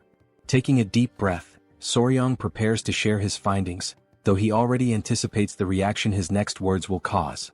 Before continuing, he states that the first thing they need to do is remove the young lady's clothing. A short time later, Hwain appears and confirms that everything is exactly as Soryang had described. At first, the rashes covering her body had made it difficult to notice, but beneath them there were older marks, along with new ones that had recently appeared. Hwain raises her hand, signaling for everyone to remain silent since Inying has yet to regain consciousness. Without hesitation, everyone obeys her command. Lowering his voice, Muin speaks again, acknowledging that, just as mentioned, there were indeed other marks besides the skin rash. His voice tightens as he demands to know why his daughter has been fainting all this time. Soryang calmly explains that this time, the cause was bee venom poisoning. Muin furrows his brows, unable to comprehend. The previous episodes were not caused by bee stings. After all, a bee sting is not something that would go unnoticed. With his confusion deepening, he questions Soryang, asking how he can be so certain that the culprit is bee venom. The young warrior, fully aware of Muin's concerns, acknowledges his reasoning before firmly stating that there is no doubt. The symptoms Inying displayed are a textbook case of anaphylaxis triggered by bee venom. At that moment he realizes what must be done next. He must search the records and identify another creature, one with venom similar to that of a bee. Something that contains melittin or peptides capable of inducing swelling and respiratory distress. Recalling that Hebei, China has a temperate continental climate, the venomous creatures in such a region would likely include certain snakes, scorpions and ants. Still lost in thought, Soryang quickly rules out snakes and scorpions. Instead, he tries to determine where she could have been repeatedly stung by a particular creature. Somewhere she frequents and something she does often. And then it hits him. Eating sweets. Soryang remembers that Hwain had shown him that Inying had hidden pockets to store candies. Now, with a confident smile, he states that he has finally found the answer. He declares with certainty that the cause is bee venom, assuring everyone that they can trust his conclusion. Hwain, however, remains doubtful. After all, Muin had already stated that his daughter had never been stung by a bee before. Soryang then explains that the people of the Tang clan surely understand that venom does not affect everyone the same way. For some, even the prick of a needle could be fatal, while others could withstand 10 times that amount without any issue. The patriarch nods, turning to Muin and acknowledging that, in a way, his son-in-law is correct. The same venom can have different effects on different individuals. Soryang continues, emphasizing that Inying is particularly sensitive to bee venom. One thing is clear, she is vulnerable to it. However, if there were no bees in her home, that leaves only one possibility. Hearing this, Muin grows even more intrigued and asks what that possibility could be. Soryang answers confidently, stating that it is indeed a bee, but a very special kind. Sometime later, as night falls, everyone is gathered near a particular area, their expressions tense. Hwain holds up a lantern, casting light over the scene. Still skeptical, Muin questions whether Soryang is truly certain. Without hesitation, Soryang confirms that he is. He then asks Hwain to illuminate the area more clearly, and she immediately complies. As the light reveals the ground, they see several ants feasting on one of Inying's sweets. While they eat, one of the ants suddenly bites another. With 2 wooden sticks, Soryang carefully lifts the aggressive ant by its head, holding it up for everyone to see. He confidently announces that this little creature is the culprit. However, confusion spreads among the group. They hesitate, unsure if what they are looking at is truly an ant, or perhaps something else entirely. Bringing the creature closer for inspection, Soryang points out that, at first glance, it resembles an ant. But upon closer analysis, it is actually a collateral relative of bees. To prove his point, he directs their attention to the creature's large, menacing stinger at the end of its body. At that moment, they finally understand what he meant by collateral relative. It is an ant, but one with a prominent, formidable stinger. Soryang then reveals the true identity of the creature. "This little thing is a king stinger ant," he declares. And with that, the real culprit behind Yingying's condition is finally exposed. Demonstrating his deep knowledge on the subject, Soryong elaborates further, stating that this species belongs to the order Hymenoptera, within the Formicidae family. It is commonly referred to by its nickname, the Asian needle ant.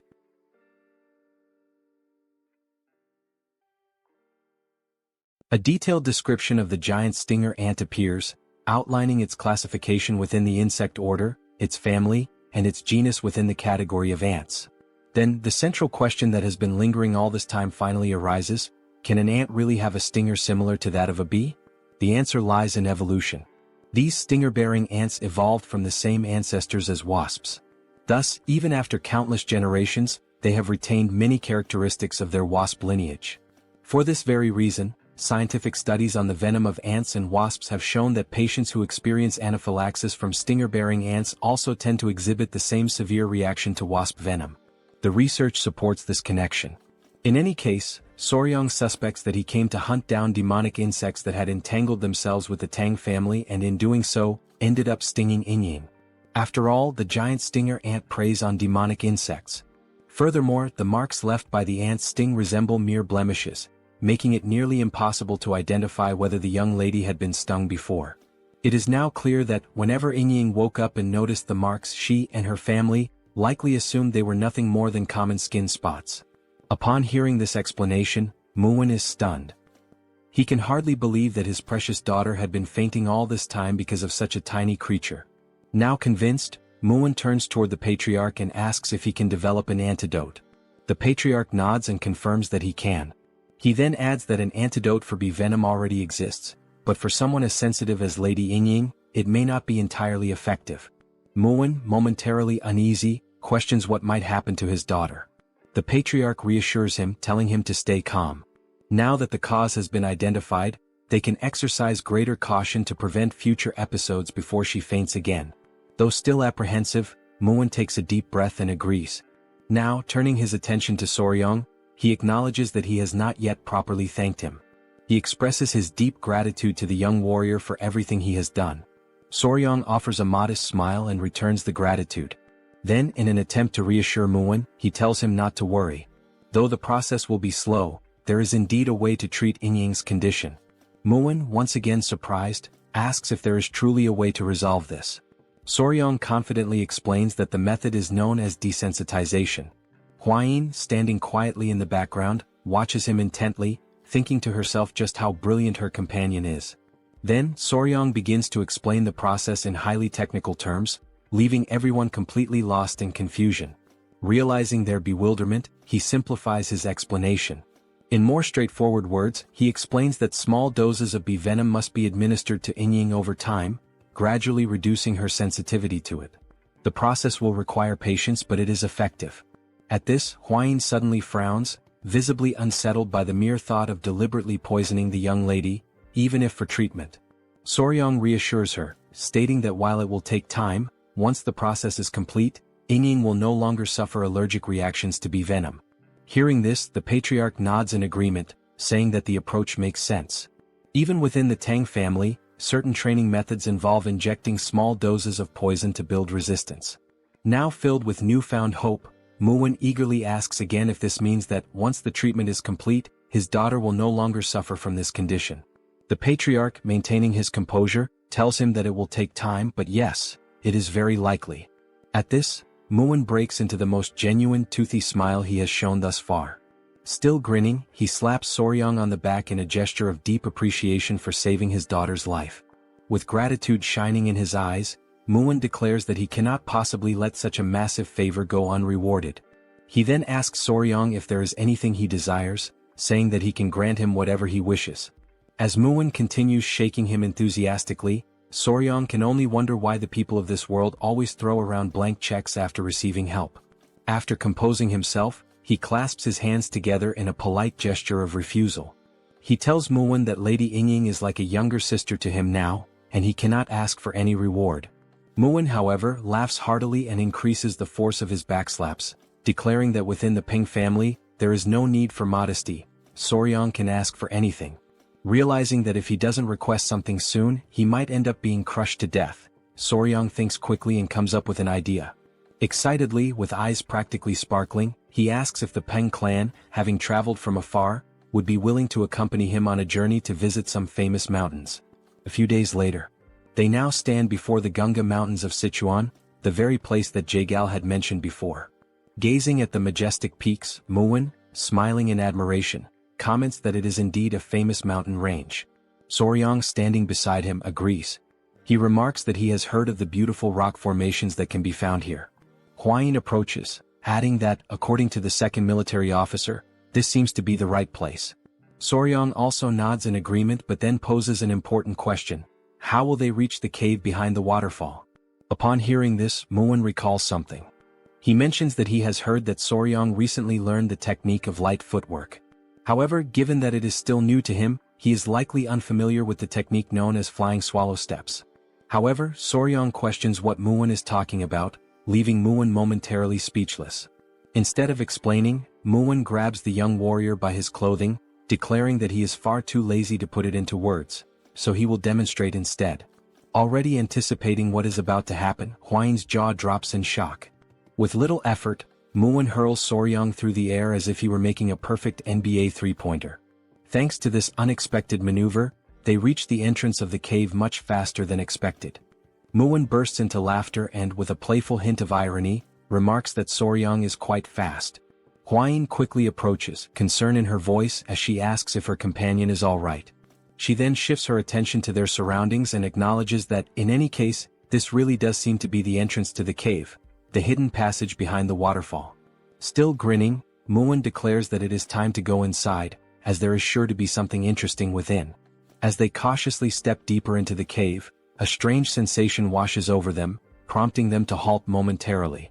Before them, numerous ice crystals glisten, their presence reinforcing the idea that Jaegal could not have been lying about this place. The interior of the cave is nothing like what they had expected. Drawing closer to examine the area, they recall Jaegal's description. He had spoken of a light descending upon the center of the cave, illuminating a floor blooming with unfamiliar flowers. The way he had described it, it had seemed like something from another world, breathtaking and surreal. Yet, as they venture even deeper, they come to realize that the cave does not feel as otherworldly as Jaegal had made it sound. Though there is indeed a light in the center, there are far fewer flowers than anticipated. Taking in the sight, Muin wonders aloud whether the divine creature they are seeking is altering the surrounding environment. As he continues observing, he senses cold air flowing from a specific rock. Soryang immediately agrees, certain that this must be the case. He tightens his grip on his sword and warns the others to stay behind him and remain on guard. Muin, now holding the hilt of his own sword, realizes that whatever they are about to face is likely a powerful foe. At that very moment, a piercing cry echoes through the cave, sending a jolt of fear through Hwayin and Muin. Realizing the source of the sound is up ahead, Muin stiffens and once again commands them to stay close to him. Then, from behind the large rock, a pair of glowing eyes emerges, slowly making their way into view. Once more, the creature lets out the same eerie cry, leaving Soryang visibly startled. And then, when the mysterious being finally reveals its full form, Soryang's eyes widen in recognition. That's a fat-tailed gecko. The creature stands at around 30 centimeters in length, with large, round, golden-yellow eyes and a slightly plump tail. The young warrior's eyes sparkle, and he practically drools with excitement. This creature is both unbelievably fierce and ridiculously adorable at the same time. Hwayin, observing it closely, comments on how beautiful its shimmering blue scales are. Soryang, impressed, praises her for recognizing it instantly. Meanwhile, Muin is left in utter disbelief. How can the two of them be so calm when there is such a powerful enemy right in front of them? Still gripping his sword tightly, Muin urges them to stay on high alert, stating that there is another gecko deeper inside the cave. Given the circumstances, it is likely that this pair is a mated couple. Soryang, now more intrigued than ever, tries to get a better look further inside. Amazed, he remarks that this is incredible. If there are two of them here, they might be able to breed offspring.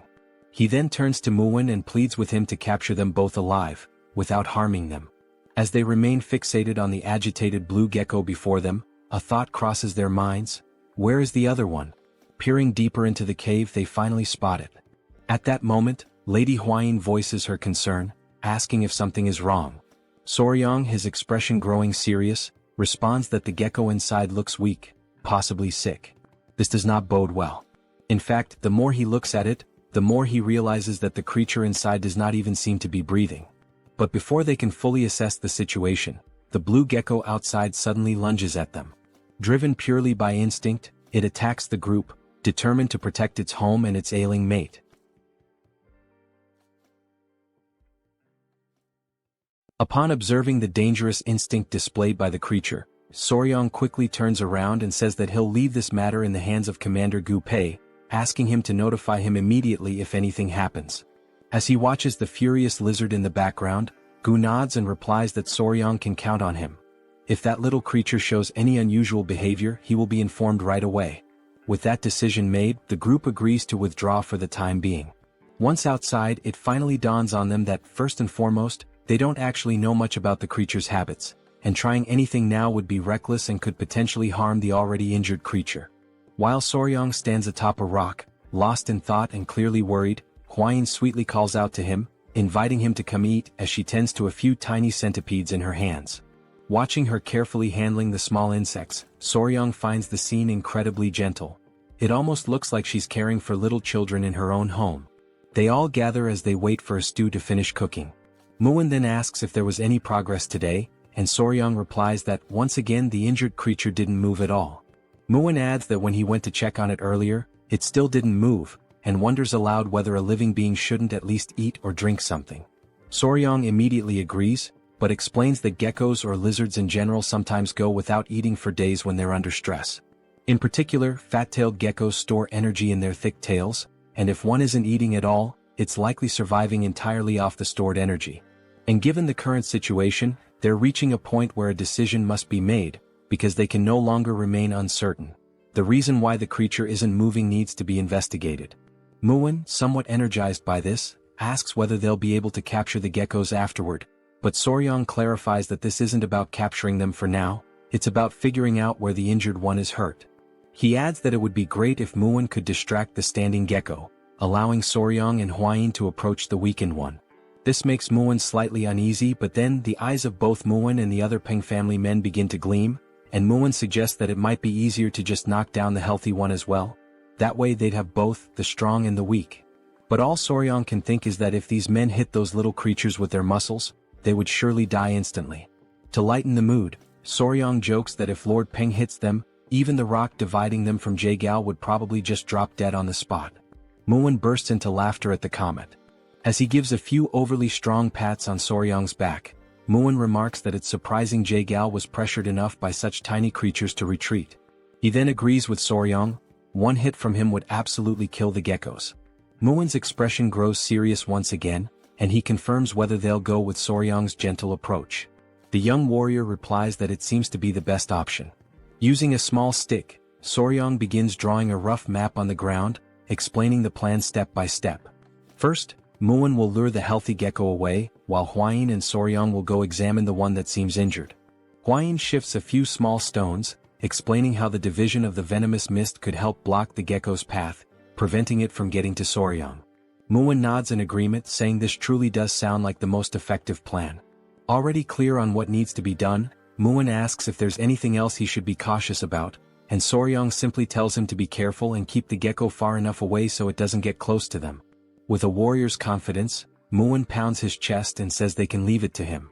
He urges everyone to get moving, stating that his body is burning with anticipation and eager for action. He dashes off excitedly, while Soryong calls out for him to calm down and hold back some of that enthusiasm. As they watch him go, Soryong and Hwayin can't help but worry. If the gecko inside truly is sick, it may not have much time left. A few minutes later, they're already back inside the cave, standing in front of the gecko, who now sees them as a significant threat and is ready to strike. Soryong whispers that it's time to begin the plan, and Muin, both excited and lucky, responds that he understands.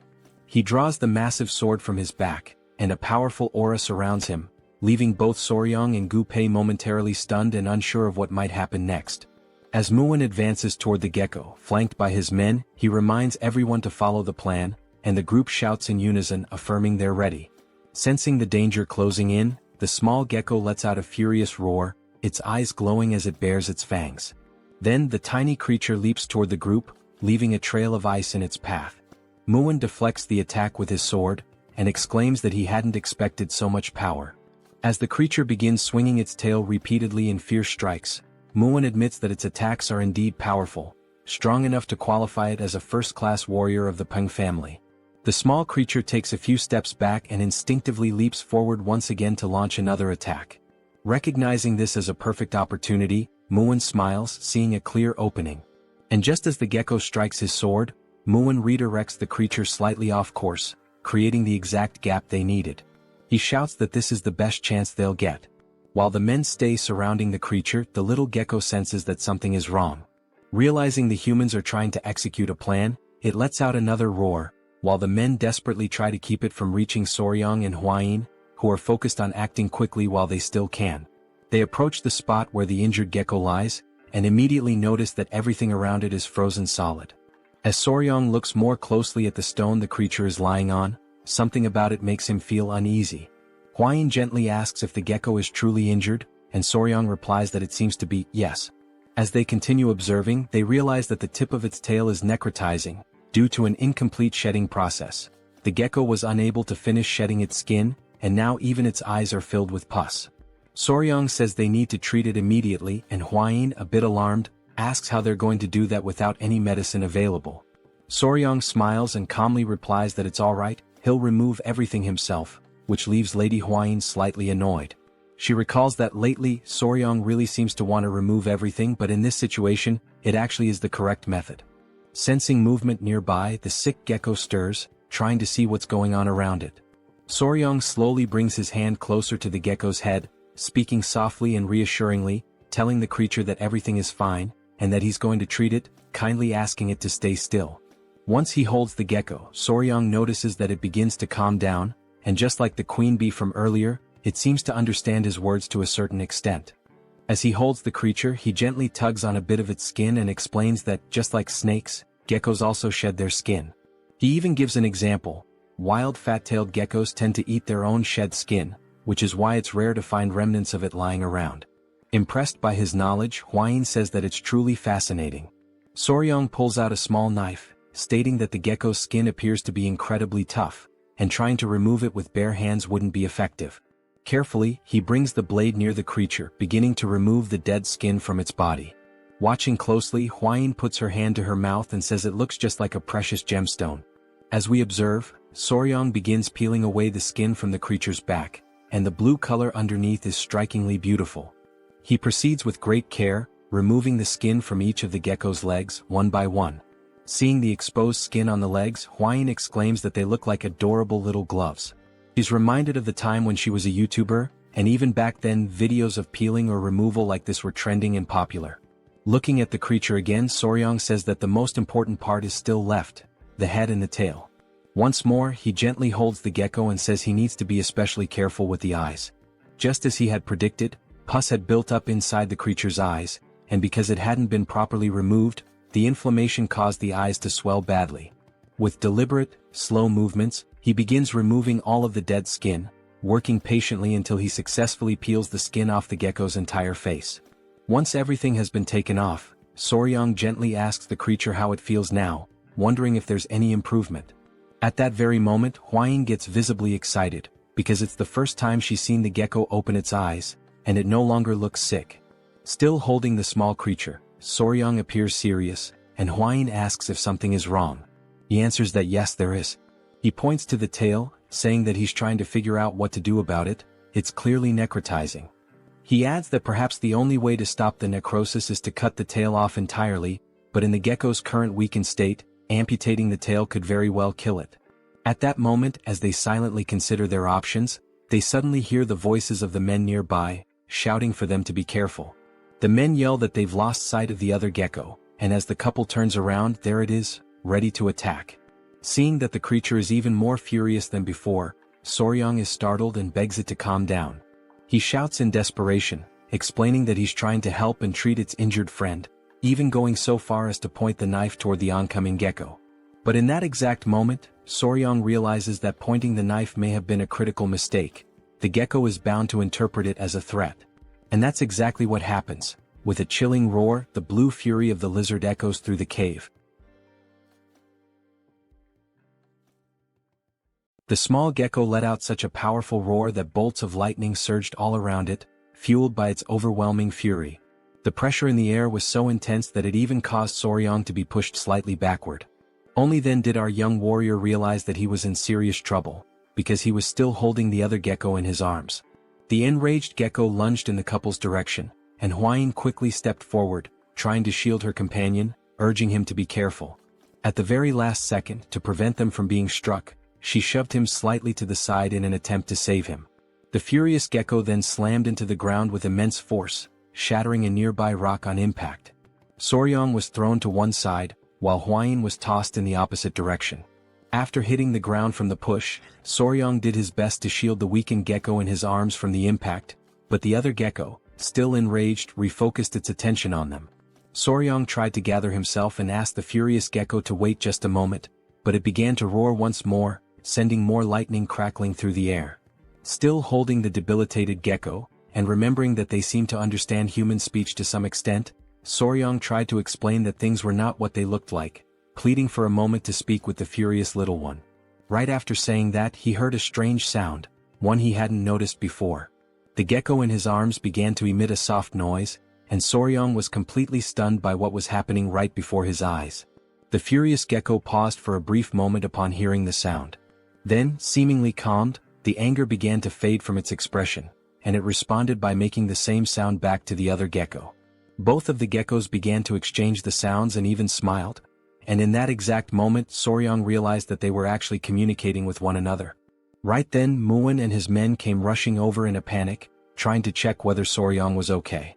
Holding his sword, Muin commented that the slimy little bastard was fast, way faster than he expected, and that he hadn't anticipated it slipping through his legs like that.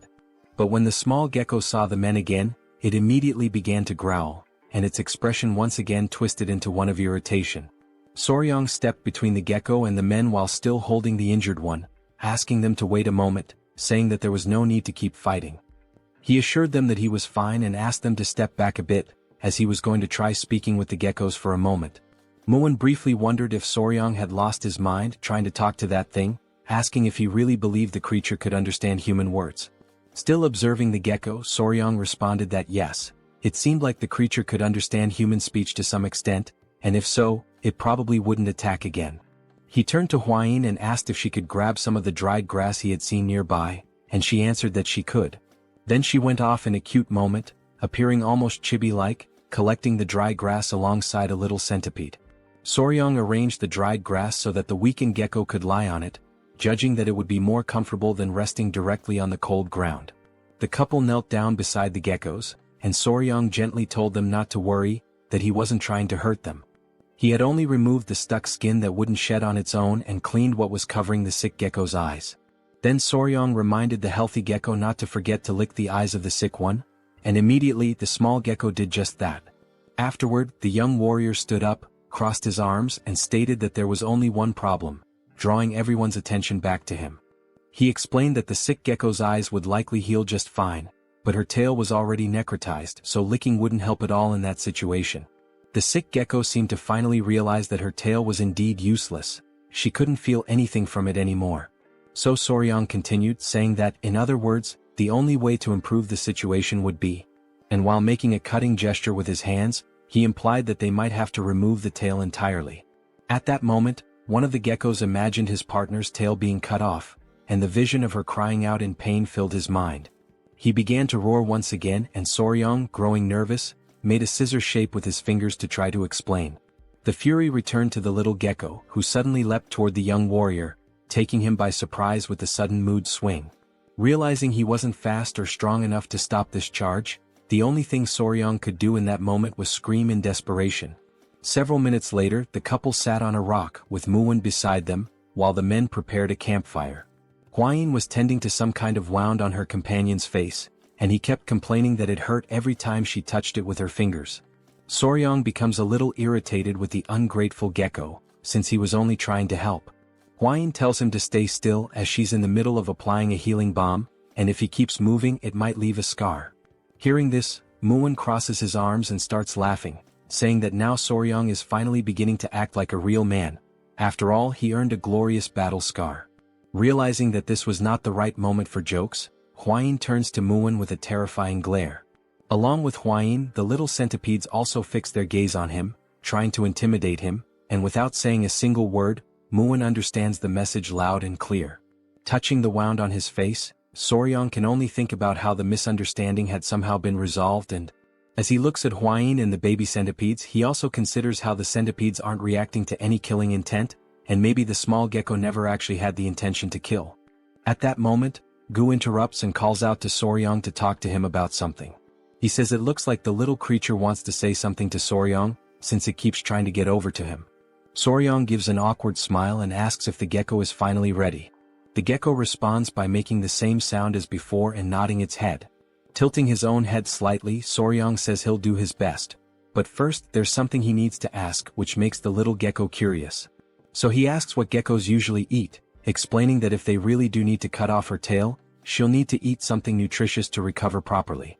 Before Soryong can even finish speaking, the small gecko quickly leaps away to show what they usually feed on.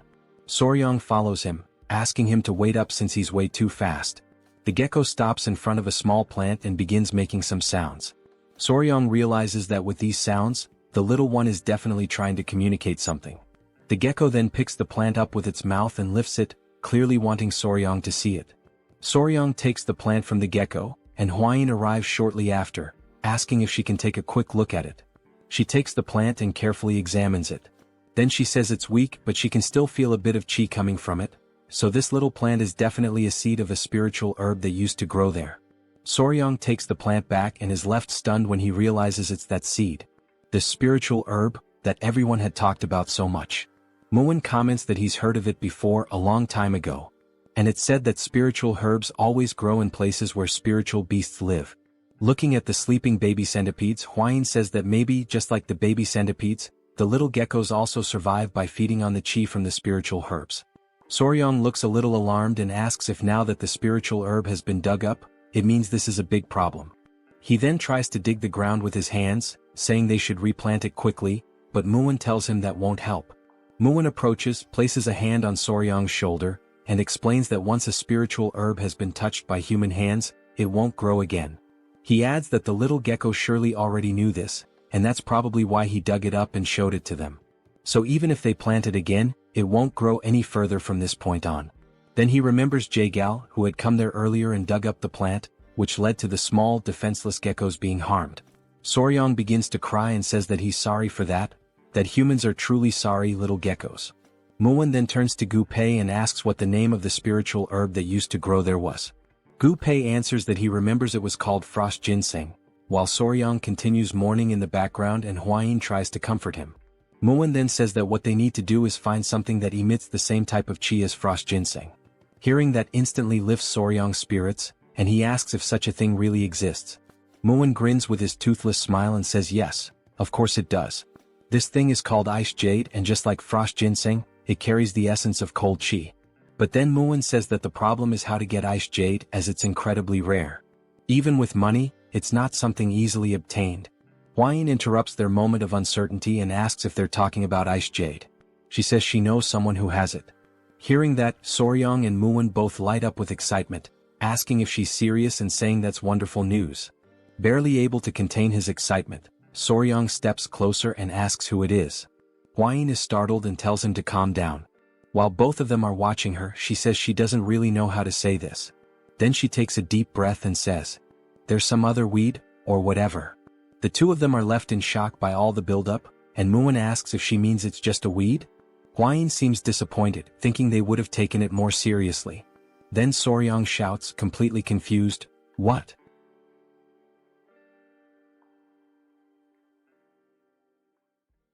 Both Soryong and Muin continue staring at her, completely shocked by this recent revelation, unable to process what they just heard. Muin asks if what she just said about the herb is really true. Soryong, knowing the partner he has, immediately starts to get nervous and begins to sweat. As the tension builds up, Soryong starts recalling how his father-in-law once gave Hwain the nickname Weed when she was just a child, and that most likely led to this very misunderstanding.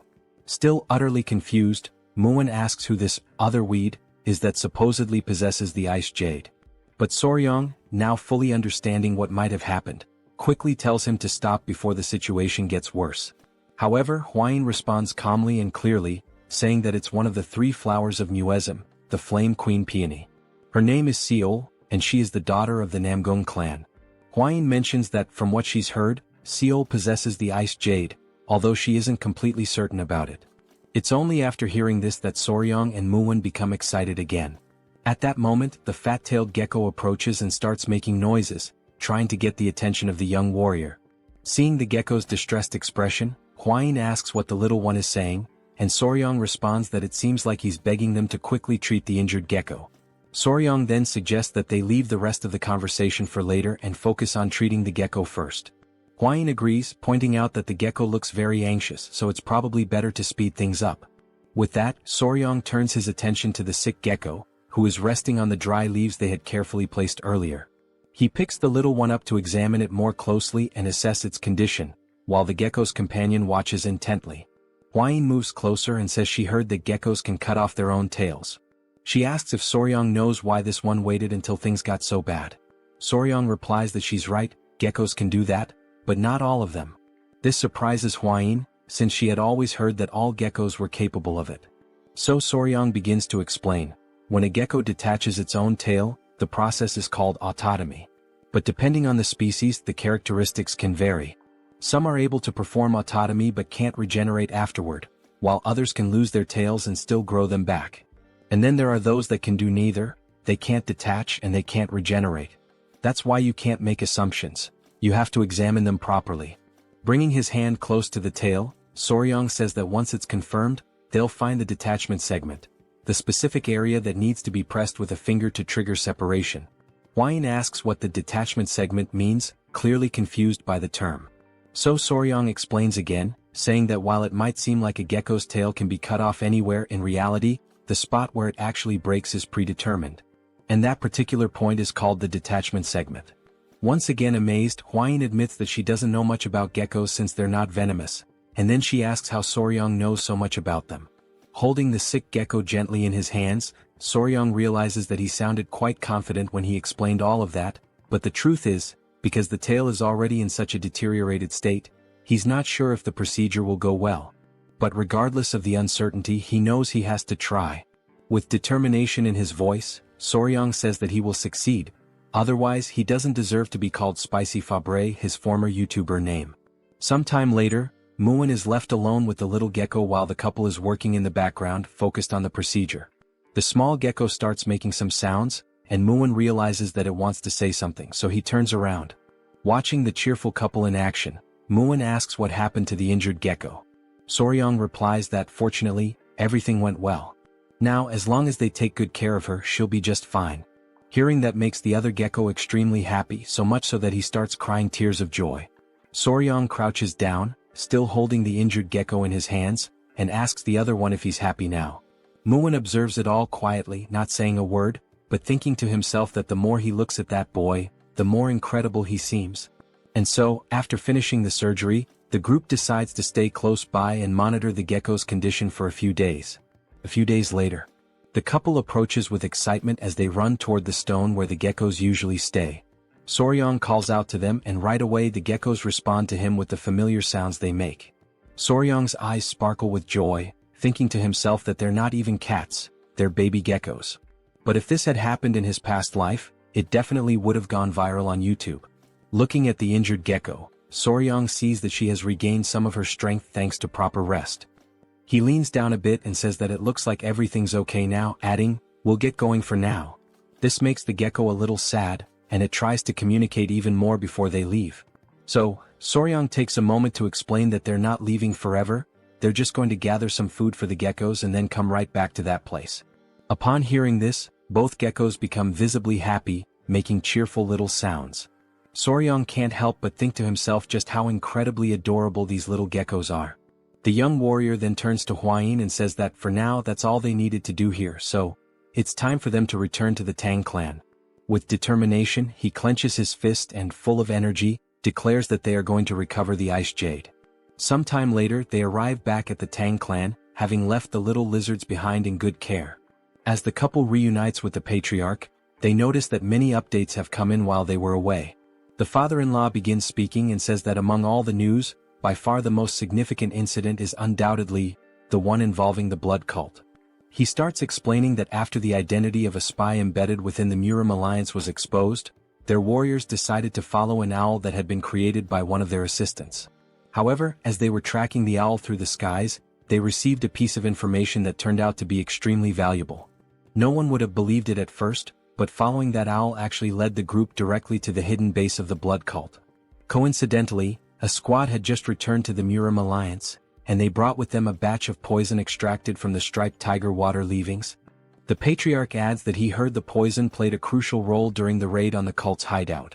Then he presents something to Soryong, a handwritten letter of gratitude from the leader of the alliance. Holding it up, he expresses how proud he is of his son-in-law.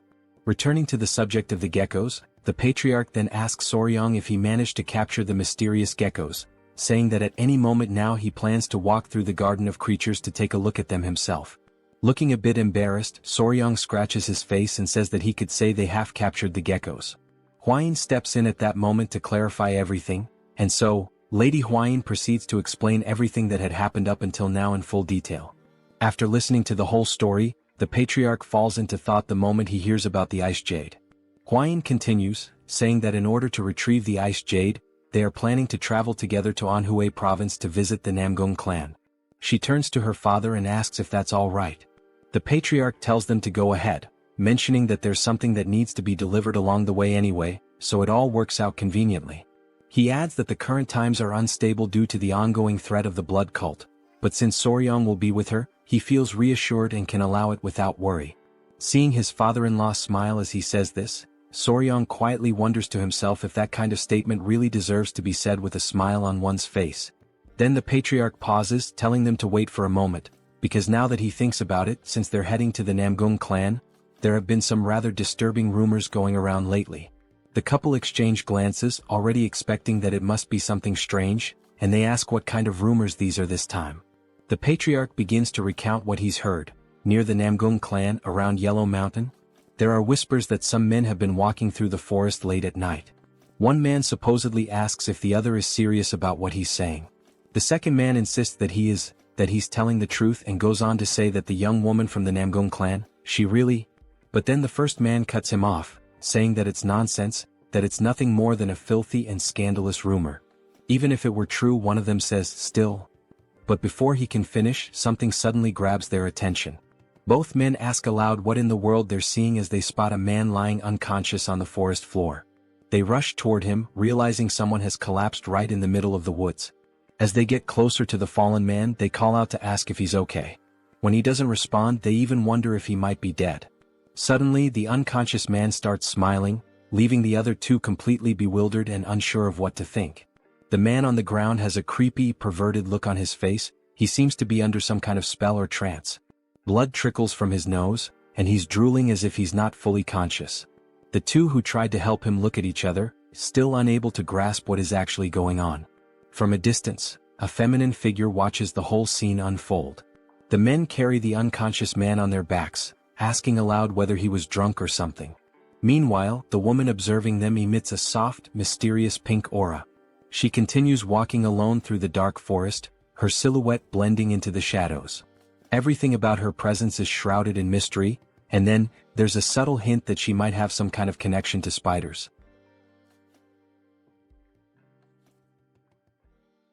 Still during that same night, a woman dressed entirely in flowing white garments remains intensely focused, emanating a concentrated chi as she firmly grips her sword, holding it poised and ready to strike at any moment. She senses deep within that this is the perfect moment she had been waiting for. Without hesitation, she unleashes a series of swift and precise strikes with her sword, so quick and forceful that they seem to slice through the very air itself, producing sharp, cutting sounds. After executing the flurry of attacks, her hand begins to tremble uncontrollably, as though she has already reached the limits of her physical endurance. Moreover, her face has grown pale, and sweat is pouring down from her forehead, clear signs that she has completely exhausted herself. At that moment, she quietly mutters that once again she failed to cut through all the falling leaves, admitting to herself that perhaps she still requires even more training. Just then, another young woman approaches, calling out urgently to her as she prepares to make another round of attacks. The younger girl tells her that they must return now without delay, warning that if they linger any longer they will be caught. It becomes apparent from their conversation that the two are sisters, as the younger girl mentions that their father will scold her as well if they get caught this time. She continues, saying that although she knows her elder sister is an excellent swordswoman, she should also take better care of her own health. The older sister removes the traditional Hanfu hat from her head and in a gentle voice, responds that she understands, calling the younger girl Un. At that moment we are formally introduced to the elder sister, whose name is Seol, and it is revealed that both of them are daughters of the prestigious Namgung clan. Suddenly, Seol begins coughing harshly, causing Un to grow visibly concerned. Seol's cheeks flush red, and weakened by her earlier exertions, she appears clearly unwell. It is explained that this condition is known as an overflow of qi deviation. In the beginning, everyone in the family believed it to be a blessing. This condition occurs because her qi channels are extraordinarily open, allowing for the extremely rapid accumulation of internal energy, with no obstructions blocking the flow of pure qi. An elderly man who had been monitoring the sickly girl from her bedside explains that many of her vital blood points are wide open, causing her innate qi to be consumed at an alarming rate. Another man, almost desperate, asks anxiously if there is any solution to her condition. The elderly man contemplates deeply before speaking again, stating that what the girl truly needs is yin energy, a strong, pure form of yin energy that must be supplied before her innate qi is completely depleted. If not, he warns gravely, her life will be tragically short-lived. Returning to the present moment, Seol is still coughing heavily, and her younger sister anxiously asks if she is truly all right. Seol, trying to smile reassuringly, insists that she is fine and suggests they head back immediately. Un, not fully convinced, hesitantly asks if she is sure about that. As they walk together under the night sky, making their way back home, Seol's gaze falls upon the lantern that Un is carrying in her small hands. Seol makes a quiet analogy in her heart. She likens herself to the flickering oil flame inside the lantern, a fragile existence destined to vanish the moment the oil is exhausted. In that bittersweet realization, Seol understands that she must hurry and master at least the basics of the Emperor's sword style as quickly as possible. Lifting her eyes to the pale moon overhead, she reflects silently that under this frail body, she will simply burn away and vanish. The scene shifts to the Yangtze River, where a small boat is calmly gliding across the wide, shimmering waters. Aboard this modest vessel are Soryong, Huayin, Gu Pei, and the commander in charge of steering the boat. Gu, knowing well that Soryong has a deep love for animals, excitedly calls him over to witness something incredible, the sighting of a baiji dolphin. Soryong immediately thinks to himself that he has read about this creature somewhere before, in an old book perhaps. As they watch the rare dolphin swim gracefully through the river, a wave of excitement spreads among them. Soryong exclaims that he can hardly believe he is seeing with his own eyes a species that had once been declared extinct. Although he usually prefers insects and reptiles over mammals, even he has to admit that dolphins are truly magnificent beings. Huayin, smiling, points out that if they continue following the flow of the Yangtze River, they will soon reach Wuhan, where the headquarters of the Murim alliance is located. Soryong recalls aloud that his father-in-law's orders were to make a stop in Wuhan to deliver the keelback red-necked snake venom. After completing that task, they will then be free to sail downstream toward Angyang, which has been designated as a safe zone. As they navigate the waters, they realize with growing excitement that at this speed, they might arrive much earlier than they had originally anticipated. The couple then sits down together, seeking a moment of calm, and Soryong calls Huayin over, telling her that there is something weighing heavily on his mind. Curious, she immediately asks what it is. He then poses a question that has been bothering him. If the ice jade is truly so valuable, would the Namgung clan really be willing to hand it over as easily as she had claimed earlier? He admits that he has thought long and hard about this issue, and no matter how he reasons through it, it continues to trouble him. In response, Huayin simply smiles warmly and urges him to trust her. She reminds him that the ice jade was intended for a very special use, to help Namgung Seol, and apparently Seol needs something she can actually consume, but the ice jade itself cannot be eaten. Pointing directly at Soryong, she explains that since they possess this, implying whatever they are carrying, then they will be able to negotiate. Surely in exchange the Namgung clan will be willing to give up the ice jade. After all, this can be consumed unlike the ice jade. Adjusting his clothes or whatever precious item he is guarding beneath them, Soryong agrees that she is not wrong. However, he confesses that he still cannot shake the feeling of uncertainty about whether the ice jade is truly safe. He explains that since the geckos already have cold blood, they naturally hate anything that is too cold. He tells her plainly that he feels uneasy about feeding them something when he is not entirely sure of its effects. Then he adds that he actually has another question forming in his mind. Soryong then says that she had mentioned before that the jade possesses a cold yin energy, and he asks her what exactly she meant by that. He admits that although he has heard about yin and yang energies before, he still finds it very difficult to fully understand them. She becomes visibly excited at the opportunity to explain, knowing how important this knowledge is for martial arts cultivation, and she asks him to listen carefully and to remember everything she is about to say. She begins her explanation by saying that yin qi is the qi that generates yin fire. Among the qis of heaven and earth, yin qi refers specifically to the qi that sinks and gathers. Normally, she continues, yin energy suppresses the activities of living beings. Things that are dark, cold, and frightening, all of these are manifestations of different types of yin energy. She goes on to clarify that the expression cold yin energy simply refers to a specific variety of yin energy, emphasizing that it is still a part of the broader concept. Soryong is completely captivated by her explanation, but more questions start to arise in his mind. The first question he asks is whether yin energy, then, should be considered a bad or negative energy. She quickly responds that it is not exactly the case. In contrast to yin energy, yang energy creates yang fire, but too much of it can accelerate the activities of living beings, leading to faster aging and rapid depletion of energy. She explains that the reason why the two geckos need cold energy is because their bodies are inherently composed of cold energy themselves. Therefore, they grow stronger by absorbing yin energy, almost as if they were recharging their inner reserves.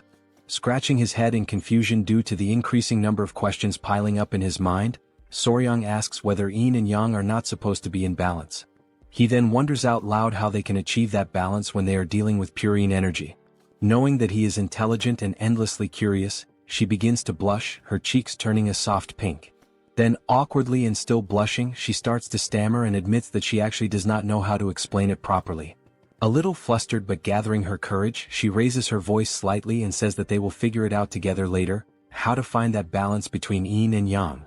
Soryong also blushes slightly upon seeing her so shy, but deep down he knows that he himself has absolutely no idea how they are supposed to discover that balance either. He tries to comfort her, but just at that moment, Gu suddenly shouts loudly that they have arrived and that everyone should prepare to disembark. They have just reached Wuhan. The boat is anchored there at the bustling port. As the couple steps off the boat, Huayin immediately introduces herself as Huayin of the Tang Clan from Sichuan, and she announces that she has brought what was requested. The man who came to greet them informs them that the general is already waiting for them. As they follow the man through the streets, Soryong carefully observes everything around him, taking in the atmosphere. This is the famous Murim alliance, and it is even larger and more imposing than he had imagined. Glancing backward, he notices three figures, a group composed of 2 men and 1 woman. The woman is tugging sharply at one of the men's ears while he protests, asking her to let go. The man pleads for her to release him, calling her Sword Phoenix, and insisting that he had been just about to teach someone an important lesson. The woman sternly responds that he cannot duel against allies. The other man watching the scene, comments that indeed, their companion acted too rashly without verifying the facts first. The man whose ear is being pulled argues that he was simply trying to defend the honor of the young lady. At that moment he suddenly notices something, or someone, that captures his full attention. He immediately calls out to Huayin, using her well-known nickname, the Poisonous Flower. Huayin instantly recognizes the 3 individuals. The first is the Slaying Dragon, the woman is the Sword Phoenix, and the third is the Spear Dragon. Huayin remarks that it has been a long time since they last met, not since the Dragon Phoenix gathering, and she asks how they have been doing. The man, visibly excited, responds enthusiastically that it is a great occasion to see her again, the Poisonous Flower herself. Watching them interact, Soryong realizes that only those with truly exceptional skills are allowed into the Murim Alliance, and that many of them earn prestigious titles like Dragon or Phoenix. All those gathered here are elite martial artists. The woman then says that there is something she would like to ask Huayin and mentions that a strange rumor has been circulating about her lately. Huayin asks if the rumor is truly about her, and the woman confirms it with a nod. The rumor, she says, is absurd, a ridiculous claim that Huayin has a lover. Hearing this, Huayin is left momentarily speechless, caught completely off guard. Soryang, overhearing the entire conversation, simply listens in silence, not uttering a single word.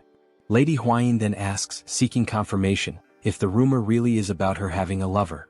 The man immediately steps forward and, with visible agitation, says that all the warriors had been gossiping about it, and that he had been just about to challenge them to a duel to defend her honor. Soryang, silently observing the situation, begins to realize that this man is clearly in love with Huayin. Huayin withdraws slightly, and with a somewhat shy and embarrassed expression, she softly says that indeed, the rumor is incorrect. The man responds energetically, saying that he already knew it was false, and declares that he will now return and teach a lesson to the warrior who dared to spread such false gossip. At that moment, Huayin decides to settle the situation once and for all. She suddenly grabs Soryang firmly by the arm and pulls him close to her, taking everyone around by surprise with the suddenness of her action. She then corrects the rumor with clear and determined words, announcing that she does not have a mere lover, what she has now is a fiancé. She officially introduces Soryang as her fiancé. I personally found her action extremely cute and endearing, but judging by the expressions of the three onlookers, they certainly did not share the same opinion. All three of them stood frozen in complete shock upon hearing this unexpected revelation. The girl, wide-eyed, immediately asks if he truly is her fiancé, commenting on how young he looks. Huayin simply apologizes, saying that she should have introduced Soryang to them much earlier. Out of respect and politeness, Soryang clasps his fists together in the traditional martial salute and says that it is a pleasure to meet them, formally introducing himself as Wei Soryang. Two of the three individuals respond to the greeting, acknowledging him. Soryang begins to say that he looks forward to getting to know them better, but before he can finish his sentence, he is abruptly interrupted.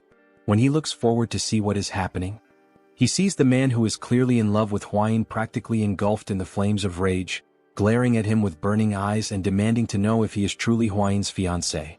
The man demands confirmation of his name, asking directly if he is indeed Wei Soryang, to which Soryang calmly responds that yes, he is. Without hesitation, the man drops to one knee, but not in a friendly or honorable gesture. His aggressive and unfriendly posture causes his two companions in the background to become visibly alarmed. With a fierce expression, the man introduces himself as Yang Xianggu, the spear dragon from the Yang family of Sichuan. Still burning with fury, he calls out to the young Soryang and challenges him directly to a duel. The sudden and unexpected challenge to a duel left the couple completely stunned, as neither of them had anticipated such an impulsive and bold action. The man's companions, however, reacted with visible disappointment, as it appeared that this type of behavior was far more common for him than one might expect. Soryang, now sweating coldly with nervousness, asks for confirmation, questioning if the man truly intends to challenge him to a duel. The man, unwavering and intense, replies with a firm yes, he wants a one-on-one duel. Just at that moment, Yang Xianggu is pulled back roughly by his clothing, stopped by his own friend. Huayin grows visibly irritated at the very idea of a duel, and the other young woman also seems upset. Both of them demand that he calm down and take a moment to reconsider his actions. In the background, Soryang remains completely frozen, unsure of how to respond to the chaos unfolding around him. Suddenly, a thought crosses Soryang's mind. He remembers Murim and the men of the Peng family. He recalls how someone had challenged him to a duel the very moment they met, and now, once again, he finds himself wondering why he keeps encountering such strange and unpredictable people. At that very moment, another figure arrives on the scene, interrupting the growing commotion and asking what all the fuss is about between those gathered there. The newcomer is none other than General Jaegao, always holding his elegant fan, though this time his expression is more serious and commanding than usual. Soryang, maintaining etiquette, clasps his fists respectfully and introduces himself to General Jaegao. The man with the spear also greets the general, though his greeting is noticeably more casual and lacking in proper decorum. Perhaps in response to this lack of formality, General Jaegao uses his fan in an unusual way. He strikes the man's face with it in a sharp and pointed gesture. Jaegao then demands to know what on earth the spear-wielding man thinks he is doing, especially with the honored guests. The man offers nothing but a quick apology in response. Opening his fan once again with a calm but knowing smile, Jaegao remarks that he had been growing old while waiting for Soryang's arrival. He then formally invites Soryang to accompany him to the Celestial Martial Pavilion, where the leader of the Murim alliance is currently waiting for them. With that, the group begins to move, the couple following General Jaegal and leaving Yang Xianggu behind, his conflict unresolved. This unfinished business only serves to stoke the fire of Xianggu's rage even further. Meanwhile, his friends watching quietly seem unsurprised, as if they knew something like this would happen all along. Sometime later at the Celestial Martial Pavilion, Huayin informs Soryang that she will be waiting for him for a short while in the guest hall, and Soryang acknowledges her with a simple nod and a few words. A young girl who had been standing there ready to receive them, begins giving them instructions, including the directive that the first person they must greet is the leader of the alliance. Soryang, silently and inwardly, thinks that she must be some clueless novice. Jaegal seems to share a similar impression.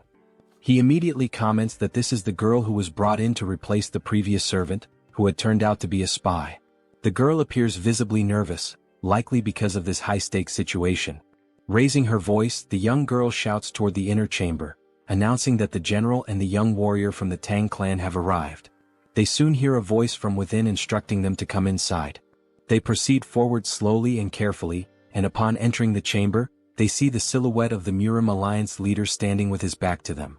Once again demonstrating respect, Soryang clasps his hands and introduces himself, offering a formal greeting to the leader of the Murim alliance. The leader turns slightly, visibly impressed upon learning that this is the same Soryang he had heard so much about. He tells him to come in and says that he must be tired after such a long journey. However, as the leader looks at him more closely, something catches his attention almost instantly. The leader immediately asks about the tiny creatures on Soryang's wrist and waist, questioning whether those little beings have bitten anyone yet. Soryang, a bit startled by how quickly the leader noticed them, replies honestly that no, they have not bitten anyone. At that moment, all Soryang can think about is how they had said the alliance leader was one of the top 3 martial masters in all of Murim, and now he has no doubt. The man immediately recognized the venomous creatures hidden beneath his clothing. The leader gestures for them to sit, and once they are settled, he proposes they move straight to the most important matter. He then asks Soryang whether he brought the venom from the tiger-striped water snakes. Soryang replies that yes, he did bring it. He adds that he prepared as much as he could before leaving, managing to fill 3 full bottles. Jaegal, clearly impressed by the quantity, comments that he once witnessed the venom extraction process while in Sichuan, and he knows just how difficult and dangerous that task truly is. He expresses his gratitude for receiving so much. The leader then mentions that he heard Soryang became the son-in-law of the Tang clan in Sichuan, to which Soryang confirms that this information is correct. The leader asks about Soryang's family, and Soryang responds quietly that he has no family, that he is alone in this world and has no one he can truly trust. Jaegal comments that he had heard the young warrior lost all of his memories in an accident. Before being taken in by the patriarch of the Tang clan, he had lived by himself on an isolated island, catching snakes and selling them to survive. The leader expresses sympathy, saying that Soryang must have lived a difficult and lonely life. Soryang scratches the back of his head and offers a slight smile, saying that perhaps he wasn't as alone as everyone thinks. The leader, seeing no reason to dwell further on the topic, shifts the conversation back to business. He says that the main reason he summoned Soryang was because the young warrior played an important role in the recent incident involving the blood cult. For that reason, the leader says he would like to grant him a reward. Soryang, caught off guard by the idea of a reward, answers honestly. He says that he already told General Jaegal what he needed the last time they spoke. Jaegal says that what Soryang discovered is significant. So significant, in fact, that it might ensure that those damned members of the blood cult never set foot on the Central Plains again. And because of that, what he did deserves far more than just a simple or ordinary reward. Trying to modestly decline, Soryang insists that it was something that happened entirely by chance. He explains that he simply fell into a pit while trying to save everyone, and he mentions that the gift they already offered him is more than enough. Hearing this, both the leader and General Jaegal are left stunned, their eyes widening in disbelief. Rising from his chair, the leader asks if Soryang really just said that he tripped while trying to save the Tang clan. As the leader pieces everything together, he crosses his arms thoughtfully and says that he's beginning to understand why he has felt such a strange sense of familiarity with Soryang. It has just now dawned on him how alike they truly are. Hearing that they are alike leaves Soryang in utter shock, frozen in place. The leader clarifies that he's not talking about physical appearance. With a more serious tone, the leader continues, revealing that he himself lost his clan and those he loved to those bastards of the blood cult. He then speaks about how he became stronger, doing everything in his power, pushing himself to the limits, all to try and save at least one surviving member of his family. And somewhere along that path, he experienced a moment of enlightenment and achieved martial mastery. He then asks if the rumors are true. Did Soryong really throw himself at an elder of the blood cult while he was poisoned, all in an attempt to save the Tang clan? Soryong affirms that it is true. With pride in his voice, the leader says once more that they are indeed alike, just as he himself had done 30 years ago. Approaching Soryong with a steady gaze, the leader comments that given Soryong's current strength, it should have been impossible. And yet he still gave it everything he had. He acted with nothing but desperation in his heart. He places a hand on Soryong's shoulder, an intimate and symbolic gesture, as if the two now share a bond that goes beyond words. He then announces that as a reward he will grant Soryong his unique martial technique, one that he alone possesses, called the Iron Coffer technique. Both Soryong and Jaegal are left dumbfounded by what they just heard, unable to immediately process the gravity of such a gift. The leader explains that he has never accepted a disciple before. When he dies, this technique would have disappeared along with him. But now it won't. He adds that he has no intention of taking on the role of a formal master, so the Tang clan need not worry about any kind of mentorship arrangement. Soryong still finds it difficult to believe the words he's hearing. It almost doesn't feel real. A bit overwhelmed but also clearly excited, Soryong expresses his gratitude and promises that he will make sure never to bring shame to the leader's great name. Smiling with his arms now crossed, the leader replies that it's good to hear and that he'll count on the young warrior. Later, as night falls, Soryong is seen walking while carrying a very heavy book in his arms. He can only think about how unbelievable it is that the leader of the alliance actually granted him his personal martial technique. He remembers how Jaegal instructed him to keep this a secret from everyone, except for the elders of the Tang clan, because if this information spreads, it could easily make Soryong a target of the blood cult. While walking and thinking about returning to the guest hall, because if he tells Hwayin what he received, she'll likely be overjoyed, someone suddenly calls out to him from behind.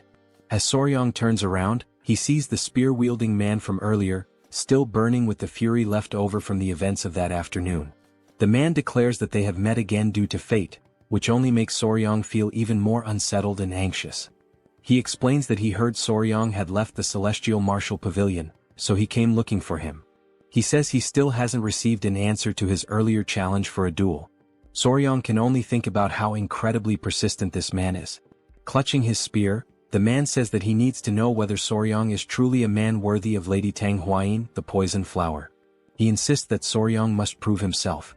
Soryong replies that it's too dangerous and that they really shouldn't. But before he can finish, the man interrupts and gestures to his spear, saying there's no need to worry because he'll remove the tip and only use his hands gently. Soryong responds that this isn't what he meant. He explains that the danger isn't to himself, but rather he's afraid that the spear warrior Yang might actually die. For a moment, the area falls into complete silence. The two men simply stare at one another. This only serves to infuriate the spear-wielding man even further. Grabbing Soryong by the collar, he demands that Soryong repeat what he just said. At that moment, something completely unexpected happens. The three tiny centipedes leap from Soryong's body, instantly preparing to attack the man.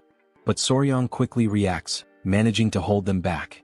He tells them that everything is fine, that he is not in danger, and pleads with them not to attack the man. The man, now breathless and clearly terrified, is left wondering what the hell those creatures even are. After partially calming the tiny centipedes, Soryong apologizes to the warrior Yang. While the man remains on the ground, still shaken with fear, Soryong states that this is exactly what he meant. It really is too dangerous. Soryong steps closer to him and kneels down. The man's breathing grows heavier with each passing second. Then, with a devilish expression on his face, and the centipede still wriggling ominously, Soryong places a hand on the man's shoulder and says that he has just spared his life, for now. After that bold declaration, the man is left completely speechless, unable to process what just happened. Only then does he truly realize that this is no joke. If Soryong had not intervened in time, he would genuinely be dead. It finally dawns on him that Soryong is, in fact, a terrifying man. In his mind, Soryong appears more like a monstrous figure than a mere human. As Soryong checks if the man is okay, someone else arrives at that very moment. It is Hwayin calling out to both of them, her voice carrying an intimidating aura that sends shivers down Soryong's spine. With a murderous intent evident in her tone, Huayin demands to know if the dragon spear wasn't once again trying to cause trouble for Soryang. Realizing the dangerous path this could take, Soryang quickly makes up a story, saying it was just a misunderstanding. He lies, claiming that he got lost and that the dragon spear showed up to guide him back.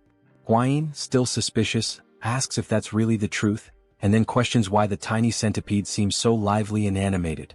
Trying to reinforce his story, Soryang places one of the centipedes on the dragon spear's head and explains that they were simply talking about the centipedes. He goes on to say that he jokingly asked the dragon spear to release a bit of killing intent as part of their playful conversation, and things ended up like this. Continuing his improvisation, Soryang insists that it was just a harmless prank, but it seems like the dragon spear genuinely got scared. The man, still visibly shaken, gets up and awkwardly agrees with Soryang's fabricated version of events. Although Huayin doesn't seem entirely convinced, she remains silent, merely observing them. Then she thanks the dragon spear for guiding Soryang and calls the young warrior to return to the guest hall. Soryang quickly dashes to follow Huayin, leaving the man behind, still in shock and disbelief. With a long, deep sigh, the man can only think about how that situation almost escalated into a far greater disaster. While running, Soryang calls out to the dragon spear and reminds him that he has saved his life twice now. This comment leaves the spear-wielding man even more bewildered, struggling to process the events. The next morning arrives. The couple, along with Gu Pei, are already prepared to set out on their journey. Huayin bids farewell to the group, saying that she has matters to attend to and they must leave now. She adds that it was a pleasure to see them again. The young woman also expresses her gratitude and tells them to be careful on their travels. As the couple turns to leave, the girl calls out to Soryang, asking him to wait for a moment. She then pushes the dragon spear forward, clearly forcing him to say a proper goodbye, as if trying to make him apologize sincerely. The girl explains that she heard everything from that idiot the night before and thanks Soryang for his generosity as a young warrior.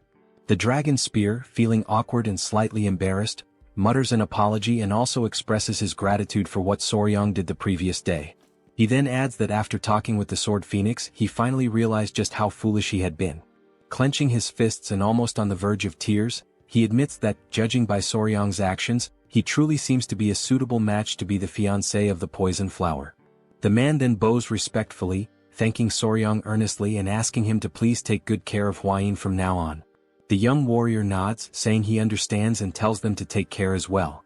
Soryang also mentions that he has heard they will likely meet again soon at some upcoming ceremony, so there's no reason for any animosity between them.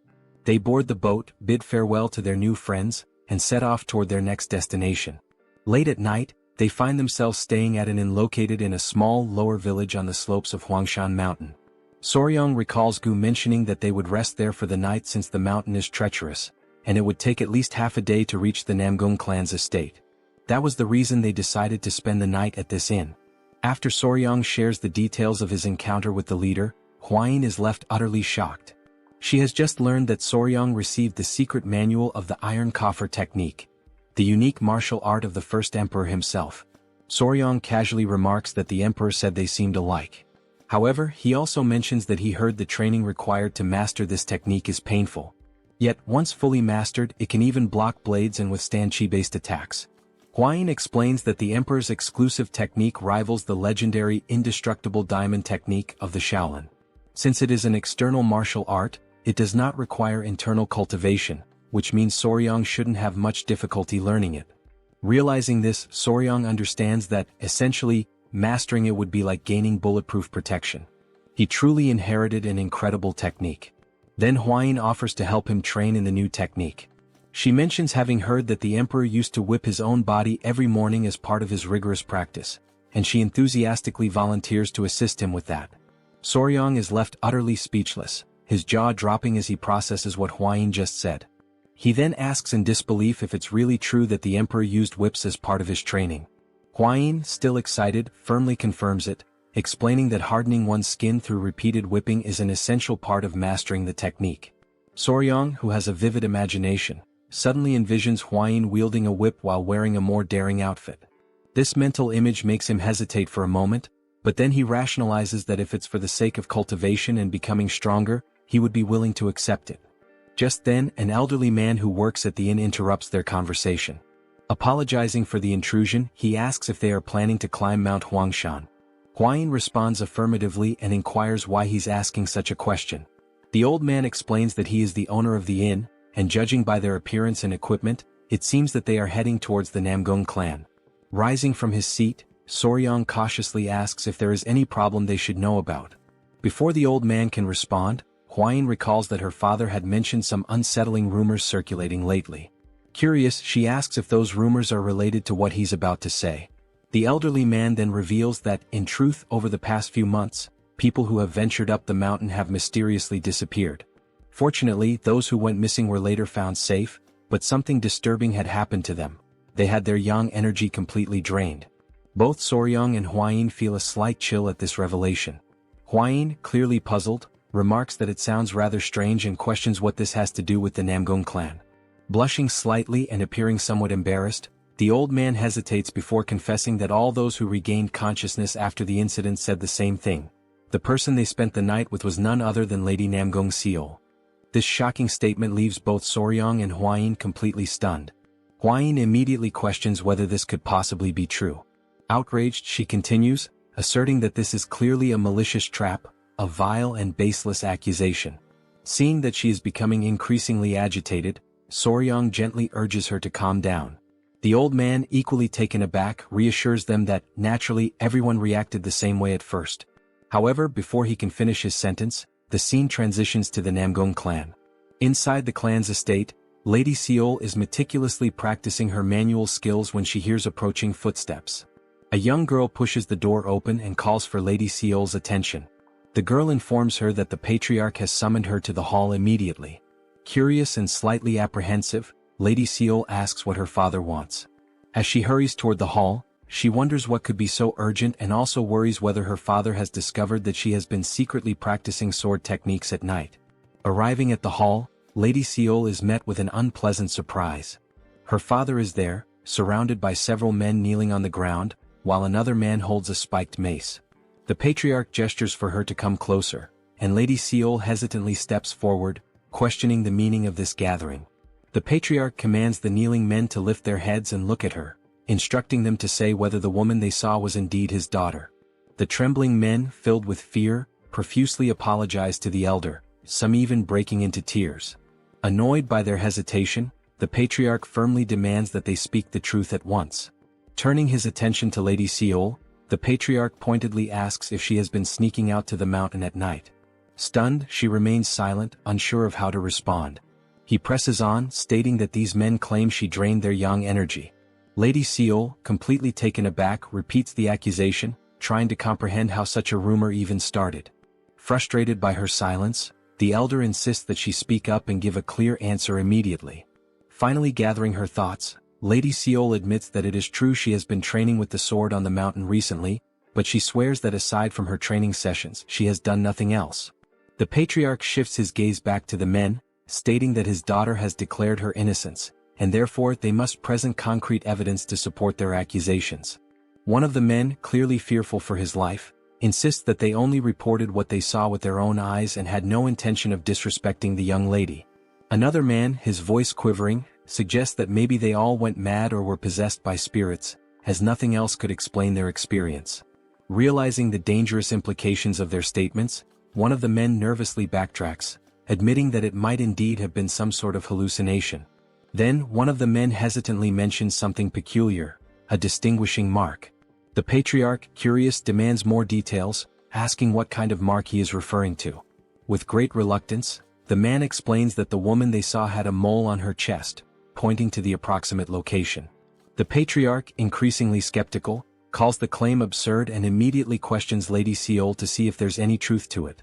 This unexpected accusation leaves Lady Seol in utter shock, her mind racing with confusion and disbelief. For a few moments she is completely paralyzed by the implication. Her father, growing increasingly irritated, raises his voice, demanding to know whether she truly dared to do something so reckless and dishonorable. In her mind, Lady Seol desperately searches for an explanation, bewildered by how such a situation could have come to pass. The next morning the couple is walking together, and Huayin seems to be in a somewhat gloomy mood. It's quite evident from her expression that something has deeply bothered her. Soryong, noticing her demeanor, moves closer and gently asks if she is still upset about the story the innkeeper told them. She quickly denies it, but Soryong knows she is not good at lying, and her reaction only confirms his suspicions. Suddenly Hwain stops walking, her frustration finally breaking through. She vents her anger, firmly stating that the idea of Lady Namgung draining the yang qi from men in the middle of the night is an absolutely absurd and ridiculous rumor. Soryong can clearly see that she is deeply irritated and tries to think of a way to calm her down. Realizing that her anger is getting the better of her, Hwain takes a deep breath, visibly trying to regain her composure. After a moment of silence, she seems more relaxed and even apologizes to Soryong, admitting that she didn't want to get so angry. However, she can't help but express how incredibly unbelievable the rumor is, and she feels the need to explain herself. Hwain then elaborates, revealing that Lady Namgung Seol is actually unable to come into contact with men. Soryong, taken aback by this unexpected revelation, listens attentively as Hwain continues. She explains that Seol suffers from a condition where, without sufficient yin energy, her life would be significantly shortened. Consequently, yang energy acts almost like a poison to her, making it unimaginable that Seol would be involved in any nightly escapades with men. Being so careful around men, the thought of her doing such things night after night is simply inconceivable. Soryong, after hearing this, can't help but associate the whole story with tales of fantasy heroines. The entire situation seems too bizarre to be true. As they finish discussing, they finally arrive at the Namgung family palace after climbing the mountain together with Gu. One of the guards stationed at the entrance stops them, asking why they have come to the Namgung family estate.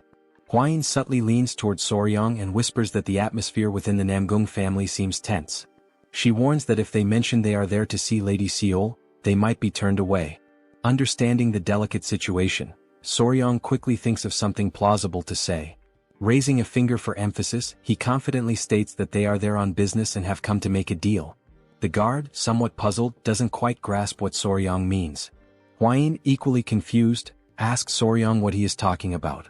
Just then, someone from inside the estate opens the gate and demands to know what all the noise and confusion are about. The couple realizes that they might be in a bit of trouble. Looking carefully, they notice that the person who opened the gate is none other than Lady Namgung Eun, Seol's sister, who immediately recognizes Hwain. Now inside, Hwain and Eun share a joyful moment, clearly delighted to see each other after so long. Eun remarks that it truly has been a while, and Hwain asks if she has been doing well, noting that it has been 2 years since the meeting of the 7 clans. Before answering, Eun curiously inquires what kind of deal they have come to make. Hwain responds that something happened at the Tang clan, and they desperately need the Ice Jade. She mentions that she heard Lady Seol possesses the Ice Jade, and that they came specifically for this reason. Hwain then asks if there's any way they can obtain it. Eun, still cheerful and happy to see Hwain, suggests that they go to the Patriarch's hall to discuss the matter. She explains that it would be better to speak with her father, as he would surely be pleased to see Hwain again. As they head that way, Hwain nudges Soryong and mentions that they also brought something to offer in exchange for the Ice Jade. Curious, Eun asks what exactly they intend to trade. Sometime later, now in the Patriarch's hall, the atmosphere turns more serious. After explaining their purpose, the Patriarch raises his voice in disbelief, asking if it is true that they brought an elixir containing cold qi. The couple nods in agreement, and Hwain prompts Soryong to take out the elixir from his clothes. Placing it on the table, the Patriarch examines it with growing astonishment. Holding the cold qi elixir close, he asks if he can inspect it more thoroughly. Soryong agrees, explaining that he kept it carefully protected inside his clothing during the journey, hoping it would be deemed valuable enough to secure the exchange. After a careful examination, the Patriarch marvels at the elixir's purity, remarking that it is remarkably high quality and that, with it, Seol could live at least 10 more years. Eun, equally intrigued, asks if it truly is that amazing. Feeling a sense of relief, the couple is overjoyed when the Patriarch agrees to trade the Ice Jade, recognizing the elixir's immense value. However, the Patriarch then notices something peculiar within the crystal of the elixir and questions what it might be. Soryong, caught off guard, apologizes and firmly states that he cannot disclose what it is. Understanding the need for secrecy, the Patriarch nods, acknowledging that revealing the nature of the object might inadvertently give away its origin. Soryong expresses his gratitude for the Patriarch's understanding. At that moment, Soryong recalls that, in reality, the reason for his secrecy isn't just about the origin. It takes him back to a time when he was walking with the Great Patriarch. Soryong was walking and every now and then he would complain about how cold it was. The great patriarch, noticing his discomfort, asked him what was wrong. In response, Soryong took out from within his clothes the object that was causing the cold, revealing it to be a tail. Showing it to the great patriarch, Soryong explained that there was something peculiar about it. It looked like ice crystal forming on the tail of the gecko he had kept as a keepsake. Intrigued, the great patriarch carefully examined it and remarked that it possessed an incredible cold chi energy. He acknowledged that it could indeed be a valuable material for practitioners who had mastered ice techniques or cold chi martial arts. Soryong could only think that perhaps geckos stored nutrients in their tails, and in this case it turned out to be cold chi. Realizing its potential worth, the great patriarch asked if Soryong wanted to try transforming it into an elixir. Returning to the present, Soryong decides that it is not worth mentioning the shriveled gecko tail. The patriarch, still enthusiastic, instructs Un to inform her sister to exchange the elixir for the ice jade. He then suggests that the guests should rest, as he intends to prepare a celebration to welcome the guests from the Tang clan. Curious, he asks if Hwayin is close to Seol and she confirms that she is. The patriarch continues, explaining that his daughter Seol has recently been through something distressing, and perhaps Hwayin's presence could help comfort her during their stay. Un then offers to guide the couple to the guest residence, and the patriarch entrusts this task to her.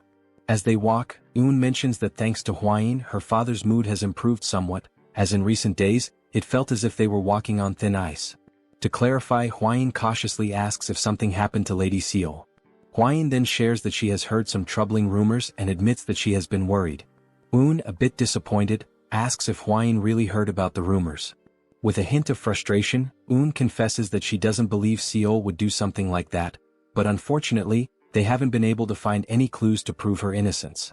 As a result, Seol had to be confined in the seclusion room and marked with virginity sand to prove her purity. Hwayin is utterly shocked by this revelation, while Soryong, confused, can only ask what on earth virginity sand is. Un and Hwayin proceed to explain that virginity sand is a substance that women apply to their bodies to demonstrate their purity. If one raises a gecko and feeds it with cinnabar, the gecko's body will turn red. The gecko's body is then ground into powder and stamped onto a woman's skin. If her body is pure, the mark cannot be washed away, not even with water. Hearing this, Soryong feels a surge of indignation, thinking that identifying a woman's purity should be the job of a unicorn, not a gecko. To him, this practice seems like an outrageous violation. Un then points out that Seol is just ahead, prompting the couple to turn their attention towards her. For a moment, the young warrior is speechless. Even from a distance, it's clear that Seol's beauty is truly unique. As they move closer, they see her sitting there, seemingly untroubled, though on her hand remains the mark left by the virginity sand. Hwayin feels relieved to see Seol and quickly approaches her, catching Seol by surprise as she didn't expect to see Hwayin there. Un takes the opportunity to explain that Hwayin brought an elixir containing cold chi, and that their father has agreed to exchange it for the ice jade. Observing the elixir up close, Seol comments that she can indeed sense the powerful cold chi emanating from it. The couple's spirits lift as Seol gratefully acknowledges the gift, revealing that she has the ice jade with her right there. She takes out the ice jade and shows it to them. Soryong takes the jade, and both he and Hwayin feel an immense sense of relief at having secured it. However, before they can fully rejoice, Seol lets out a deep sigh, interrupting their moment of celebration. Noticing Seol's apparent sadness, Hwayin cautiously brings up the rumors, expressing that she still finds it hard to believe that Seol could do something like that. Seol, appreciating the concern, softly admits that there were indeed many witnesses. She wonders aloud what exactly those people saw and, more puzzlingly, how they knew about the location of her mole. The young warrior's eyes light up with a sudden spark of excitement, as he is now convinced that this must be a truly mysterious case. An enthusiastic grin spreads across his face, and he can't help but burst into hearty laughter.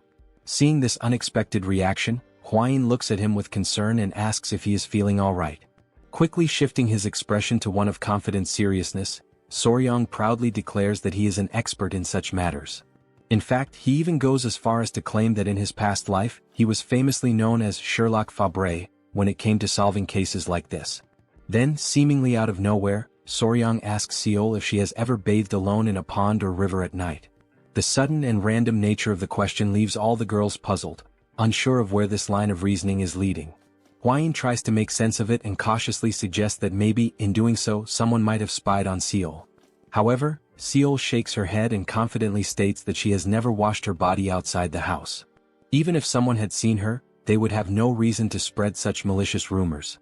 After all, even the people living in the lower parts of the mountain are considered family to her. Upon hearing this explanation, Soryong realizes that his deduction was completely off the mark, and a heavy sense of disappointment settles over him. His enthusiasm drains away as he contemplates his failed reasoning. Hwayin, on the other hand, suddenly appears thoughtful, as if an idea has just struck her. She confidently says that maybe she has figured something out and asks if there could be another, more plausible explanation for this entire situation. Still sitting on the ground and lamenting his lack of deductive prowess, Soryong lifts his head and notices that Hwayin is speaking with a renewed sense of determination. It seems she might have a clearer idea of what could have actually happened. Hwayin begins to create an air of suspense, building up the moment with dramatic mystery, leaving everyone tense and curious. Then, with a serious tone, she finally reveals that the most likely identity of the culprit is a ghost. Hearing such a declaration leaves the two sisters wondering, exchanging uncertain glances as they question whether it really could be a ghost. Soryong is left speechless, completely stunned, his mouth slightly agape, as he had been expecting her to say something far more profound and grounded. Instead, she comes up with the idea of ghost. Bringing one hand thoughtfully to his chin, he reflects for a moment and says that perhaps it might make some sort of sense. He then remembers that he once encountered the ghost of the centipede in a dream after it had died, so perhaps believing in such a thing isn't entirely absurd. Turning to Seol, Soryong calls her name and asks if she has touched or done anything unusual recently, something strange or out of the ordinary. He gives an example, suggesting maybe she accidentally consumed the inner core of a mystical beast. Seol asks for a moment to think carefully. After a pause, she replies that recently she touched an acorn and also a tree branch. Soryong, upon hearing this, can only think to himself that this might be what people call an idiotic charm. Then, Seol seems to recall something more significant. She explains that while she was training alone during the night, she felt the distinct presence of someone near her. It was as if this presence was watching her the entire time, silently and closely. Un asks if that's really true, and Seol confirms it without hesitation.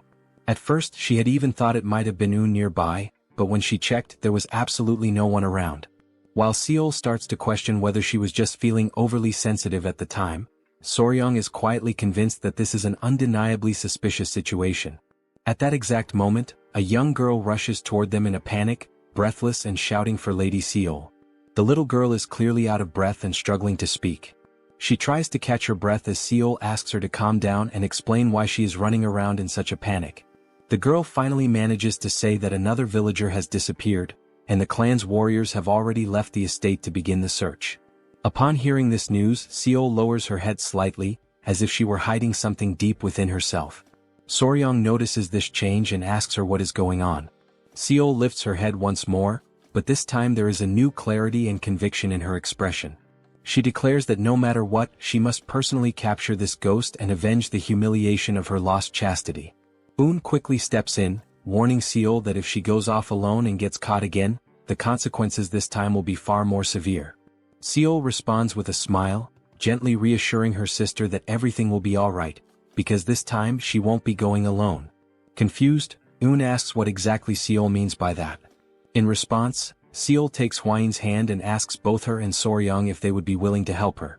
The couple is left momentarily speechless, caught off guard by the unexpected request to venture out into the mountains in the middle of the night. But in the end, they cannot bring themselves to refuse her, and they agree to go. Nightfall arrives and they find themselves walking through the mountains under the dark, quiet sky. Un, not hiding her concern, mutters that if she gets caught this time, she will certainly be locked away in the cultivation chamber for half a year as punishment. She turns toward Soryong and says that he could at least try to stop Hwayin. Then she asks how he even managed to fall in love with her in the first place. Soryong simply replies with a sarcastic smirk, saying nothing more. A little earlier that same evening, Seol had shown them a small golden ornament and explained that it was a naragi made of knots, a traditional charm where the ice jade could be safely stored. She had gone on to say that she wasn't entirely sure why they wanted the ice jade, but if they were planning to take it with them, this naragi would certainly help. Hwayin had been mesmerized by the delicate beauty of the item. She had opened the small golden charm down the middle and remarked that it could serve as a symbolic gift between the couple. She added that if they helped her she would give it to them as a reward. Enchanted by the elegance and meaning of the artifact, the couple had found themselves unable to say no. Back in the present moment, Soryang states that it's not even because of the artifact that he agreed to come, it's because he wants to defend Seol's honor. Eun scoffs and calls him a liar. Seol interjects, addressing Eun and telling her to be less impulsive in front of their guests. They arrive at a certain spot in the forest, and Seol suddenly stops walking. She looks around and says that this is the exact place where she had felt that strange presence. It had come from that direction, and she believes there might be some kind of trace or clue left behind, so it would be wise to examine the area carefully. The girls begin to whisper among themselves, wondering if it really could be a ghost after all. Seol firmly declares that her sword is infused with the energy to destroy evil and reveal justice. Meanwhile, Soryang silently reflects that the situation has just become far more intense than he had anticipated. Then, at that very moment, a thick fog begins to appear out of nowhere. It rolls in suddenly and unnaturally, completely engulfing the area and leaving everyone in a state of panic and confusion. The dense mist blinds their vision entirely, as if it had been conjured without warning or explanation. Soryang stands still, frozen for a second, trying to comprehend what exactly is happening. He begins shouting the names of the girls, calling out to each of them one by one, his voice filled with urgency and concern. But not a single voice answers him back. As he starts to move carefully through the fog trying to find his bearings, his foot suddenly gets caught in something sticky. Startled, he looks down and begins to struggle to free himself, asking aloud what on earth is that? Upon closer inspection he realizes that it is a spider web. He grabs it with his hand and immediately notices how unusually thick the strand is. He then wonders why the thread is so abnormally strong and heavy, and instantly begins to question just how enormous the spider must be to produce something of that magnitude. Just as he is lost in thought, trying to make sense of the situation, he hears someone scream. His ears instantly recognize the voice. It is Lady Eun. Uncertain of what to do next but desperate to act, Soryang quickly summons 2 baby centipedes. He crouches and asks them if they can locate their mother, Hwain.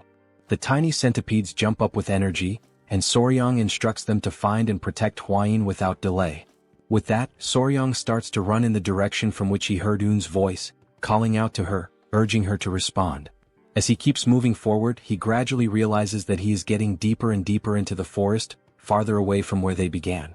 Soryang, being someone knowledgeable in these matters, reflects on a basic principle about spiders. He knows there are generally 2 types, the sedentary ones and the wandering ones. The sedentary spiders like to stay in their nests or homes, while the wandering ones tend to roam and explore. However, in either case, no spider spins flat webs laid out along the ground like this. That means, whatever kind of spider this is, it is definitely not a normal one. He soon notices that the fog is beginning to lift slightly, the visibility improving just a bit. He says to himself that he needs to hurry up and find the girls before something worse happens. But then he suddenly stops running. In front of him, every single tree is covered in spider webs, woven thickly between branches and trunks, forming a ghostly maze of silken traps. Now walking slowly and cautiously, he looks around and asks himself what in the world all of this could possibly be.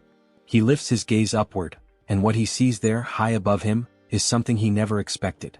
It is Lady Eun, suspended and entangled in spider webs, stuck to the side of a tree. She appears to be unconscious, her body limp and unresponsive. Just then, a strange and eerie sound catches his attention, something moving nearby.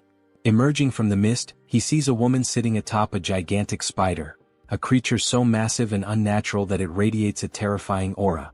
The woman lets out a chilling, almost gleeful laugh that echoes across the webbed forest. As he focuses his eyes more clearly, Soryang sees the woman's face, and he is taken aback. She looks strikingly similar to Seol. She is sitting proudly and ominously on the back of a ground spider, her entire presence sending a shiver down his spine. Soryang stands completely paralyzed, overtaken by sheer shock, unable to tear his eyes away from the bizarre and unsettling scene unfolding right in front of him. The woman sitting atop the massive spider grins with twisted delight, her smile dark and malicious. She calls him a bastard, making it clear that she recognizes exactly who he is. His eyes widen with unease, and sweat begins to drip down his face as tension rises within him. Despite the insult, he remains strangely unfazed, his attention drawn instead to something peculiar. He suddenly notices that the spider she is riding on is a type of terrestrial creature he has never encountered before in his life. As they continue to stare each other down, locked in this eerie confrontation, Soryang carefully observes that the spider is weaving its web on the ground rather than suspending it in the air, an unusual trait that confirms beyond any doubt that this is indeed a new species, unfamiliar and possibly undiscovered. Then, at last, with a steady and determined look crossing his face, he begins to put the puzzle pieces together. In a rare moment of mental clarity, everything starts to make sense. He realizes, almost with a jolt, that the being before him, though it has the physical appearance and mannerisms of Seol, is not Seol at all.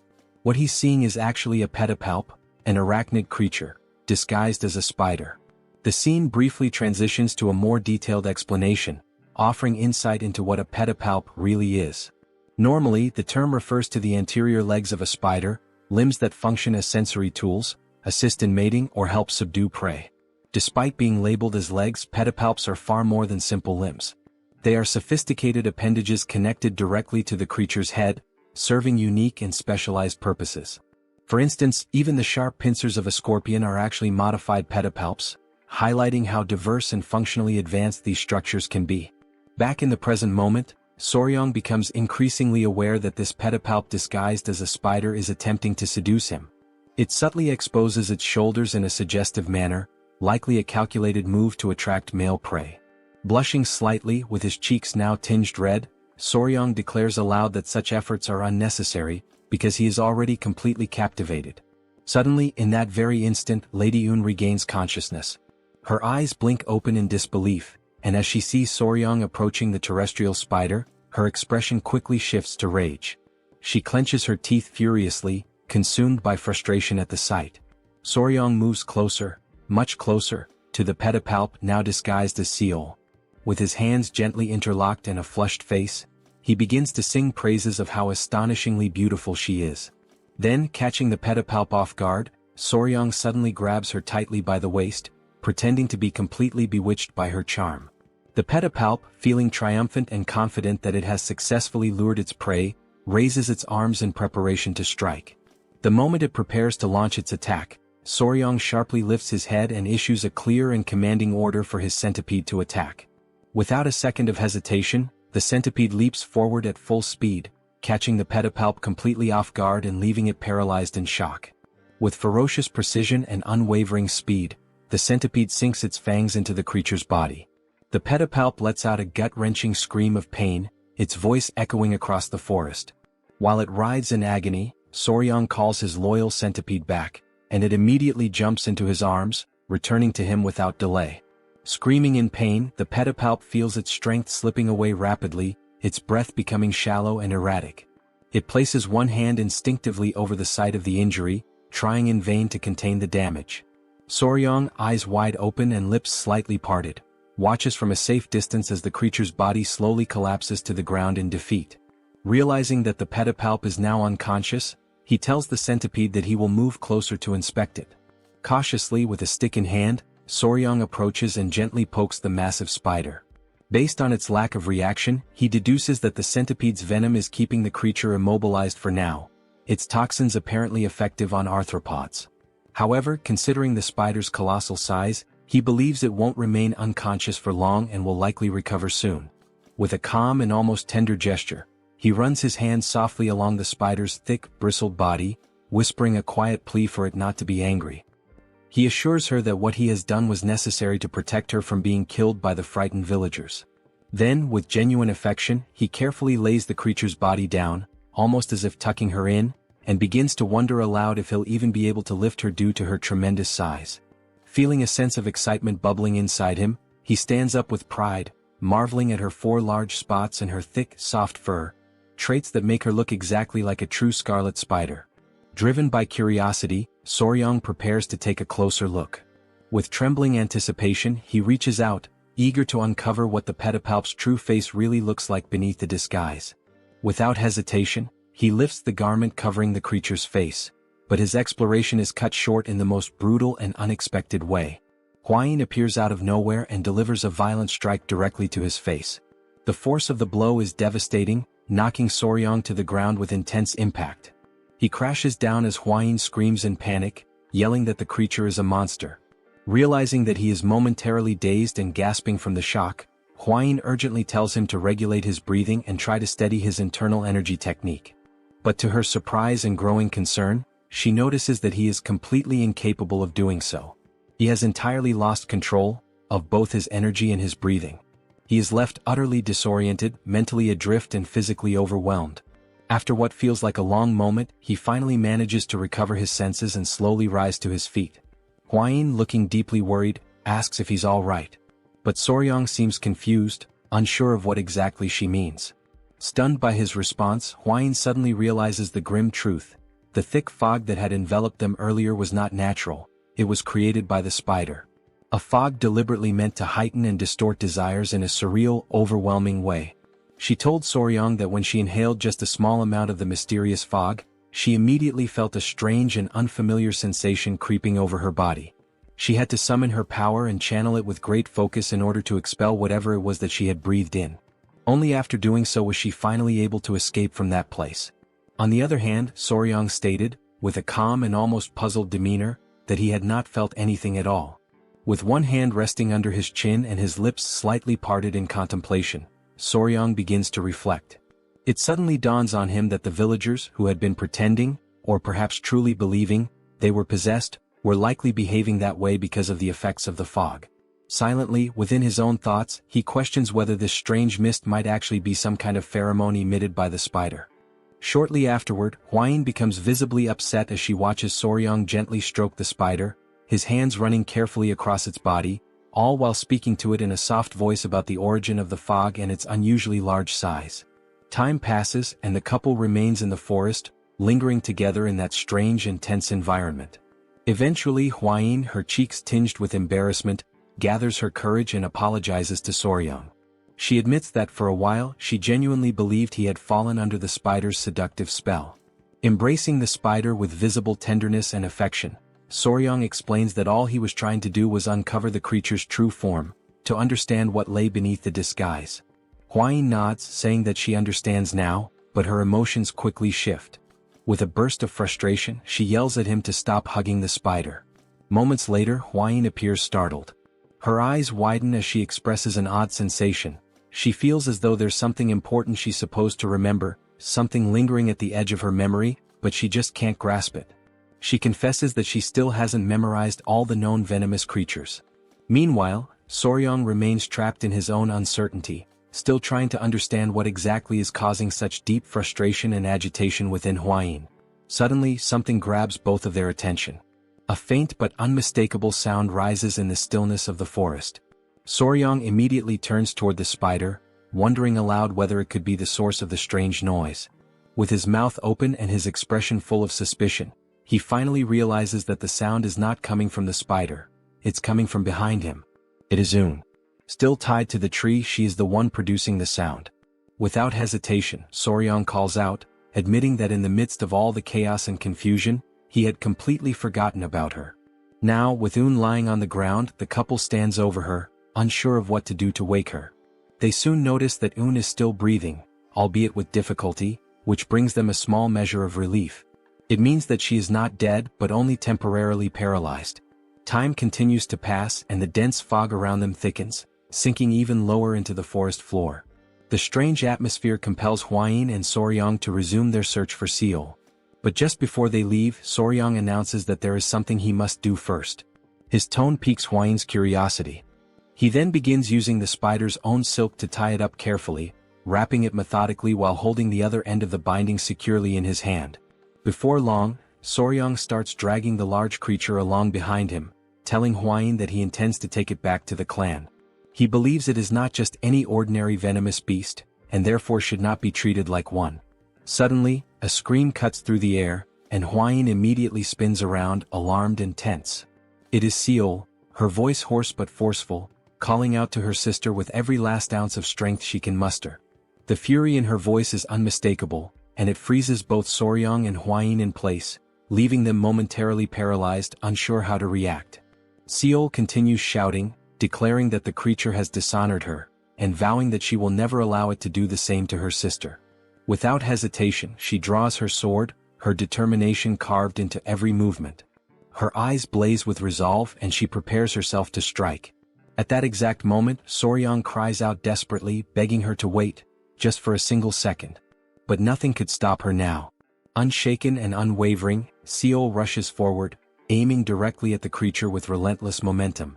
In a flash of motion, Soryang throws himself in front of the creature, spreading his arms wide open in a protective gesture, trying with everything he has to block her attack. Seol, still unwilling to stop, points her sword at him, ready to strike, and commands him to move aside. But Soryang stands firm. He doesn't move an inch. With clear conviction in his voice, he declares that he will not move under any circumstances. Remaining solid and unyielding, he points to himself and states that he is the one who captured the creature. Therefore it now belongs to him. Hwain's eyes go wide, stunned and speechless at the gravity of what he just said. Then Soryang's expression hardens. He clenches his fists tightly, bracing himself for whatever may come next, ready to face any threat head-on. At that moment, a sinister and intense aura begins to radiate from Seol. Her eyes gleam with burning fury and her voice, dripping with hatred, demands that he repeat himself. She wants to hear it again to be absolutely sure she hadn't misheard. If you enjoyed this video, don't forget to give it a thumbs up, it really helps. And for more content like this, make sure to subscribe and hit the notification bell so you don't miss any updates. Let me know in the comments if you'd like to see another part. I'd love to hear your thoughts. See you next time. Bye-bye.